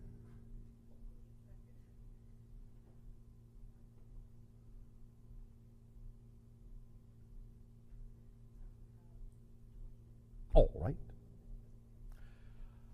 In these 20 minutes, let us move to a different level of understanding of this leading edge and this wave of transformation. As we have said, obviously, wherever it is you decide to position yourself, either at the leading edge or in the wake, there will be consequences commensurate to whatever vibratory gradation you are choosing to reside in. I will now explain and describe one of the effects that is now going on relative to us and others like us with respect to this vibrational wave of your leading edge of critical mass consciousness. Some time ago, in terms of time as you count time, we told you that things would be speeding up, and that if you did not align yourself very rapidly with your true passion, it's not that you couldn't do it later, but that you would make it more difficult to do later because you would feel that you had to hurry up and catch up, and there would be more details for your rational mind to have to deal with and integrate in order for you to match the frequency of the now accelerating leading edge of that wave. Here is another example of what we mean by that, and why it is so important, if you wish to be true to yourself, to really let yourself go to ride that leading edge and not hang back. But again, it's up to you. But here is another effect with respect to us. You must understand, we have an agreement with your collective consciousness. In order for us to be able to interact with you in this way, in order for us to be able to impart these kinds of ideas and this kind of information to you and to share with you and discuss with you these notions, we have to abide by the vibrational agreement we have made. As you accelerate, and I know this is going to get a little bit heady, but follow along. It'll be worth it. As you accelerate, every moment you change, you are creating new parallel realities to go along with the change in you. Because every change is a total change, as we have said. And when you talk about total change, we mean universal change. So every change is a whole new parallel reality. Even if one parallel reality may be only different from another by one atom, it's still a completely different reality. Totally different. And as you change and as you make decisions, you go through, you bring yourself through a succession of parallel reality shifts so automatically, so smoothly, you don't even always recognize that that's what you're doing. But you see, movement itself, the perception of movement of any kind, is actually the perception of a succession of parallel realities. This is one reality. This is another. This is another. This is another. This is another. This is another. And in between those positions were an infinite number of other parallel realities that we have all just agreed to go through together. And so we all think we're all in the same room at the same time, and that nothing much has changed except maybe that it's getting a little bit closer to lunch. But you see, for as many of you as are quote-unquote in the room, there are that many rooms. Literally, distinctly different rooms. And each of you is actually creating that room and all the people in it in your universe, just as someone else is agreeing to create that room and all the people in it in their universe. And those two points of view will actually not only be slightly different as points of view, they will not actually be different points of view of the same room at all. They will be points of view of completely different parallel reality rooms.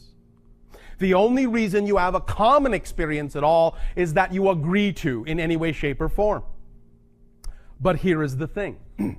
As you upgrade, as you levitate your frequency, as you raise it up and enlighten yourself and create parallel realities, shift yourself to parallel realities that are more representative of that change, then as we have said, certain things will no longer be experienced or perceived by you, because they are simply no longer of the vibration of the new reality you have shifted to. This, we believe, we think, we suppose, we assume, you all kind of get. But what you may not realize is that our agreement with your higher consciousness allows us to interact with you in certain ways on certain levels. But when you shift yourself to another level, you are then allowed to perceive that aspect of us that has made the agreement to interact with you on that level. But if you don't shift to that level, you will not perceive that aspect of us that has agreed to interact with anyone on that level. And as things change, and as the leading edge of your collective consciousness moves forward toward critical mass, a lot of the positions farther down the line in the wake of the leading edge are vibrationally no longer representative of our ability to interact. And so, for anyone staying in those vibrations, we and all such information will begin to unplug and disappear from your reality as we move up the line. That's why we urge you to keep pace with us. Because if you experience that sensation of being left behind, it's not because we're leaving you behind. It's because you're choosing to be left behind. Because we are not in control of this. You are. It's your consciousness determining these different gradients within the collective wake behind the leading edge. We cannot and are not allowed to and are not in control of interacting at those points farther down the line anymore. We have no say in it. When your collective consciousness determines that somewhere far down the wake is no longer vibrationally conducive to the vibration of our interaction with your consciousness in that state, then it is your collective consciousness that is making that reality experience happen. We cannot control that. We do not control that. We are not leaving anyone behind. You are choosing to be left behind if you no longer experience us or information of this nature in those states. That's why we urge you, come with us, come with us. We are always inviting you to come with us. But coming with us means you must change. Because where we are all going, the you have been cannot exist. So we are constantly inviting you to come with us. If you don't come with us, it's not because we have left you out. It's because you have. We don't wish you to.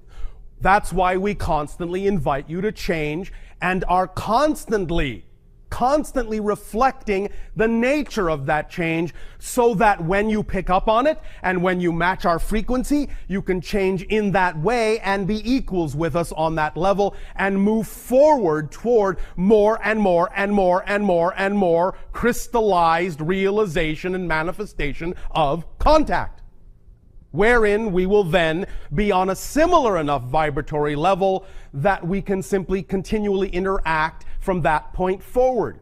But if you don't move forward through what you may perceive to be changes you don't want, you will not be able to actually experience that reality, and you will no longer be able to experience us or anything like us, because we will simply no longer be germane for the gradient in which you have chosen to remain. Ooh, that rhymed. This is the nature of our agreement with your collective consciousness. So it's out of our hands, and that's why we've always said it's completely up to you. Completely up to you. But things are accelerating.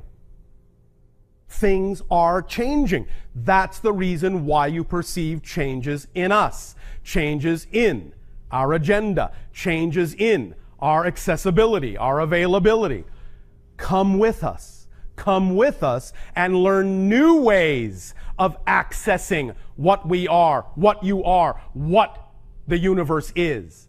And then you will know you are never cut off. You are never left behind. You are never out of touch if you don't prefer to be. But the physical mind may say, again with its rational self, but I want to be in touch this way or that way. But that may not be conducive to the leading edge.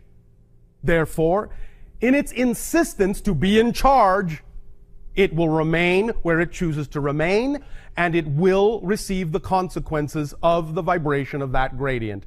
No more, no less. And it can choose to change from there anytime it wishes, but again, it will do so in a different way.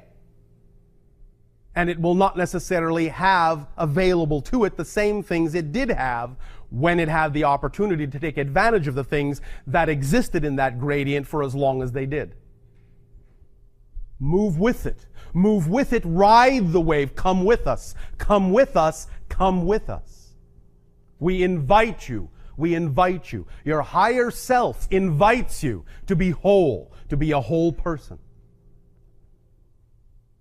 The whole secret to the secret is nothing more than just really being willing to be yourself, your full self, and act like it, and behave like it, and know that it's always in your best interests to do so.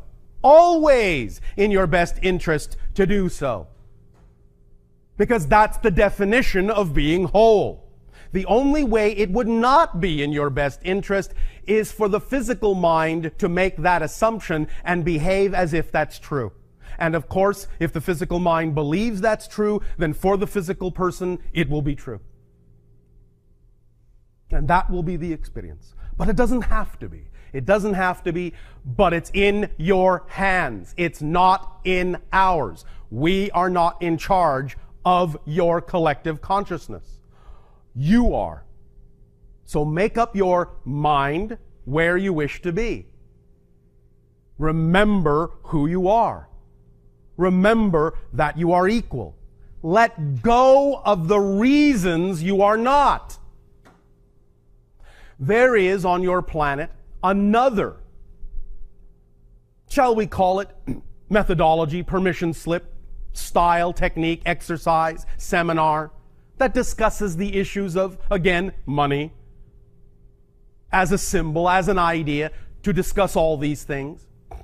And it talks about the symptomologies, shall we say, the signs, the symbols that represent a certain state of being. It talks about the idea of how to recognize when you are in a state of self-victimization. The three main symptoms that it talks about are that when a person is exhibiting a state of self-victimization, they will usually do three main things. They will project blame on others for their situation. They will complain about the situation that they are in. And most paradoxically of all, they will actually justify being in that state of being.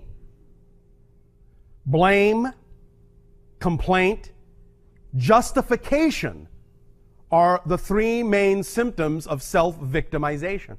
So if your behavior exhibits these qualities, then you will know beyond a shadow of a doubt that's the state of being you are choosing to be in. And that will not be conducive to riding the wave, the leading edge. It will be conducive to finding a spot somewhere in one of the swirling eddies down behind the wake, somewhere down the line where you can go ahead and spin your wheels as much as you wish. Until such time as you're tired of that and decide to start going with the flow. Up to you. We cannot change that for you. We cannot. It is not in our power. It is only in our power to remind you of who you are, and then through unconditional love to allow you to choose who you prefer to be. But there are always consequences to every choice. This is not a judgment. It is not a punishment. It is simply physics. All we are suggesting is that you relax your physical mind and get with the program. It's up to you. It's your program. And we're attempting to assist you by defining in detail what the program is, so that you can have clarity about what you're doing and what you prefer to do. And so you can make choices that are based on that clarity.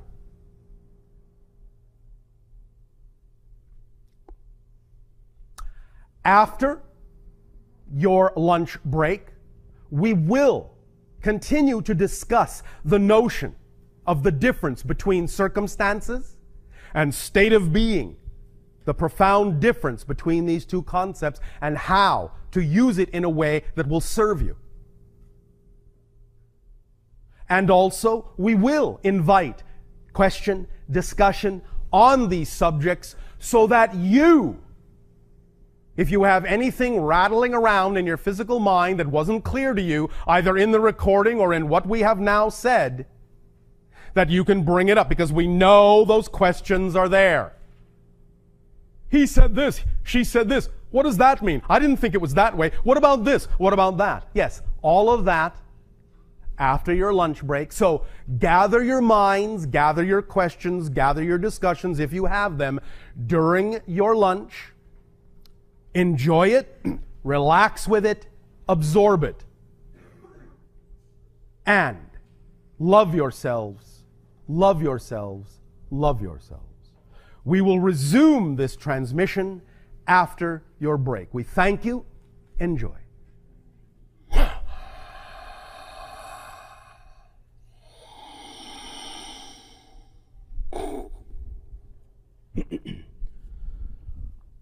How's it going?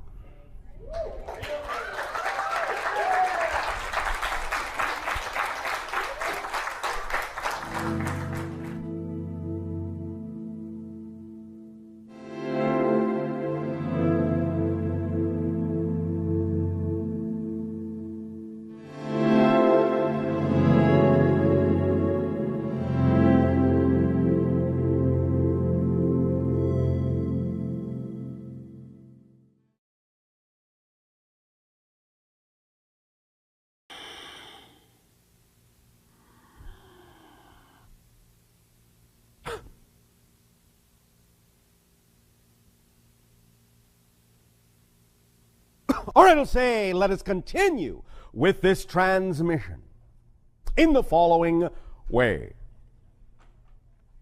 We have discussed along this notion of living in the moment the idea that what you choose your state of being to be is of paramount importance. State of being is the most critical issue Which is why in The Secret it was mentioned that the secret to the secret was simply choosing to be happy. For no other reason other than that is your preferred state of being. Because there is no empirical physical reality, then state of being really becomes the only thing that determines the experience that you have in the idea of physical reality, because that's all it is. It's an experience, it's an idea. That is what is real about it, the experience. But physical reality itself is not real by itself on its own. As you choose the state of being that you prefer, or based on whatever beliefs you have within your physiological mind, personality, structure, as you choose beliefs that determine what your state of being will be, that, of course, is what determines how you experience this idea of yourself called physical reality. Because that's all it is. It's an experience of your own consciousness from a particular point of view, from a particular state of being that generates that kind of an effect within you, that you then call an externalized physical reality.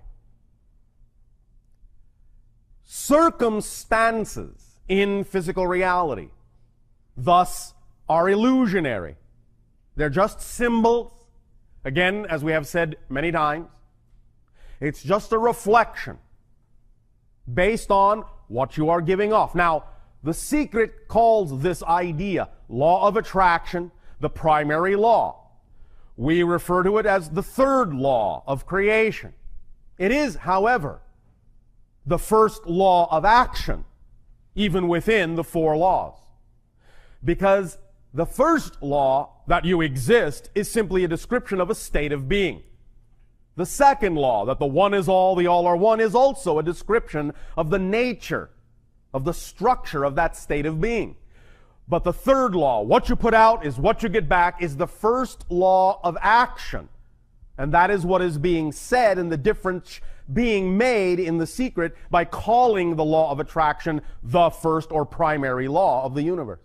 Because it is the first law of action, and it's therefore the first law that actually brings about manifestational experience.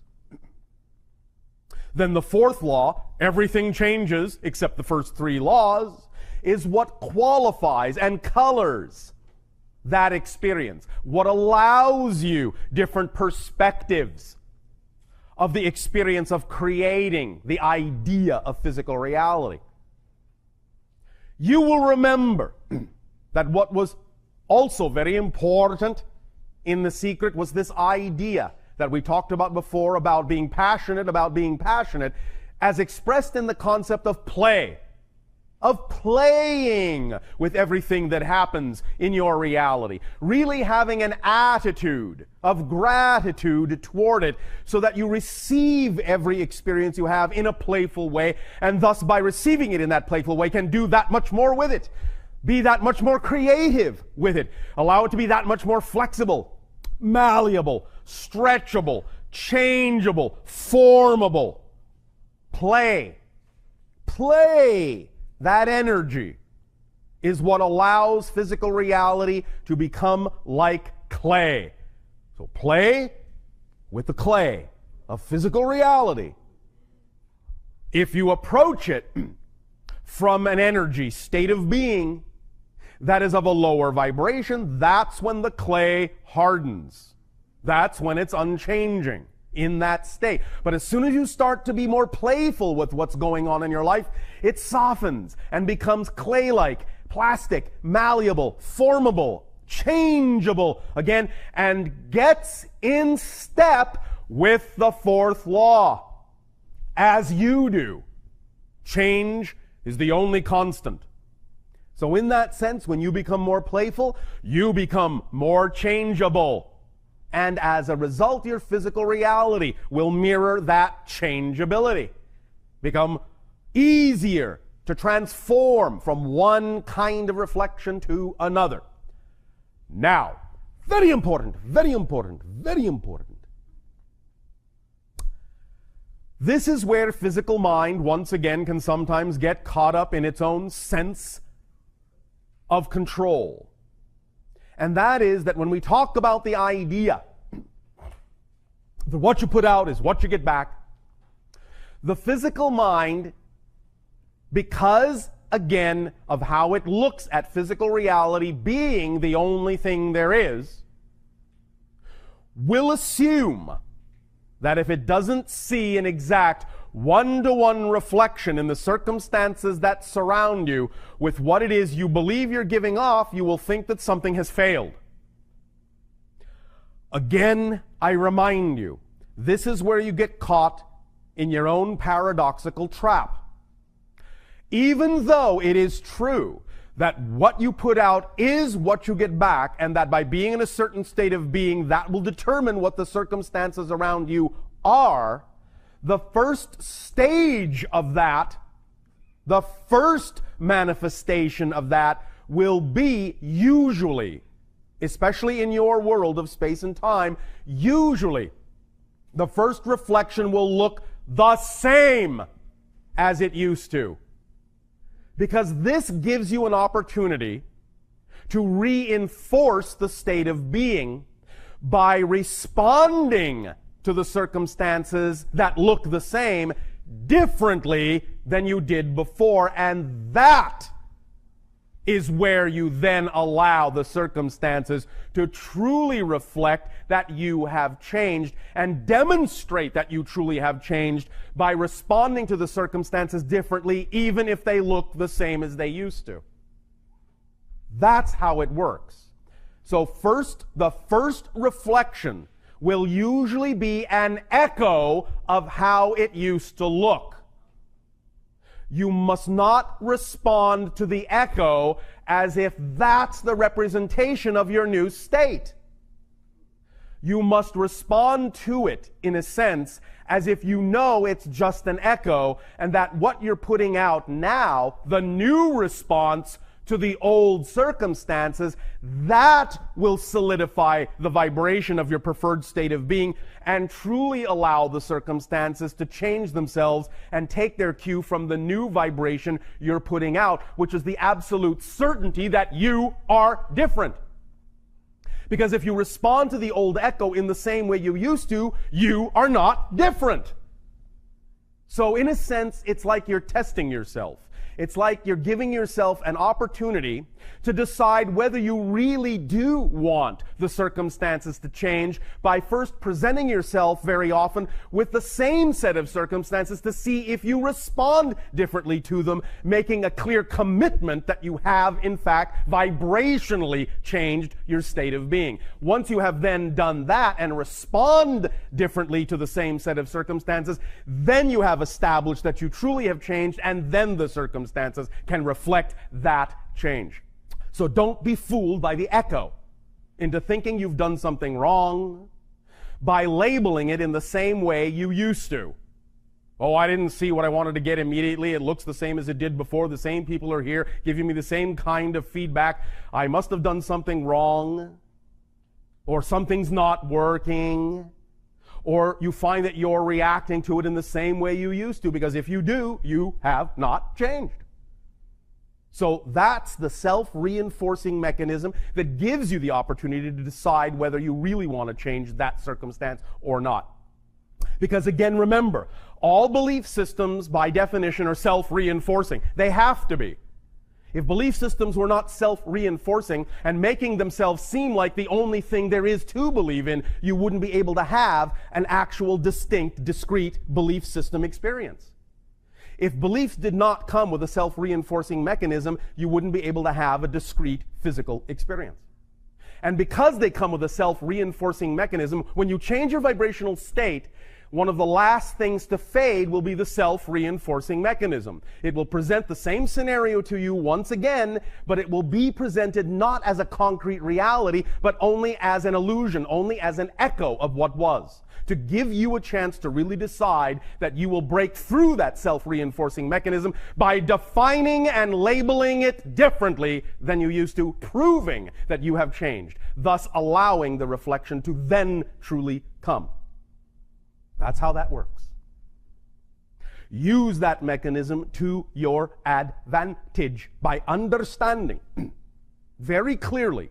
And if you wish to use this almost as a mantra, you certainly may. Again, as we discussed last night, all of these things are nothing more than permission slips that, if you decide they work for you, if you decide they resonate according to your frequency, will simply allow you to permit yourself to change in the way you prefer to. The mantra doesn't do it for you. It simply is a reflection of the belief system within you that says this is what you will allow to give you permission, to give yourself permission to change in the way you wish to. So use this as a mantra if you wish, if it works for you, knowing that you're doing it if you need it at all. And that is, again, the idea, not even so much the statement that circumstances do not determine state of being. State of being determines circumstances. Now, you can use that. However, we would also suggest something even simpler and something even stronger. And that is simply, and the mantra is this: circumstances don't matter. Only state of being matters. And again, listen to the way that this synchronistically translates in your English language. Circumstances don't matter. They do not create materialization. Only state of being matters. Only state of being materializes experience. So, the mantra is, anytime you find yourself doubting, stuck, fearful, because of what you believe the situation is, what you believe the circumstances are, you can, if you wish, use this little reminder. Circumstances don't matter. Only state of being matters. And then choose the state of being you prefer. And then redefine the circumstances from that state of being, so that you can erase the echo and allow the true reflection to then take form from your state of being. Circumstances don't matter.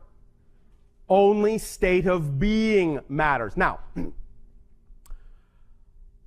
we apologize if what we are about to do with you, to some of your physical minds, may sound, a little cultish. It isn't meant this way.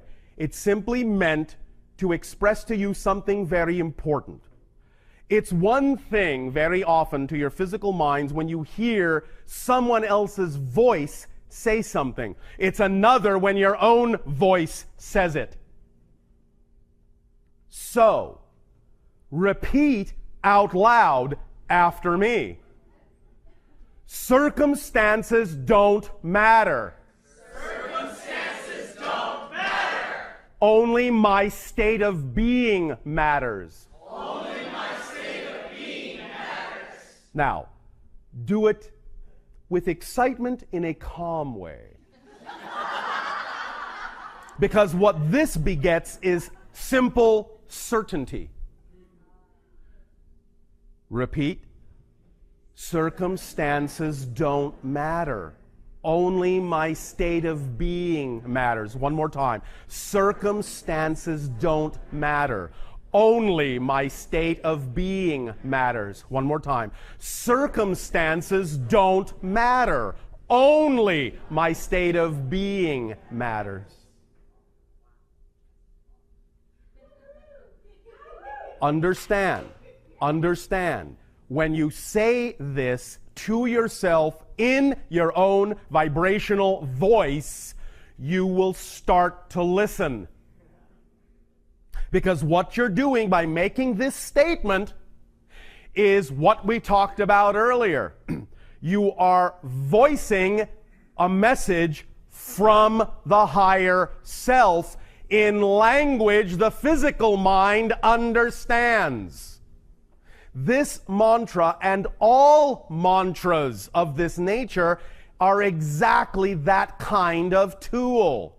It is a way of translating for the physical mind in terms it can understand a communication from the higher self. That's why they're powerful, if you agree that it's a permission slip that works for you. So, anytime you find yourself in doubt, in fear, confused about the circumstances going on, stop. Say to yourself, out loud, no matter how many people might think you're crazy. Yes, of course, yes, of course, yes, of course, you can say it inside your head if you wish to.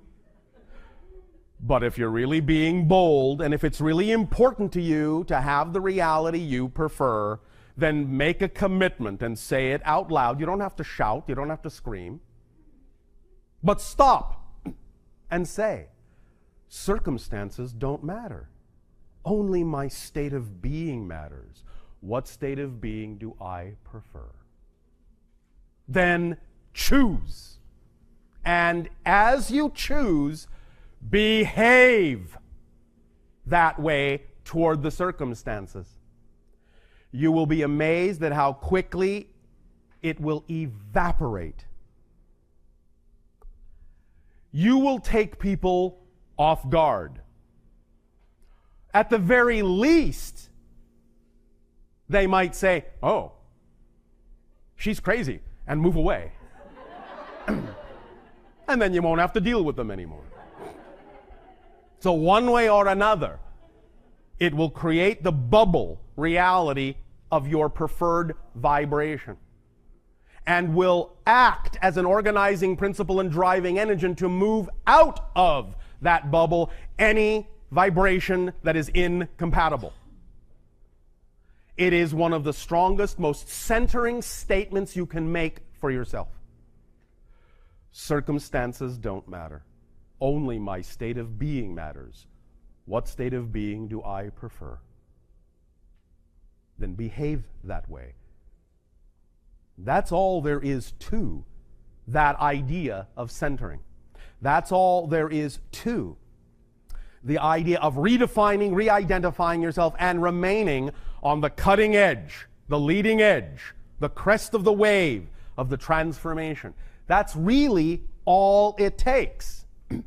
Now, to whatever degree your physical mind's belief system will allow you to believe that is your process to work on, if such a process is even needed. But I guarantee you, if you can truly, as you say, get into the absolute certainty of that statement, if you can truly understand that it is a true message from your higher self in physical mind terminology, and you truly pay attention to it, don't just get caught up in rote repetition until your voice becomes a droning thing you no longer hear.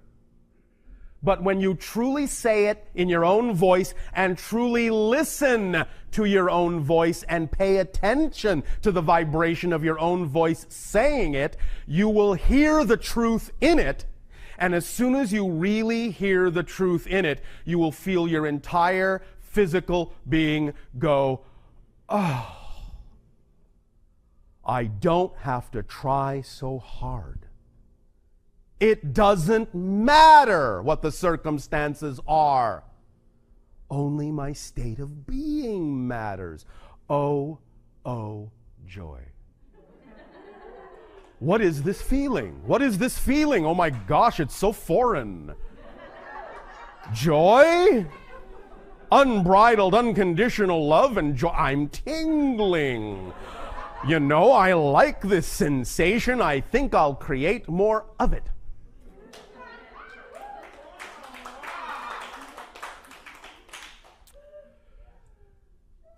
Now, then,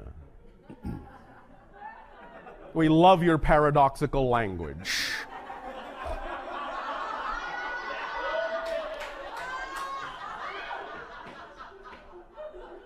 No wonder you're so confused. Now then. Now or then?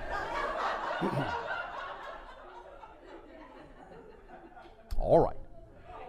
Here and now, let us have sharing with questions if you wish. Yes. All right. Organize how you wish.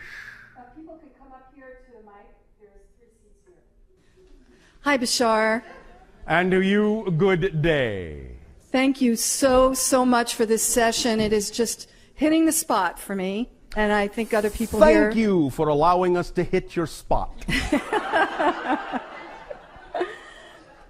I'm really resonating with so much of what you're saying, and the issue, I just want to share where I'm at and my state of being at this time. All right. And some of the joy and other things I'm dealing with. So my organization, Create Now, yes. which helps troubled youth through the arts, is exploding in many different ways. All right. I'm touching people around the world. I'm getting top media exposure. I'm getting recognition and awards for my work, and I'm sharing the secret with many of the troubled kids that I'm serving. May I ask you to stop right there for a moment? Sure. Listen to the tonal quality of this recitation. You can tell just by listening to the way you are inflecting each of those statements that eventually you will arrive at a but. Yes, I understand. In other words, each of those statements unto itself should be a definitive statement with an absolutely energetic definitive stop that has nothing to do with leading to a but. Yes. And that's the difference in the state of being you need as opposed to the state of being you're creating. Thank you. That's wonderful. So it should be, I'm experiencing all of this joy and recognition, and I'm thrilled. Yes. Are you? Yes. Thank you. Thank you for reflecting that to me. My pleasure. The challenge I'm having is yes. that it's all right to acknowledge the challenge as long as it is definitively different than the recognition of what you are not challenged by, so that they are not interlinked and connected. You follow me? Yes, and I'm... So that you recognize that it's two different states of being, and you can deal with it as such. Yes. So very good. Your challenge is? I'm not getting the material abundance that I need to live a comfortable life. A comfortable life. And which means what? Well, the primary issue is I have my basic needs fed at the moment. Basic needs, all right. Room and shelter and food and whatever. Maybe you should expand your definition of basic needs. Yes, and my other basic need is I'm driving a 14-year-old car with no air conditioning. Yes. And it's very uncomfortable. All right. And I've been using The Secret for months I see. to what? feel the excitement of having my dream car, which would be a Prius. Yes. I'm feeling it. I'm visualizing it. Yes. I'm pretending I'm having one. Have you gone to the car dealer? I've sat in one. I've been hesitant because my credit is not there, and normally the car dealers won't let you take a ride unless they go through a credit check. Normally. Yes. You see, that's where you're at. Well, normal. Uh-huh. What's normal got to do with what you prefer to be? This is where we hearken back to the example we gave before your lunch break.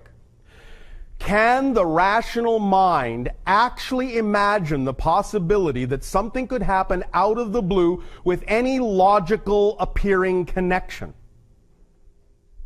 Yes. Can you imagine the car manifesting without your rational mind having to figure out how it would normally have to happen?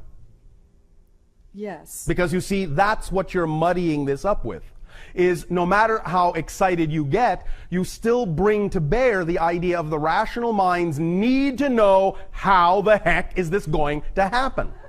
Right, and that's why I related so much to what you've been saying about this idea of control and letting go and letting the higher self control it. Yes. And I appreciate that so much. Well, all right, then, if so, use it. And start today by allowing yourself to recognize that circumstances don't matter. So anything that you now have labeled or mentioned that is in your physical mind's estimation a circumstance connected to the manifestation of the car, let the circumstances go. The circumstances don't matter. Only the state of being does. So if you are willing to simply be the state of being of someone who has the car and absolutely forget about how that's supposed to happen, then you will allow your reality to attract that idea. But that's not what you're doing.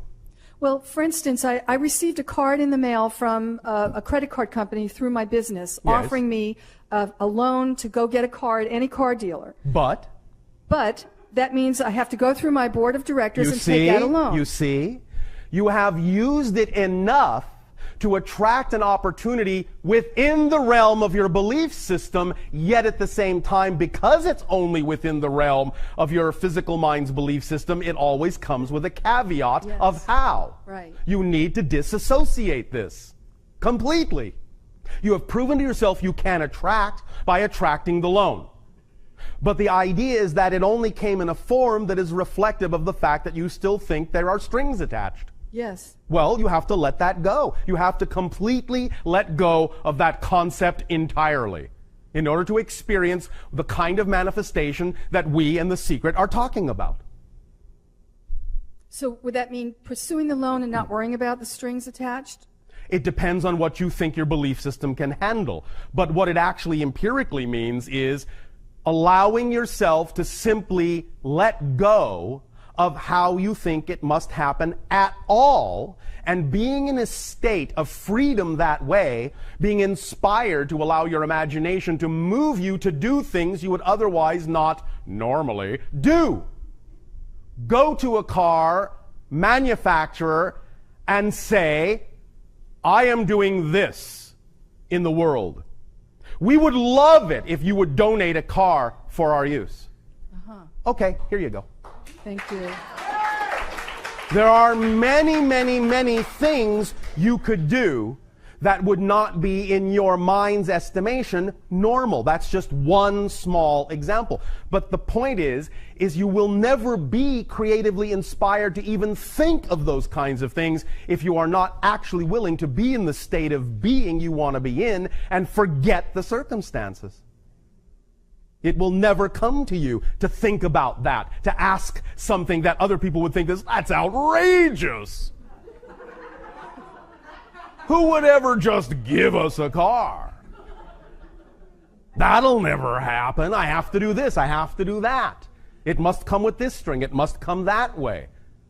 You have to let all of those assumptions go, because that's all they are. They are assumptions.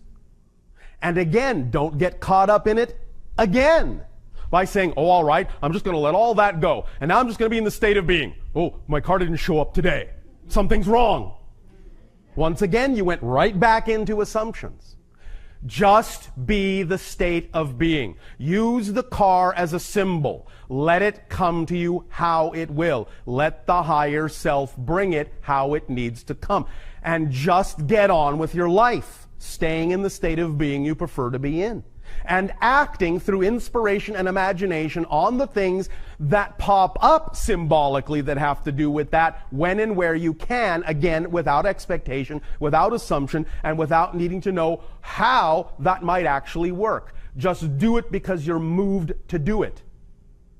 So if you happen to be in that state of being, and you happen to be walking down the sidewalk, and you happen to be walking past a car dealership, and walking past the dealership reminds you of the joy of being in that car. Present tense, not future, present tense. The joy of having that car, then that joy could inspire you to suddenly turn on your heel, run up the driveway, walk into the showroom and say, give me a car. I deserve it, and this is why. And just see what happens. And even if it doesn't happen the way you think, starting to behave that way will get you into the habit of being in the proper state where anything can happen. You need to loosen up the structure that you have imposed upon how you think you need to go about doing this, so that you look a little bit crazy. It's all right. Be a little bit crazy. It's all right to be just a little bit crazy. Because you see, if you're just a little bit crazy in just the right way, people just say, she's creative.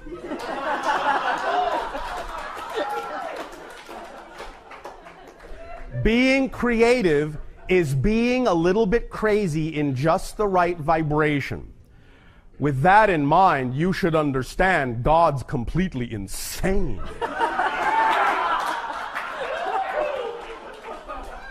Who else but an insane being would think up your planet? Oh! But who else but an insane being would believe that unconditional love and unending ecstasy and joy are also normal? But that's the reality. All that is.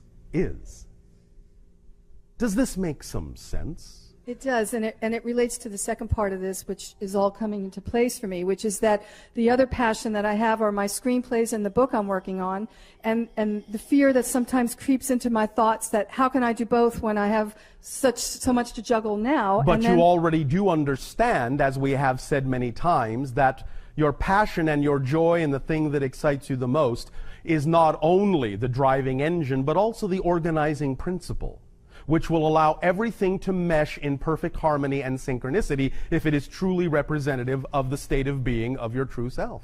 So there is, again, no need to worry. What's the word? How is all that going to fit? It just will. Thank you so much for reflecting that to me. Thank you. Thanks so much, Bashar. You're awesome. I know. We know that when we say, it just will, that there are still portions of your physical mind going, I can't accept that, it's too vague. In this case, vagueness is your friend. Relax your hold, the stranglehold that many of you have on how things need to happen, and allow your higher self to do its job. The phrase, it just will, is the physical mind's translation of the higher self's message, I've got it, relax. Thank you. Hello, Bashar. And to you, good day. Thank you. You were talking about permission slips and methodologies. I was. Yes. A long time ago, I heard a ramp the tape saying that pyramids were an amplifier. They enhanced one's ability to manifest. And I was wondering if it's just a permission slip. Everything is just a permission slip. That doesn't mean that that's not what those things do, because you have created them to do so as a reflection to you that allows you to be who you are. It's, remember, not this or that, it's this and that. Spiritual growth is the product of including all the definitions and recognizing that all the definitions are true and not excluding anything. And just getting that to work for you. So yes, pyramids are like amplifiers. They're like focusing lenses for electromagnetic energy. Yes, they do that. But they are only an idea in your consciousness. So who's actually doing it? You are. Because there is no physical reality. When you say the pyramids, you're talking about something as if it actually existed outside your consciousness. Just because it's made of stone and has been around for thousands of years doesn't mean it's outside your consciousness. Does that make sense? Perfectly, thank you. Thank you.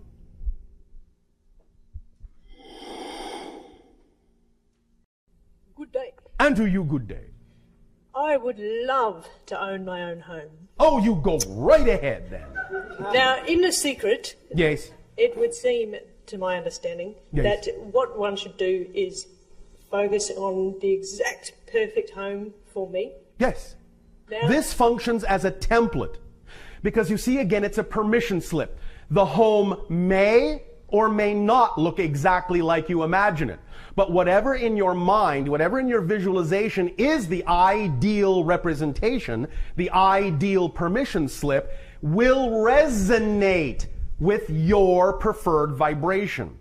And then the higher self will bring you the idea that actually is representative of your true high frequency, even if it's a little bit different than what your physical mind was capable of imagining. But it still functions as a template to get you on the right resonant frequency. That's what it's for. So if you use it, imagine it in all the details you can, perfectly as you can, it will get you more excited because it's more representative of what you believe you want. And by getting more excited, you will then attract exactly what will really serve you.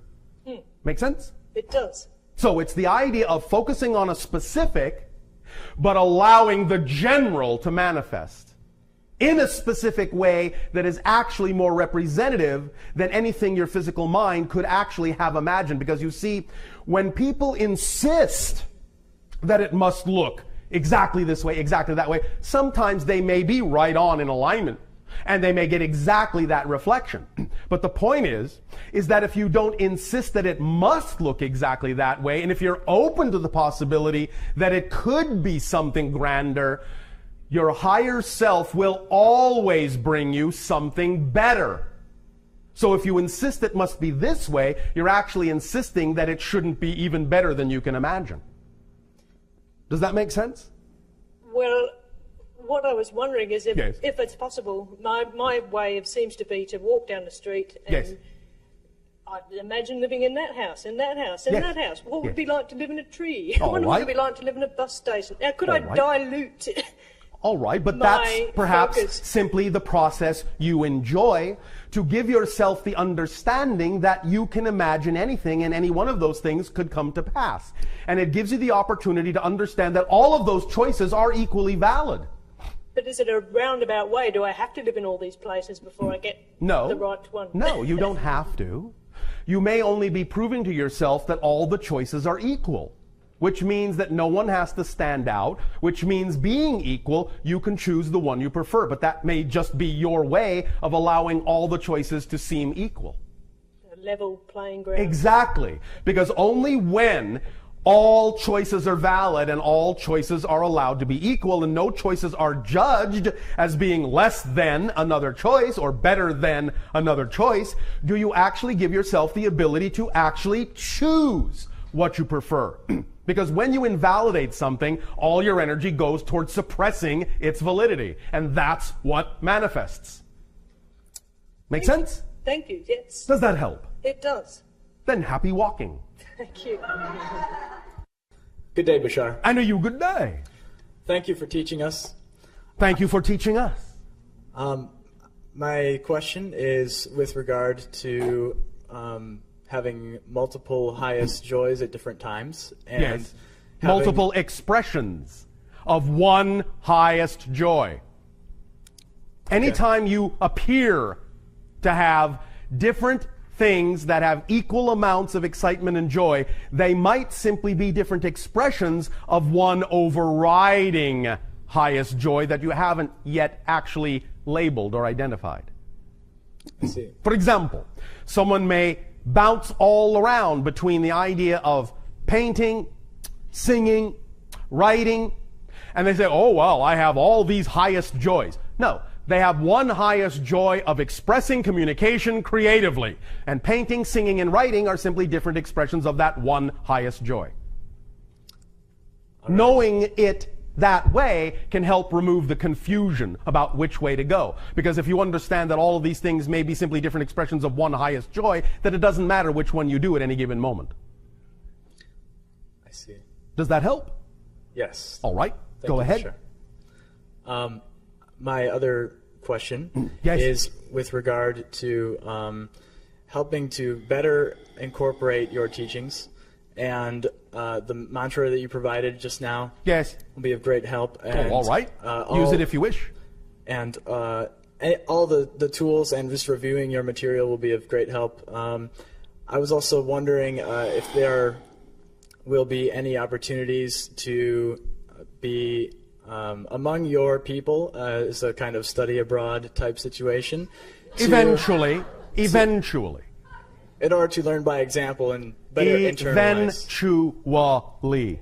Okay. Somewhere before your year of 2033.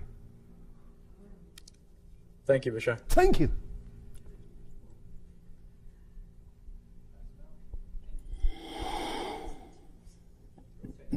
Hello, Bashar. And to you, good day. So good to talk to you. And you as well. I've got two quick questions. The first one is, I'm facing a challenge right now. Oh, congratulations. I know it. Thank you. And it's really... exciting? If you say so. Thank you. Do you say so? No, I don't. Oh, all right. Your choice. It's, I'm... I'm trying to quit smoking, and I'm Trying? really trying. I see. And I'm on these pills that help suppress the cravings, and those have helped a bit. All right. This is the first time that I've really decided and committed. Yes. And so I'm down. I've gone down, and the latest one is I got down from 12 to 3, and then I got down from 3 to 1. Yes. And then I went up again to 3. All right. And the cravings just take over my body, and I'm just like, I can't think unless I... Oh, all right. Would you like to do a completely thorough detoxification of your body? No, but I'm willing. No? There's that like wonderful paradoxical language again. No, but I'm willing. No, but yes. Yes, but no. I'm just, being honest. It thank you. Doesn't sound like fun. However... Let me ask you. Yes. Why are you uncertain about being willing to do a detoxification if the detoxification might remove the craving? Because it sounds like it won't feel good. Why do you think that?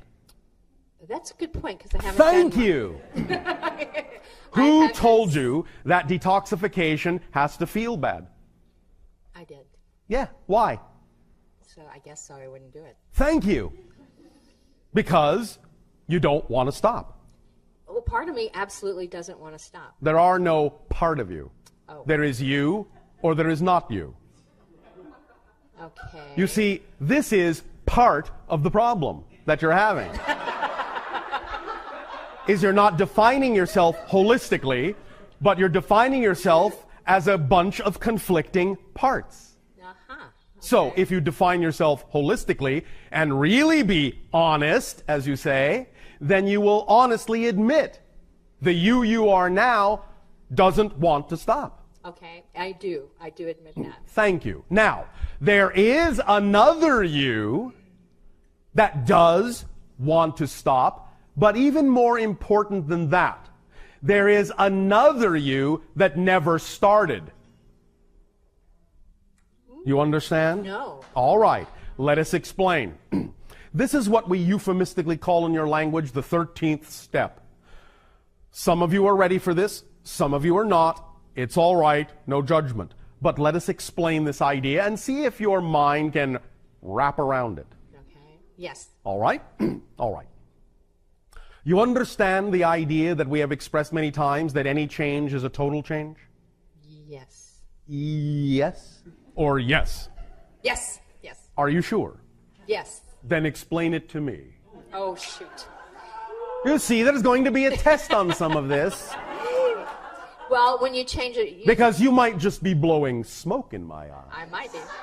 When you change something, you've said it's a total change because it shifts it from one thing to another. What does that mean? What do you mean one thing to another? I'm busted. Thank you. Very good. Thank you for being truly honest. Here's what we mean. Imagine, in your mind's eye, a blue cube. Do you see it? Yes. All right. It has 6 blue sides. Yes?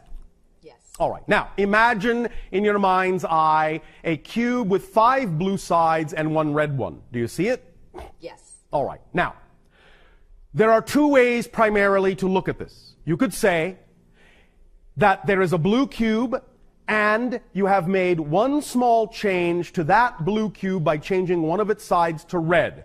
But it's the same cube with just one small change, a red side.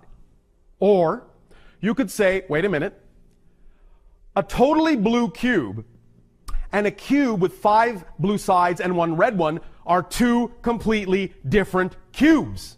Yeah. Completely different cubes. One has nothing to do with the other. They're 2 completely different cubes, 2 completely different realities, 2 completely different universes unto themselves, each with their own qualities, intact, having nothing to do with one another. You follow me? Yes. So, when we talk about the idea that every change is a total change, the idea is that if you take one thing, you can think you're making a small change in that thing, or you can realize that if you change anything, you've changed the whole thing to another thing altogether, in another reality altogether, with its own unique qualities having nothing to do with the cube that was there a moment ago. You follow me so far? Yes. So, this also is done with yourself as a personality. You must understand that what you are as a person, what you are as a personality, is an artificial construct. It's a temporary mask that you're projecting with your consciousness. You follow me? Yes. All right. So the idea of the urge to smoke, the craving, that exists as a component in one personality equation. That personality equation is one person, a whole person, a complete person unto herself in her own universe. Yes. Now, there is also the idea that if you don't smoke, then there is also a universe for that person. A person who has quit smoking is its own idea. And one of the qualities of that description, one of the qualities of that equation is you are someone who used to smoke. That's a description unto itself. Yes. There is also another reality of a version of you that never did smoke. Ever. And so, that person cannot have cravings because they never started smoking. You follow me? Yeah. All right. Now, the way to be that person is to understand the following notion. There is only here and now. You follow me? Yes. This is all there is. There is only one moment in creation. So, anything you think of as a different moment, a different reality, is actually the same one moment from a different point of view. Yes. All right. Now, so you could say, all right, there is a version of me that does not smoke. And in understanding that everything exists only in the now, then you also understand that the concept of the past and the concept of the future are just illusionary. Yes. You follow me? Mm-hmm. All right. If you know that the past is illusionary, then you must also follow the next chain in the logic, which is the past does not create the present. Instead, if you only exist now and the past is an illusion, it's the present that creates the past. Every single person that you choose to be at any given moment has her own past, her own unique past, different from any other version's past. So if you choose to be a person that does not smoke now, you can also recognize that that person now must, by definition, have a past wherein she never did smoke. And that's why she doesn't smoke now. Wow. Yes. So I have to convince myself of that. Yes. But you see, it's not just a matter of convincing. It's simply a matter of recognizing what the actual nature and structure of existence actually is like. Because once you understand what I've explained to you, it will make total sense that what you define yourself to be now actually creates a new past for that new person. It has to. Because in a space-time frame reference, in order to be whoever it is you're defining yourself to be now, with respect to the idea of causality as you believe in it in space-time, to be who you are now, that person has to have had a specific kind of past in order to be that person, because you believe that the past creates the present. So use that belief to your advantage by knowing that if you change the person you are also allowing yourself to change the past that will then allow you to be the person you want to be in the present. By becoming someone who never smoked, and therefore why should she have cravings? She never smoked. When you are that person, the cravings won't exist because they're not a part of the equation that makes up the definition of who you are as a person, because they never did. Does this make some sense to your mind?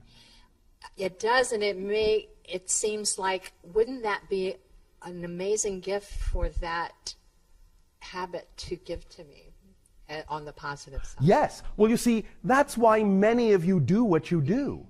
Remember that because of the kind of reality you have created, and the kind of detachment that you have created, and the kind of forgetfulness you have created for yourself about who you really are, you are still very, very clever and creative beings. And very often, if the only way to find out what you are is by finding out what you are not, then that's the way you'll do it. And so sometimes you will choose paths that would seem to be negative and detrimental and destructive to you, so that you can finally get to a realization that really isn't who I prefer to be.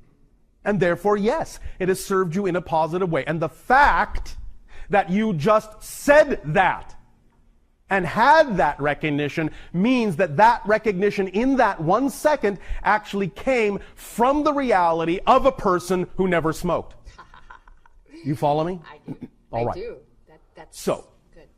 mull this around, see if that works for you, and if it does, go forth in that state of being. Why? Because circumstances don't matter. Only my state of being matters. What state of being do I prefer to be? And I can't just be somebody who smokes one cigarette and get You through can. Yes, you get can. through the transformation. That is an equally valid idea. Yes, yes, yes. That's an equally valid idea. Many of you have known of people who have drank and smoked and partied all night long and lived to be 100. Yes. And you go, how do they do that? Because they absolutely believe, absolutely are aligned with their belief system that they can do that and live to be 100. So the only question to ask yourself is, do you actually believe that you can have one cigarette every so often and also still go through the transformation in the way that you prefer to? No, I don't. There you go. There you go. So you have just revealed to yourself what the actual definition of the state of being is that you actually prefer. And so if you prefer that, suddenly the things that to the other you might seem onerous, such as a detox, to the new you will seem exciting, and you can't wait to do it, because it's going to be fun, and I'm going to learn so much by doing it, and I'm going to feel so great when I do it, and it's going to be so much fun, and I'm going to have so much help, and it's going to be exactly the right place at the right time, and oh boy, I can't wait. Because that's the you prefer to be. Make sense? Yes. So remember, you cannot perceive what you are not the vibration of. Things are invisible to you when you're not in the proper vibratory state. But when you are the person you prefer to be, things that used to look one way to another you will look differently to the new one. So the you that says, well, that's going to be difficult, it's going to be unpleasant, that's the old you talking. Right. It's not the new you talking. So when you truly choose to be the new you will see things in a different way. And you will experience things in a different way. You have sayings on your planet, don't you? Yes. One man's meat is another man's poison. Yes. Well, where do you think these ideas come from? The state of being utterly determines how you actually experience your reality. It has nothing to do with the thing itself. A detox is neutral. It's just a thing. It's just a circumstance. And what do we say about circumstance? They don't matter. They don't. Only the state of being matters. And that's what will determine how you experience the circumstance. Positive meaning in, positive effect out. Negative meaning in, negative effect out. Law of attraction. Third law of creation. What you put out is what you get back. Detox, label it positive, label it negative. The very same thing can go both ways. It can be the worst experience of your life. It can be the best experience of your life. It depends on where you are coming from. Make sense? Yes. Does this help you? Yes. Thank you. Was it good for you? It was just as good for me. Thank you. Thank you. The other quick question that I have is, as a channel, you know this, I've been writing a book on world peace for 15 years. Yes. This is something I want to understand about that process. When my guides and unseen friends who are collaborating with me on this download a concept to me, and I just, in a sense, take down the download, right? Then I go to my computer and I start to create an article out of it, right, for the book. As I start to enter it, then I see that things are in something here and there is not in the right place, so I change it, right?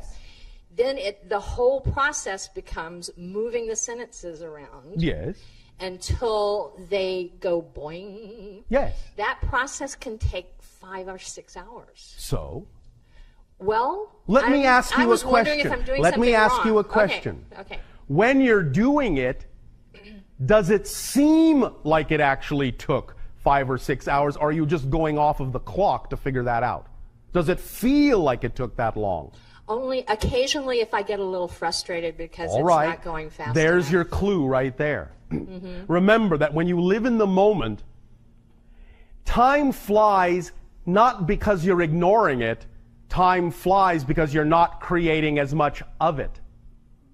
So when you live in the moment and what you're doing is fun, and you have fun with what you're doing, it will not seem to take very much time because you're not creating so much time in which to do it. When you get frustrated, you're falling back on your negative belief system and bringing up details that require time to look at in your processing. So, when you allow it to be a more holistic thing, time will collapse, you will not create as much of it. It will not matter how long it seems to take, because to you it will only seem fleeting. Nevertheless, if suddenly you find yourself getting frustrated and it feels like it's taking more time, then that's exactly the moment to stop and deal with the frustration itself and not keep going, because the writing has now been the process that put you in touch with what you really need to get in touch with, why you're frustrated. So that you can examine your belief system and then holistically come back into a state of being that will then allow you to collapse time again and continue on with the project. And being the synergy. Yes. The synergy and that's collaboration. You see, your friends are not just downloading data. They are downloading energy that allows you to go through these processes so that you will actually be a better downloader. You follow me? They are clearing out the blockages. Just like a detox would. I thought they were teaching me the concept by having me have to come up with it. They are, but they're giving you energy that urges you into those positions so that you have to face those issues. And when you face them, you're clearing out the blockages. Oh, that's nice. Well, yes. They're working with you on many different levels. All of you. They work with you on many different levels. Not just the level your physical mind thinks it's being interacted with upon. It's being interacted with upon many, many, many levels. And that's the result of one of the interactions. Coming to that point, coming to that realization, coming to those recognitions is the result of conversations you don't hear with your ears or your head, but conversations you hear with your heart, which is actually the seat of the soul. And it is from the heart that your mind ought to be taking directions, not the other way around. Make sense? Yeah. Does this help? Yeah, I just thought they were making me understand the concept, like where it becomes second nature. Yes, that's what I'm saying. By having to move it all around, because then too. I'm co-creating. Yes. And understanding. It's a and collaboration on many levels. Yes, not just this or that, this and that. This and that. This and that. If you want that to be another mantra, so be it. This and that. Not just this or that, this and that. Yes, thank you. Circumstances don't matter, only state of being matters, not this or that, this and that. Wonderful, thank you so Thank you. much. Thank you. You see, this is part and parcel. And why The Secret is so good for you as a product is because over 23 orbits of your planet, we have discussed with you, and many other beings have discussed with you for a long time, many different kinds of approaches, many different kinds of perspectives, many different kinds of so-called downloads or products. The fact that things like The Secret put them all in one place so that you can constantly be reminded of all the different tools, all the different permission slips, all the different downloads, all at once is what it's all about. Because very often, again, because of your choice to compartmentalize yourself, you'll remember one thing we may have said and completely forget to add the second, third, fourth, fifth, and sixth, and seventh things we said to be able to use it as one holistic permission slip. So the idea of always remembering to add all the principles, to always look at life from all the principles that have been talked about is the key. To look at life and experience life holistically, remembering all the points of view that are germane for your particular vibration, instead of just attacking them one at a time and wondering why they don't seem to work. Because you're not supporting them with all the other things that go along with them. You're not looking at it holistically. All right? All right. Good day, Bashar. And to you, good day. Oh, thank you. First, I would just like to thank you, an infinite amount of thank yous for your guidance and teachings. Oh, all right. We'll wait until all of those thank yous have been processed. Great. An infinite amount, you say. All right. Yeah, yeah. This may take no time at all. Go ahead. You have made mention before that before we start discovering other planets and civilizations on other planets, we have yet to discover many things about our own planet. Yes. Are you referring to how at one point we believed our planet to be flat, then we discovered that it was round, and that right now we believe it to be solid, where in fact it is hollow? Well, that's one aspect of this, but what we were actually specifically referring to in those dialogues was the idea that before you can actually really learn to communicate with other civilizations, it's best to learn to communicate not only with your own, but also with the other civilizations that exist on your own world, the other cultures, such as dolphins and other animals and trees and other people of that nature. To learn how to communicate with them will go a long way toward helping you learn how to communicate with other civilizations among the stars as well.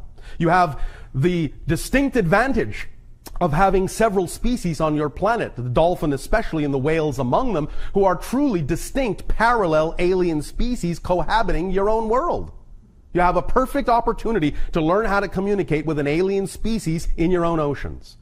Learning how to do that will go a long way toward opening up dialogues with beings from other planets. So can you confirm reports that there is an advanced civilization of people living inside of our Earth who would be descendants of ancient Lemuria and Atlantis? Yes and no. Okay. This and that. Because many of your people take that with their physical mind too physically literally. No, there are no hollow spaces in the earth containing physical civilizations. Yes, there are inner dimensions inside the earth, so to speak, vibrationally, which, if you entered them, would appear to be physically inside your earth, but are in other dimensions that contain advanced civilizations. Yes. Have you been there? Yes. Can you describe it or describe Which one? the differences between our civilization on Earth Yes. and the civilization inside? The temperature. What I'm saying is, which civilization inside? You're talking about multidimensional levels with multiple civilizations. I'm unfamiliar with the different civilizations. Can you pick one? Yes. You will find that what you have referred to as Lemurian does exist still in another dimension connected to the vibration of your Earth through various dimensional gates, because they still act as a vibratory guidance system that permeates into your dimension and, in a sense, urges you or invites you toward relating to nature more strongly, more naturally, because they did so intuitively and instinctively without the idea of so much of what you now call modern rational thought. And in that environment, in that dimension, it's very much like it used to be on the physical earth when they inhabited it, which is, in that sense, tropical, humid, thick, dense, very dense atmosphere, almost fog-like in that sense. And there is a reason for this that we will get into at the end of this transmission that has to do with the importance of water. But it is through that connection of water that energy permeates into your dimension through the oceans and into the land, and invites all to dive into the ocean, dive into themselves, dive into nature more deeply. So they are still interacting with you in certain ways, but it is not literally physically inside the earth. It is interdimensionally inside the earth. Does that help? Yes, it does. And our belief system supersedes everything. So does this mean that the food that we eat, the toxins that we consume, are secondary to if we choose to believe that they are not toxic? Yes, but how many of you really need to spend time changing your belief to overcome what most of you have agreed to chemically believe is true, as opposed to changing your belief by simply changing your behavior and eating better food? That's the question, is in what way do you honor your belief system along the path of least resistance? For example, yes, of course, it is absolutely possible, and several people on your planet in your history have done this. It is completely possible to erase the effect of gravity and levitate. Of course it is. But the general agreement of playing the Earth game puts those kinds of things for most of you on automatic pilot, so you don't have to think about it, because that's not always really representative of the theme that you're playing out. And so you don't have to think about whether or not you're stuck to the ground. You simply agree that gravity exists, and you abide by it generally for most of your life. If it is really important for the person that you are to shift your belief system in such a way that you cancel the effect of gravity or cancel the effect of the toxins, then yes, by all means, you can do that. But you have to make an honest determination as to whether or not it's really necessary and really representative of the path of least resistance. Because it may be simply easier and more apropos for what you're doing to simply change the behavior than change what you call the laws of physics, which can be done. But most of you don't need to bother to do it that way because there are so many more easier ways to do it. Does that make sense? That makes sense. And the easier ways to do it are usually representative of where the real process lies, in your beliefs and in your behaviors. Some of you will find that from time to time, when you do align yourselves completely, that in those moments you may immediately supersede all those typical notions. And in that moment, things that normally might cause detrimental effects will be completely neutralized. That certainly also has happened on your planet. Your doctors call them miracle cures. You follow me? Yes. So, yes, absolutely it's possible. The only question is that what you really need to express your path of least resistance? It's up to you to decide, but you must be honest about it, rather than fighting what you might turn into an uphill battle, attempting to overcome something that does not need to be overcome to actually prove your theme out. Make sense? Makes sense. Thank you. Thank you. You're the bomb, dude.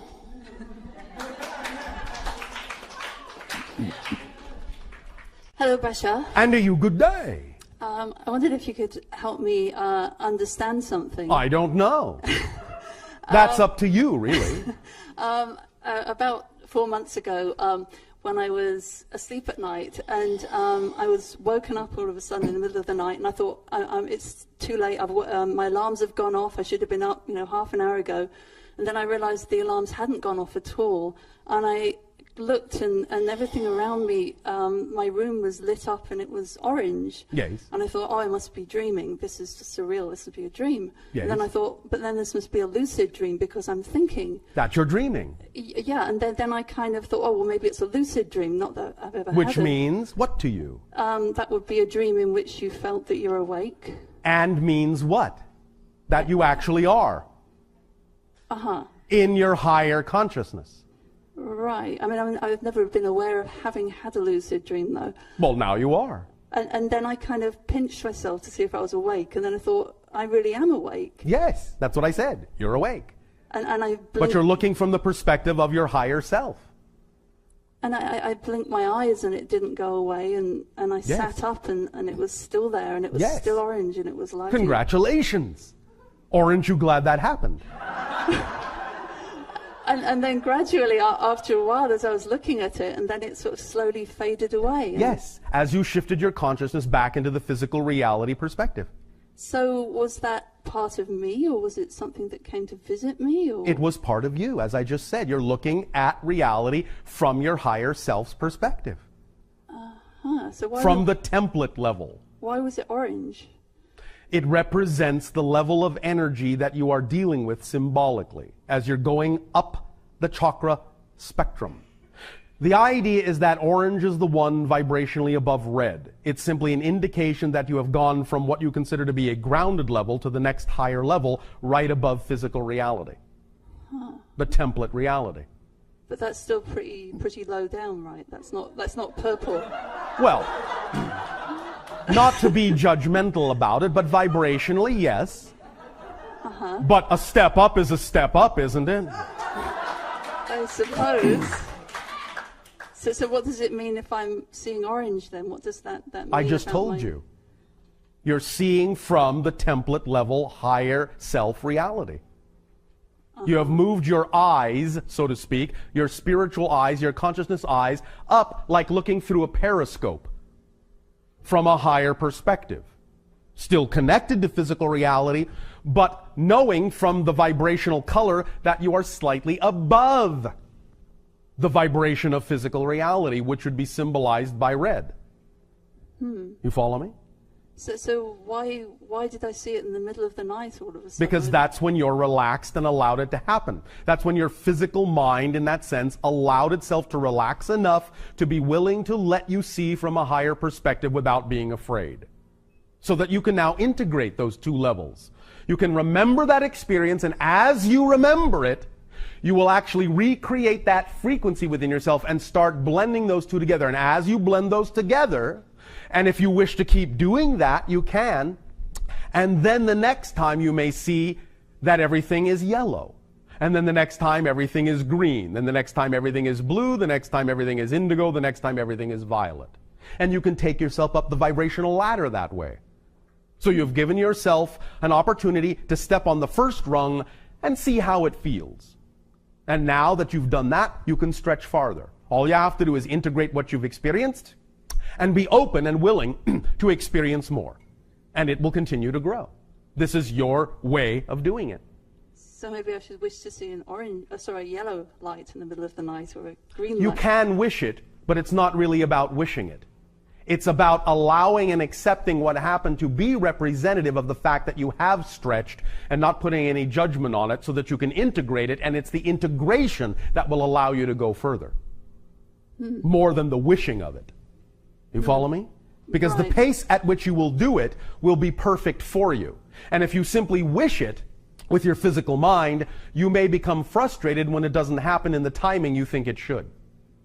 So I would relax the wishing and simply have more allowing, knowing that that's where you're going. Okay. All right?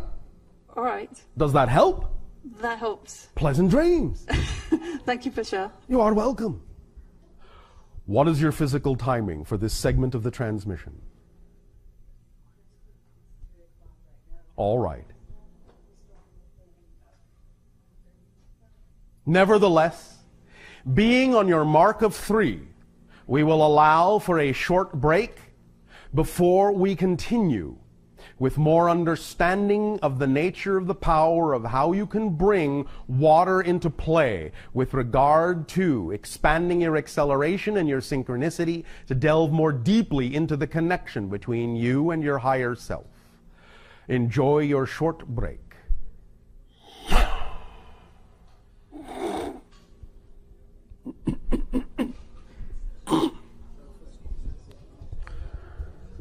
How's it going?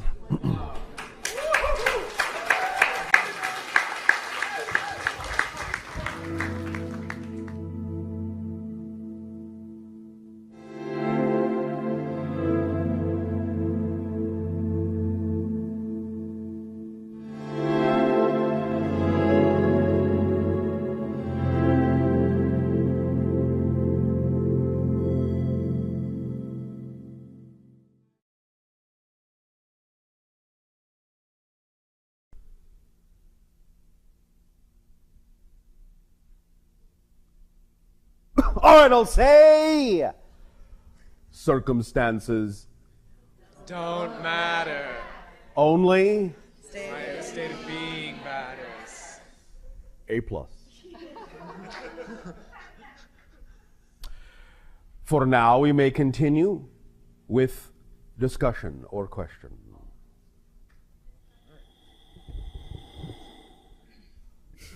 Greetings, Bashar. And to you, good day. Good day. So, I have a very specific question for which I'd like to go through some background, and you may stop me at any time. Stop. Take you at your word. All right.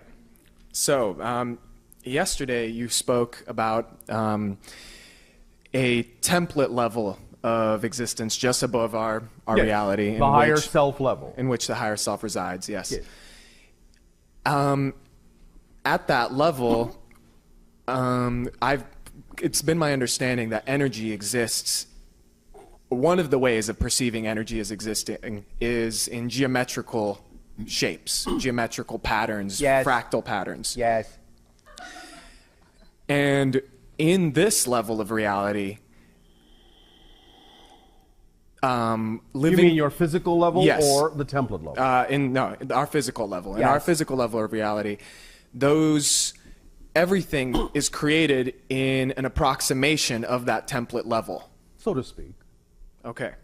Now, so for example, would it be fair to say that you must be in form in order to affect form? You must be in manifest form in order to affect manifest form? Not always. Okay. However, by being used to the idea of experiencing some level of manifest form, there is certainly a closer vibrational relationship that may allow for what you are referring to as ease of manipulation. Yes, in general, yes. It isn't an absolute that it must be so. Okay. It depends upon the level of cognizance of the consciousness, the reason for the interaction with physical form, and the agreements made. And the agreements made. And the agreements made. Between your personality self and your higher self, you mean? Or between Well, all also- beings existing in that? Yes. I see. And any level in between. Okay. Now, our consciousness is housed in, or perhaps this, correct me if I'm wrong, but our consciousness is housed in this vessel, right? Our bodies that we call our body. No. No. Your body is housed in your consciousness. I see. It only appears as if your consciousness is housed in your body from a physical point of view. Right. The idea of your so-called spirit leaving the body is simply a physiological reality perspective of your consciousness expanding beyond the parameters of your physical manifestation. Mm-hmm. So the body is actually contained in the spirit. The spirit is not contained in the body. However, what the body does provide, and what is in a sense contained in the crystallized vibrational pattern of the physical form, is the mind. You understand? Yes. The mind, the physical mind, is the product of the physical form and is contained in a sense within it, but not consciousness itself. Make sense? Yes. All right. It is expressed through that, but it's not contained within the body. So what I'm interested in is that expression and how that expression can be most effective, so to speak. How we can most effectively coherently channel energy from that higher plane, from that template plane, into this physical reality. Act upon your highest joy. Every given moment to the best of your ability. That's the formula. Because that's the compass needle that aligns you to your true self. And thus, when you are acting on your highest joy, being in the vibration of your true state of being, your most natural creative state of being, that allows all communication between all such created levels to become far more homogenized, synchronous, and harmonious. Mm-hmm. Make sense? Yes. That's why we say following your highest joy is the driving engine and the organizing principle, not only of the things going on in physical reality, but of all levels of your being as well. It makes you a more conductive conduit. Yes. In following my highest joy, I've become very interested, fascinated really, by the idea of, or the ideas of sacred geometrical expression. Yes. And creating physical objects in utilizing that knowledge in order that they best, or that they better... that they best reflect that level of consciousness that expresses itself that way in the physical material experience. Yes. In that search, in that exploration, let's say, I've come to find that one of the things that is used over and over, that comes up over and over, is the golden mean. Yes. That ratio. Phi ratio. Phi ratio. 1 to 1.618. Yes. Yes. Now, by creating objects, like I understand that our body, our physical body, is already built in that state, and therefore it is a perfect vehicle of manifestation. Yes. As you say, we come in with everything that we need. Yes. It is a perfect resonator. It is a perfect resonator. Yes. However, you still, from what I understand, your society still builds, for example, ships. Yes. What is the purpose of that? Could you achieve that simply with your body, or are the ships acting as an extension of your body? The ships are acting as an extension, and they are also for the purpose of interacting with dimensions such as yours that still require physical symbols. Aha. How long do you foresee our dimension requiring those physical symbols? I mean, about 1,000 of your years. Okay, so because I am very interested in developing those type of technologies. Yes, and many people on your planet have begun to do so. Yes. So my question to you then is, yes, where do you recommend, like, how do you recommend I best? What's the source? How to begin? Yes, how to begin. Where to look? Research now on what you call your internet system, anti-gravity lifters.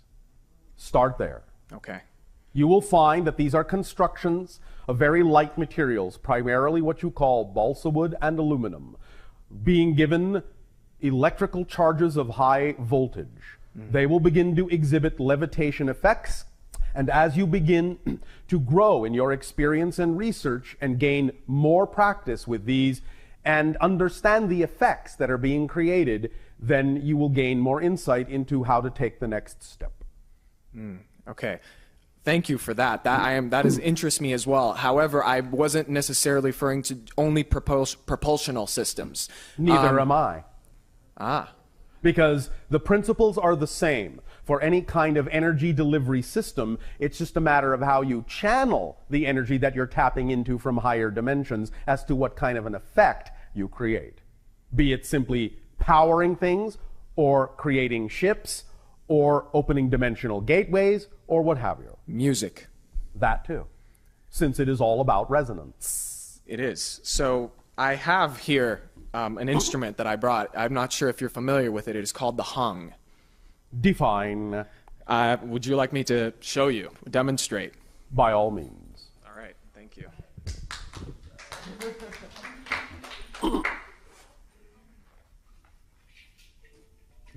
Just exactly what are you unzipping? So this is this is an instrument. It's an instrument similar to a steel drum. All right. It is a steel drum. Oh, thank you. Yes. That's quite similar. Yeah. It was created in the year 2000 by a Swiss man. Yes. Here you go. This is the hung. Show it from the side. Bashar, it looks like a UFO, our definition of a flying saucer. All right. So, and here's how it sounds.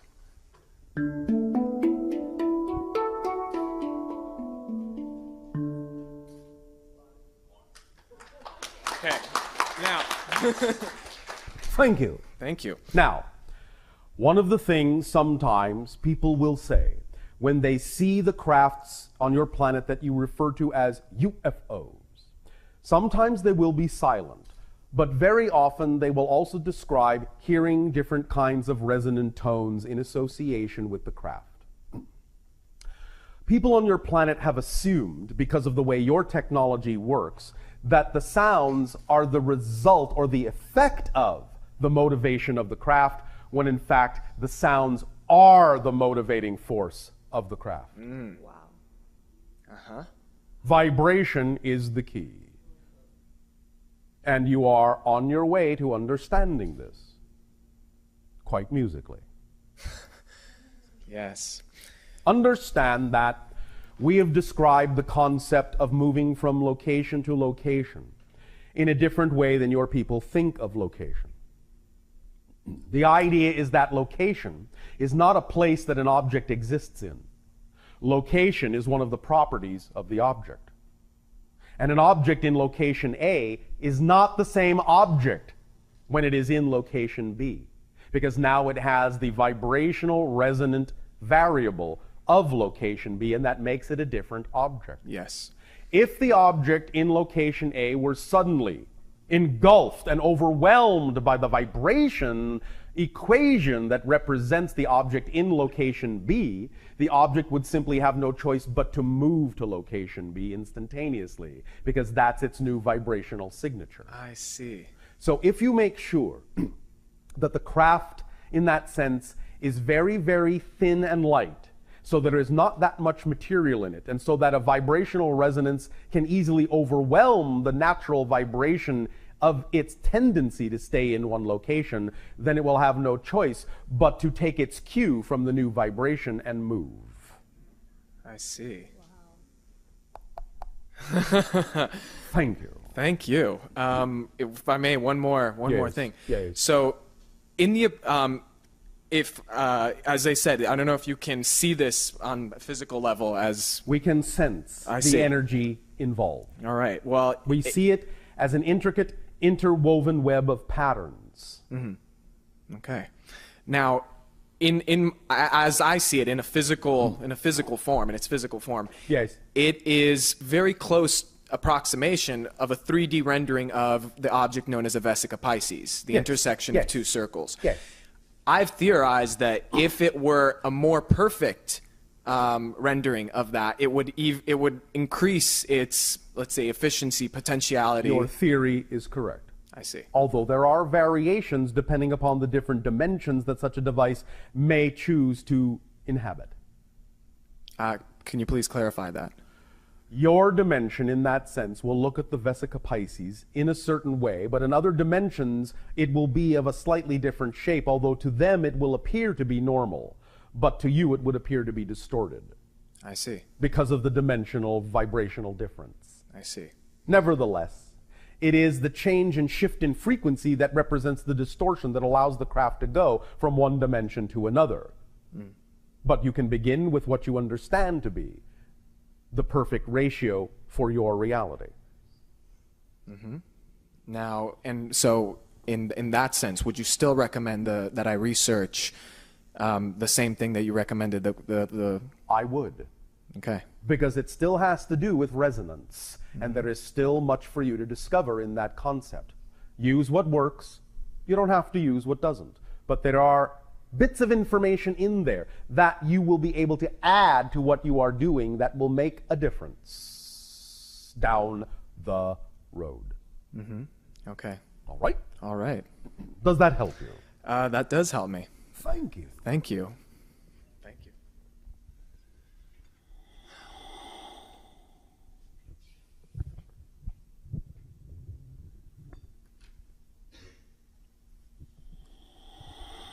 Good day, Bashar. And to you, good day. So I am in very good contact with my spirit guides. Very good contact? Yes. Oh, all right. Invite each over for tea now and then? We hang out. It's great. And much of what you've imparted to us today has come to me in different ways along the way. Yes. And all of this is available to all of you.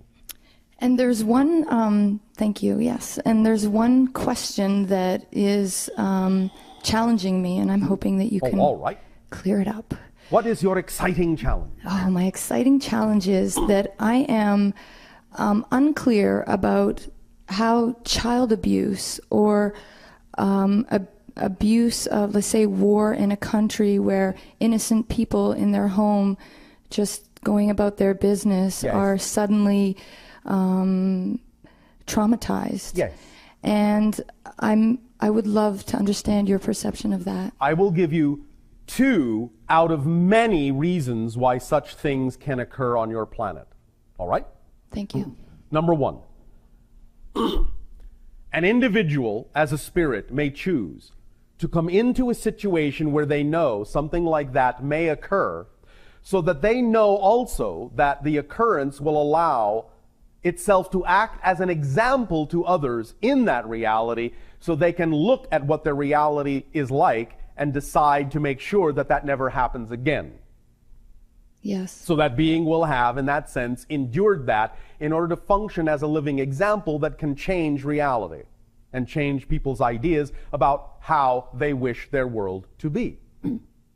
Secondly, when you are born into physical reality on your planet, because of the nature of the way consciousness has compartmentalized itself, many individuals will receive or get downloaded by their parents telepathically with their parents' fears, doubts, and so on and so forth, and the negative belief systems. When these are imprinted into the child and the child grows up without necessarily knowing that they are carrying these imprints, they may thus unknowingly attract themselves into situations that are representative of the negative fears that they are unaware of. And the negative situations that happen thus bring to their attention that they may have belief systems that would make it more likely for them to attract themselves into such situations than anything else. And that can act as an example for them to get in touch with that, so they can also change that situation for themselves. Yes, I see that. All right. These are 2 ideas of why such things happen. It is not in that sense a justification, but these things can still be used in a positive way to allow things to be different. If you use them that way, then they will have served a positive purpose. If you allow as a species this to simply continue on, then in that sense you will simply be caught up in your own cycle of self-perpetuation. But remember that regardless how difficult, drastic, abusive, heinous, negative many of these things may seem, and again, this is not a justification, it is not an excusing of the perpetrators, because it is up to each and every being to get in touch with their own source of power and understand that they do not need to do those kinds of things in order to express the power that they wish to express. The idea of the lesson here is to understand that these things only really happen on your planet because there is such a strong investment in disempowerment. And the idea is that people on your planet are not taught to believe that they are empowered. They are taught to believe they are disempowered. And when a person is taught to believe they are disempowered, they will rebel against it. And they will take as many people with them down their spiral as they can. Because they don't want to be alone. So it may actually be a distorted expression of love. Because if that's the only way they have been taught to express the idea of connection negatively, then they will express with the only tool they have at hand, destructiveness. Yes. You follow me? I do. So these are all opportunities for individuals to get a handle on the true core reasons why these things happen and allow the change to occur instead of going into victimization that again has to do with blame, complaint, and justification.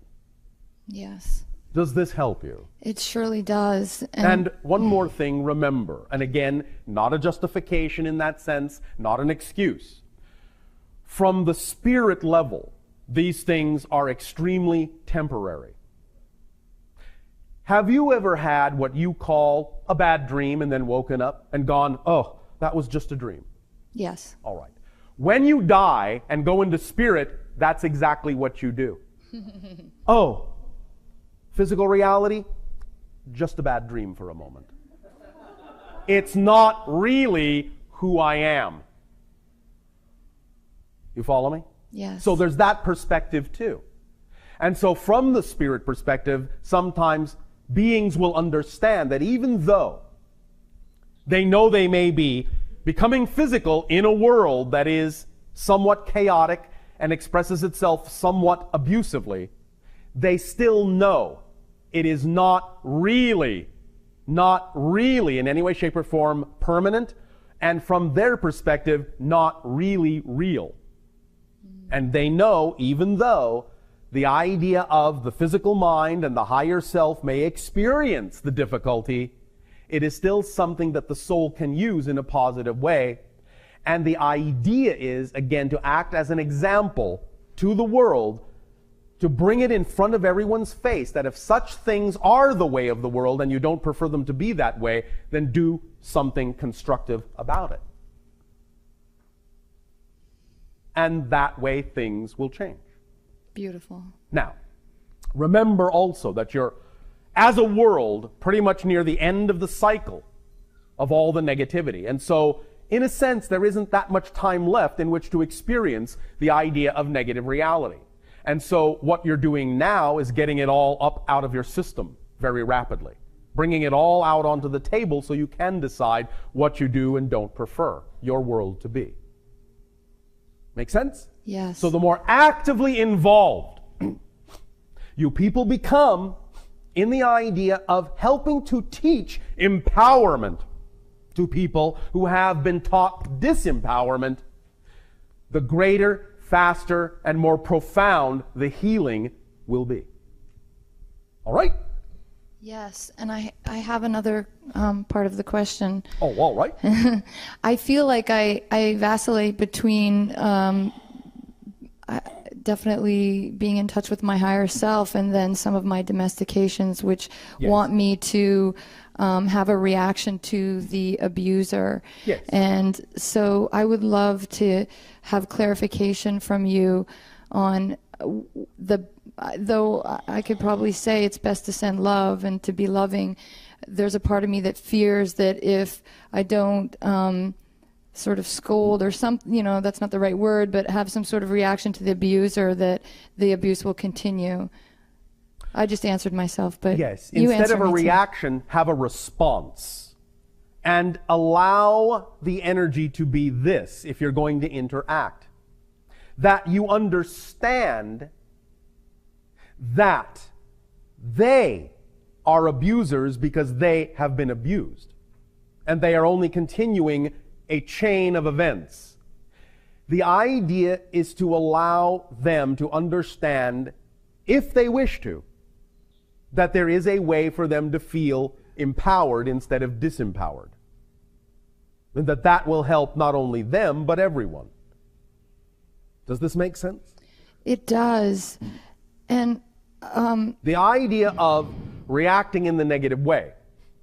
For the initial 15 seconds, your angry reaction is a natural reaction, a natural response that gives you an energetic alignment so that you understand vibrationally that you are a vibration that is different than that vibration. It aligns you to where you stand. Yes. But beyond that 15 seconds, it then dissolves into judgment. Right. And if it dissolves into judgment, what you're actually doing is judging portions of yourself. And then matching the vibration in Yes. yourself to the... And that's what the phrase means, judge not lest ye be judged. Yes. It doesn't mean you're being judged from outside. It means that as you judge, you take yourself to that level. Yes. And that's not going to help anyone heal. It's only going to perpetuate more judgment, more abuse. Understand in that sense that it takes a victim to make a victim. You understand? Yes, I do. So when you don't look at them as victims, because that's how they look at themselves, yes, and you see them as empowered beings that have the ability to find their power and change, that energy is at least an offering to them of the best opportunity to give them a chance to change, not that they have to. You follow me? Yes. And we understand that on your planet, because of the nature of some of those acts, that you have your ways of dealing with these things. But that's only, and ever only will be, a temporary measure. And it will not break the cycle until you actually teach people how to regain their self-empowerment. Yes. So, there are a variety of creative and imaginative ways that people are doing that on your planet. You can come up with your own way as well, or a variation on a way that is being done, and you can start at the child level, the intermediate level, the adult level, or all of the above. It's up to you as to what motivates you, what moves you, what empowers you to empower them, if they choose empowerment.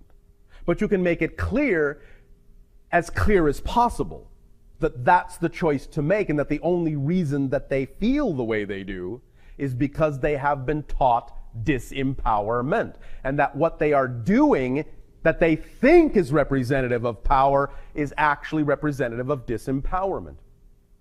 And you can teach in whatever way works for you that the greatest power requires the lightest touch. Here's an example. You are familiar on your planet with the idea of building blocks, yes? Yes. All right. You can take building blocks and build a tower.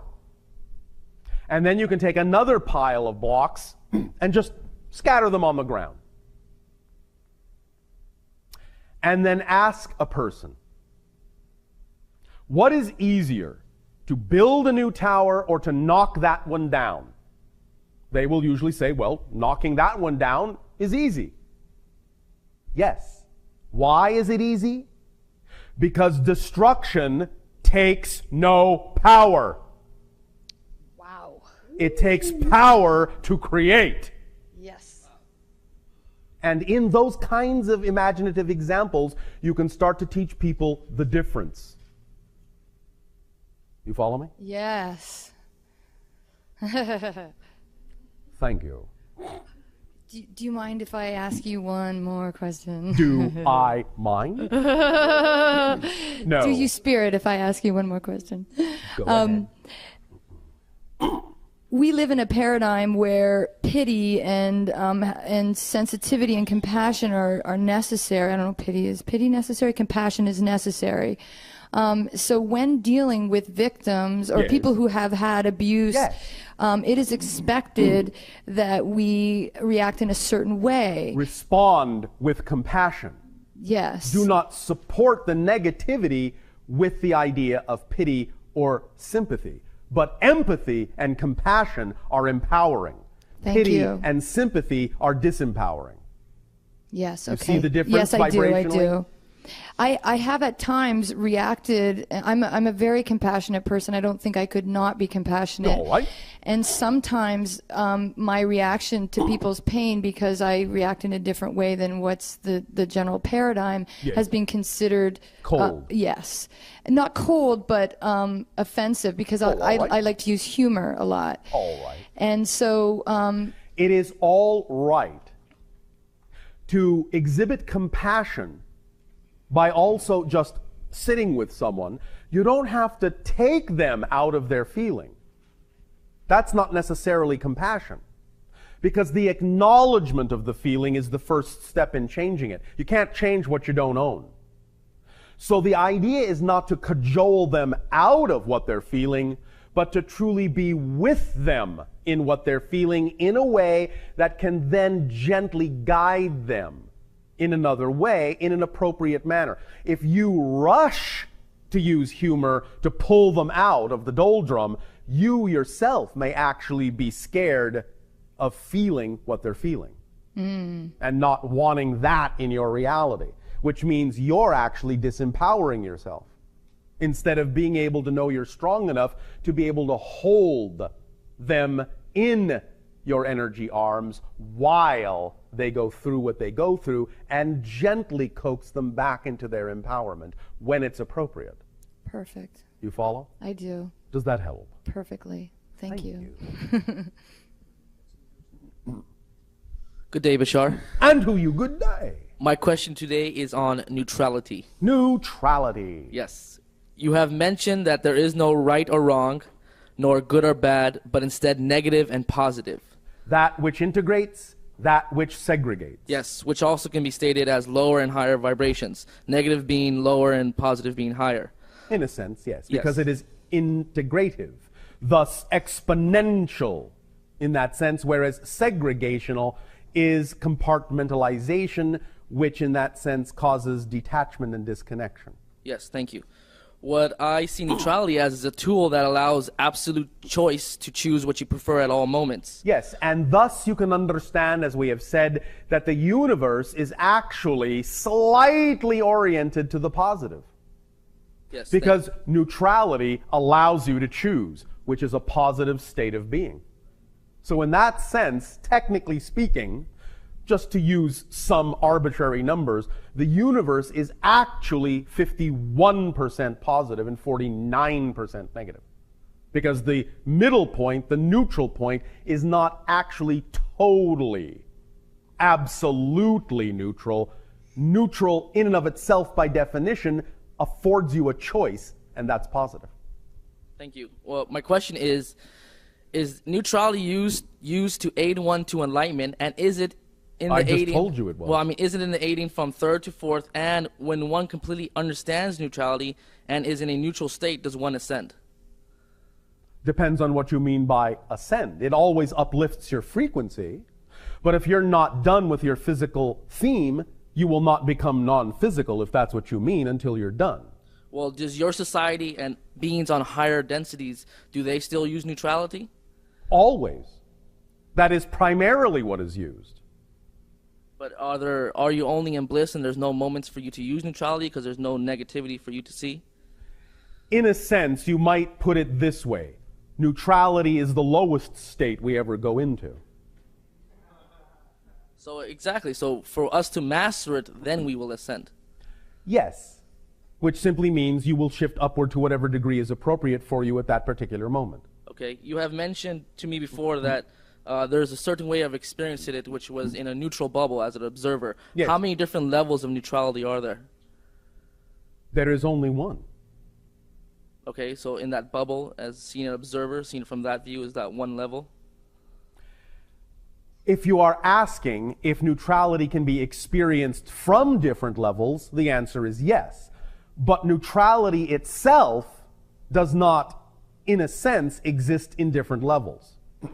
It is a level, in a sense, or a place, in a sense, or a vibration, in a sense, that any level can tap into.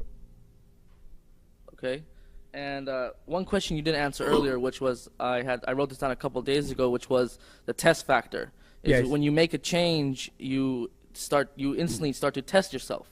And does that go with every single change? It depends. No. If you understand there is no need to do that anymore, you will not do that anymore. Okay, but it works more and more on belief systems. Yes, of course. Okay. It's just that, generally speaking, on your planet, your consciousnesses have been so fragmented and so compartmentalized that you have so many different belief systems to bring up that the self-testing may go on for a little while until you finally are willing to let go of needing that. Then you won't experience it that way.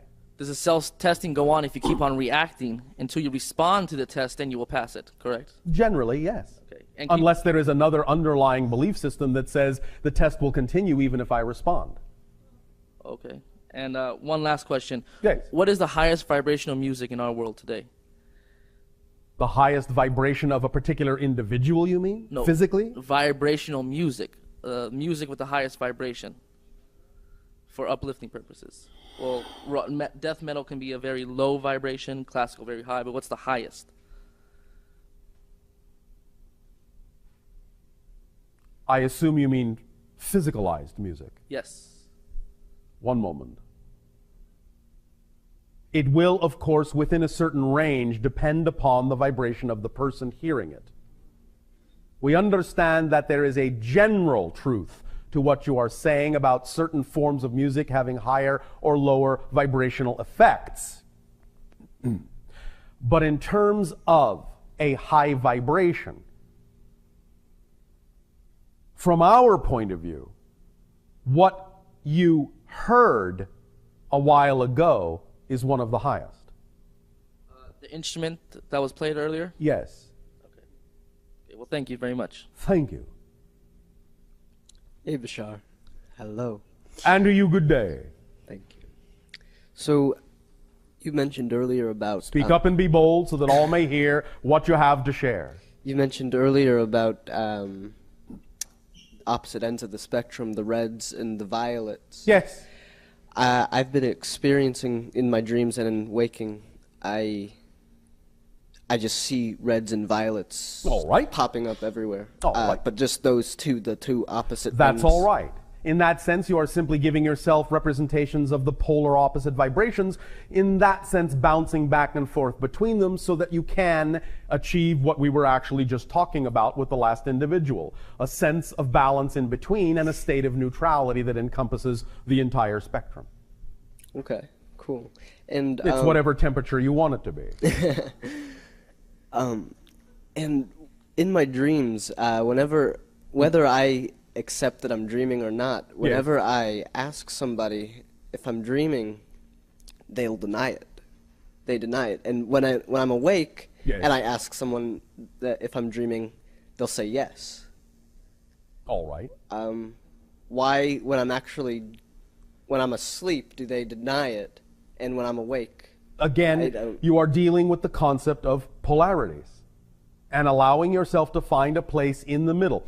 You see, this is another example of what we have termed the watermelon seed paradox.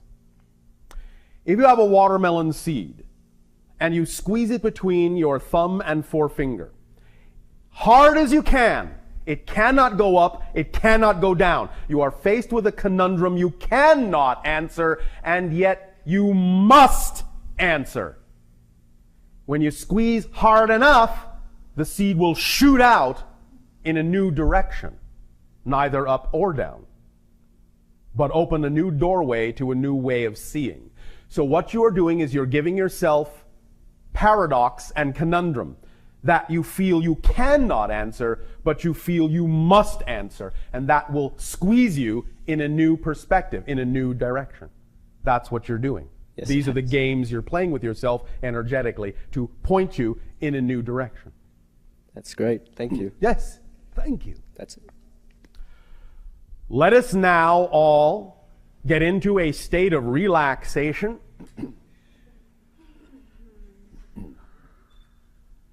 Close your eyes, take a deep breath in, and let it out.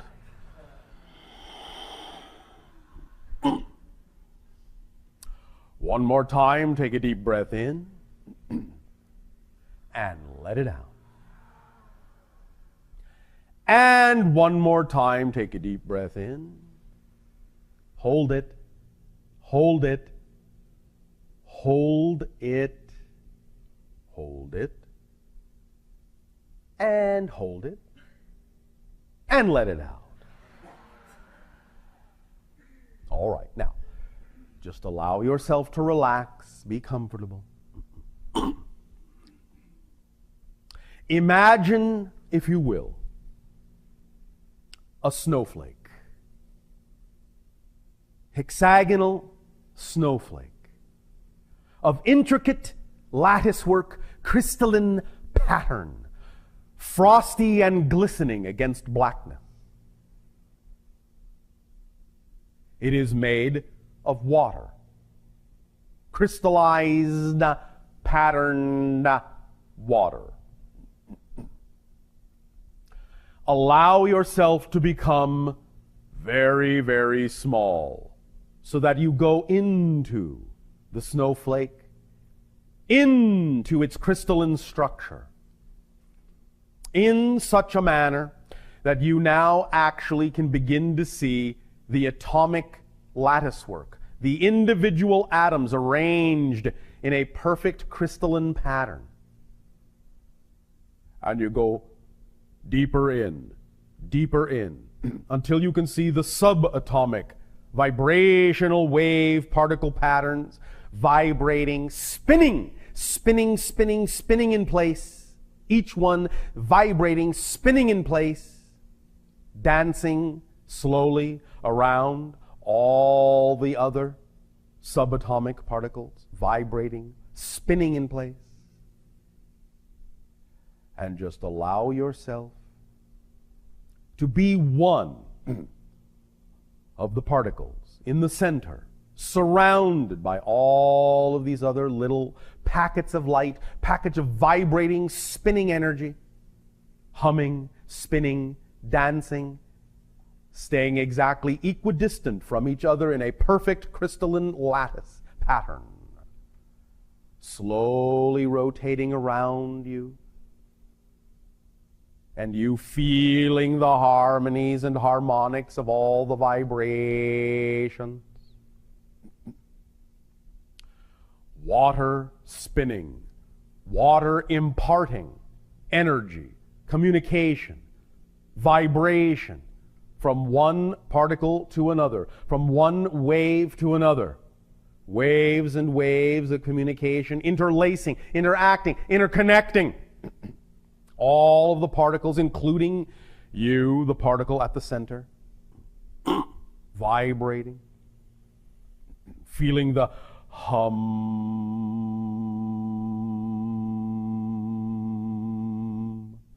in your heart, in your solar plexus, in your head, the deep, deep vibration.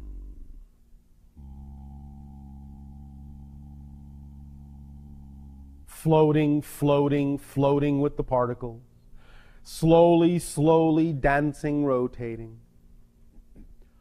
Water is the buffer between dimensions, the translator, the spinning particles taking the energy of one dimension and either slowing it down for the absorption and integration in a lower dimension, or taking it from a lower dimension and speeding it up for the absorption and integration of a higher dimension. Water is the go-between.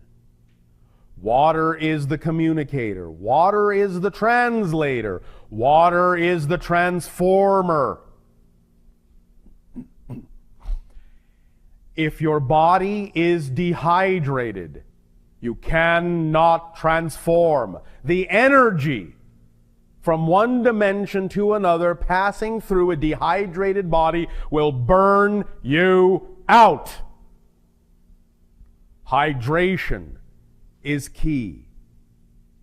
Hydration will soften and buffer all transformative energies that are vibrationally aligned with the harmonic resonance of your perfect phi ratio form.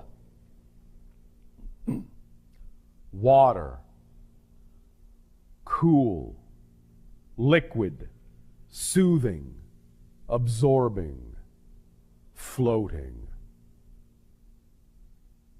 Water.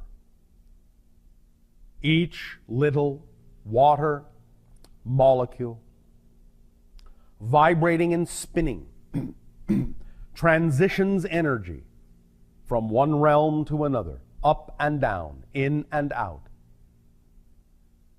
in many directions at once.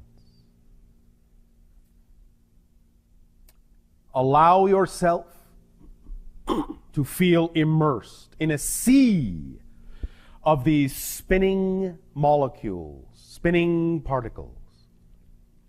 Immersed, immersed, immersed. So that you and your body take on their quality, their vibrational spinning quality. So that any transition and any transformation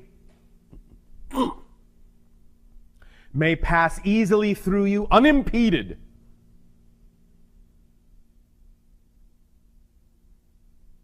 And allow you to experience the ease of transition, the smoothness of transformation. Breath and water, breath and water. Drink deep of this spiritual energy water in its pure, crystalline, glistening form. And understand that what you are witnessing in this pattern is the unconditionally loving support of all that is, infusing you with its very essence. Water is the key to unlocking the mystery of your own being. It is the secret source that allows you to be fluid. Your life, your thoughts, your feelings, your beliefs.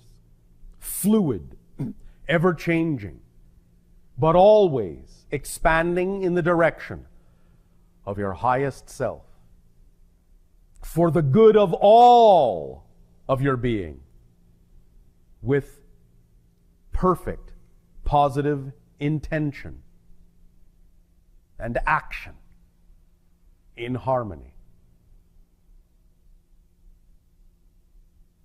Take a deep breath in and let it out. With every single breath, allow yourself to remember circumstances don't matter. Only my state of being matters. What state of being do I prefer to be?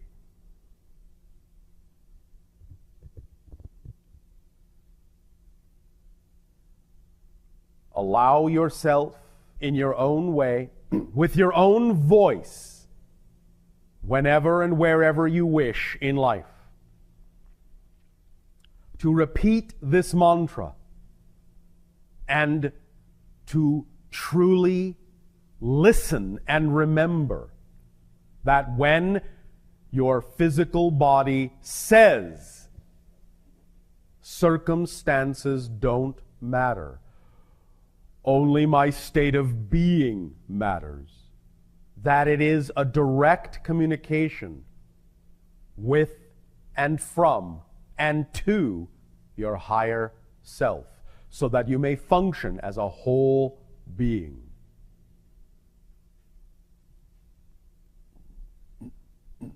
Take a deep breath in and let it out.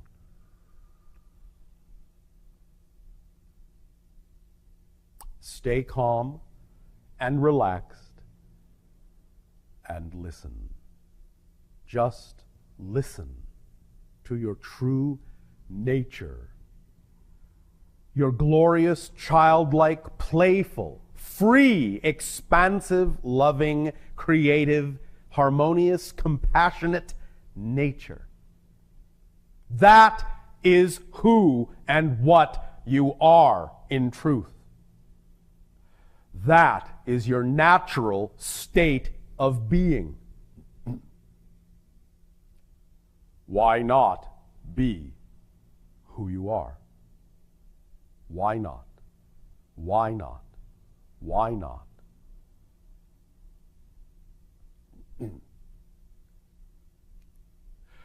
Do not forget to play.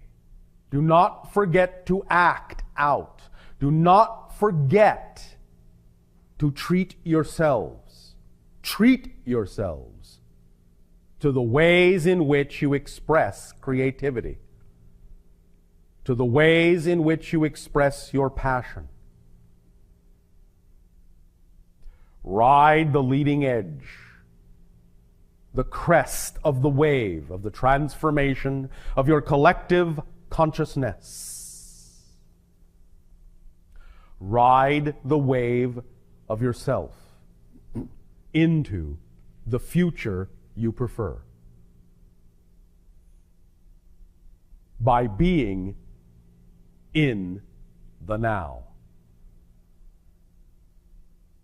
Take a deep breath and allow yourself to lock in and settle into the recognition, realization, and reality that you are this being, this whole being.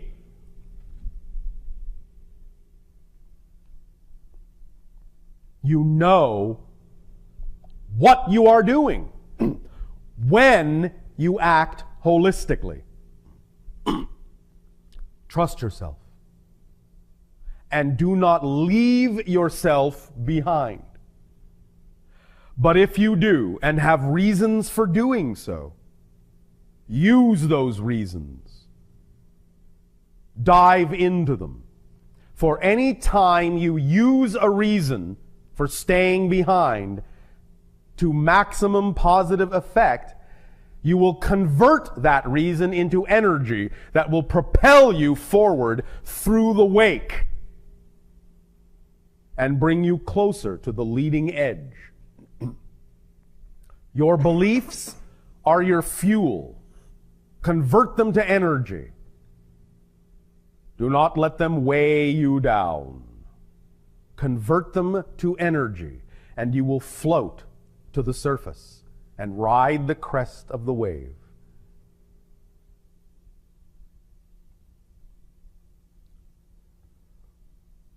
Remember that the true secret is that there is no secret other than just being you.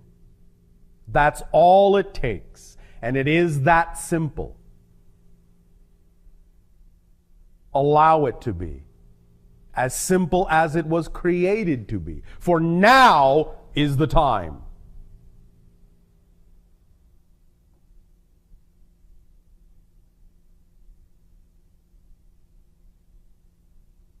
Take a deep breath.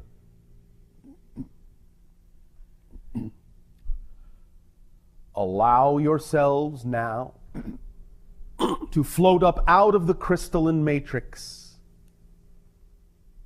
and allow the small snowflake to exist within you as you expand.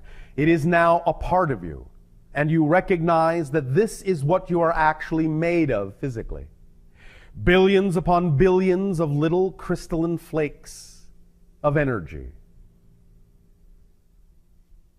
that glisten and scintillate within you and carry through you the energy of your being. You are the master crystal of your life. You contain the information and the energy required. All the information and energy required to be who you are. You are a complete kit. You need nothing but what is already within you to be who you are.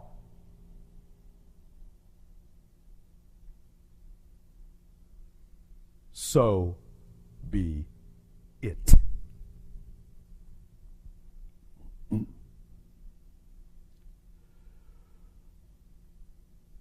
Take a deep breath.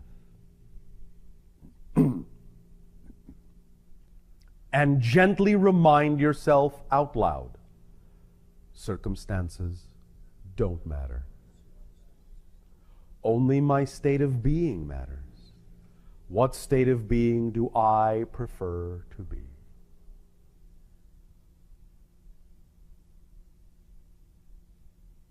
From our perspective, you are all glisteningly beautiful.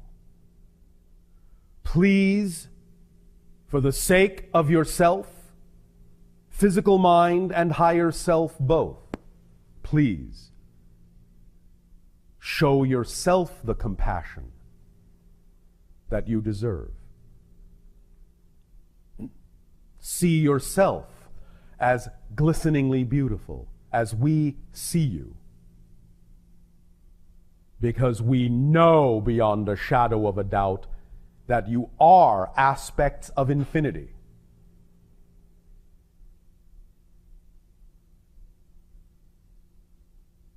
Live here and now. Your home doesn't exist anywhere else. There is nowhere else for it to be. Only here, only now.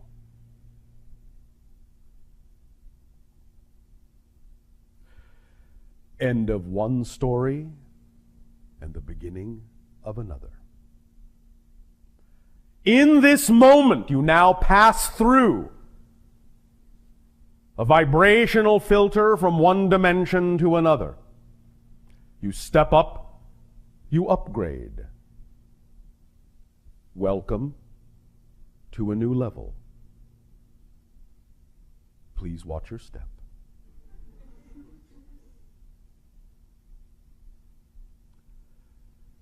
We will, at this time, allow you to feel the wind in your sails as it gently pushes you through the cosmos of your consciousness. Sail with us on the ecstasy. Together, we will find and discover new shores. Our unconditional love to you all. Good sailing and good day. Shivai.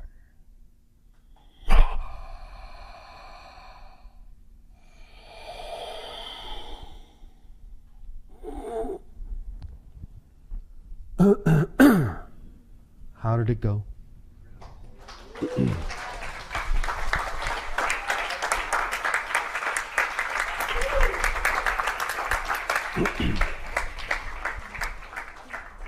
Thank you all very, very much for participating in this weekend.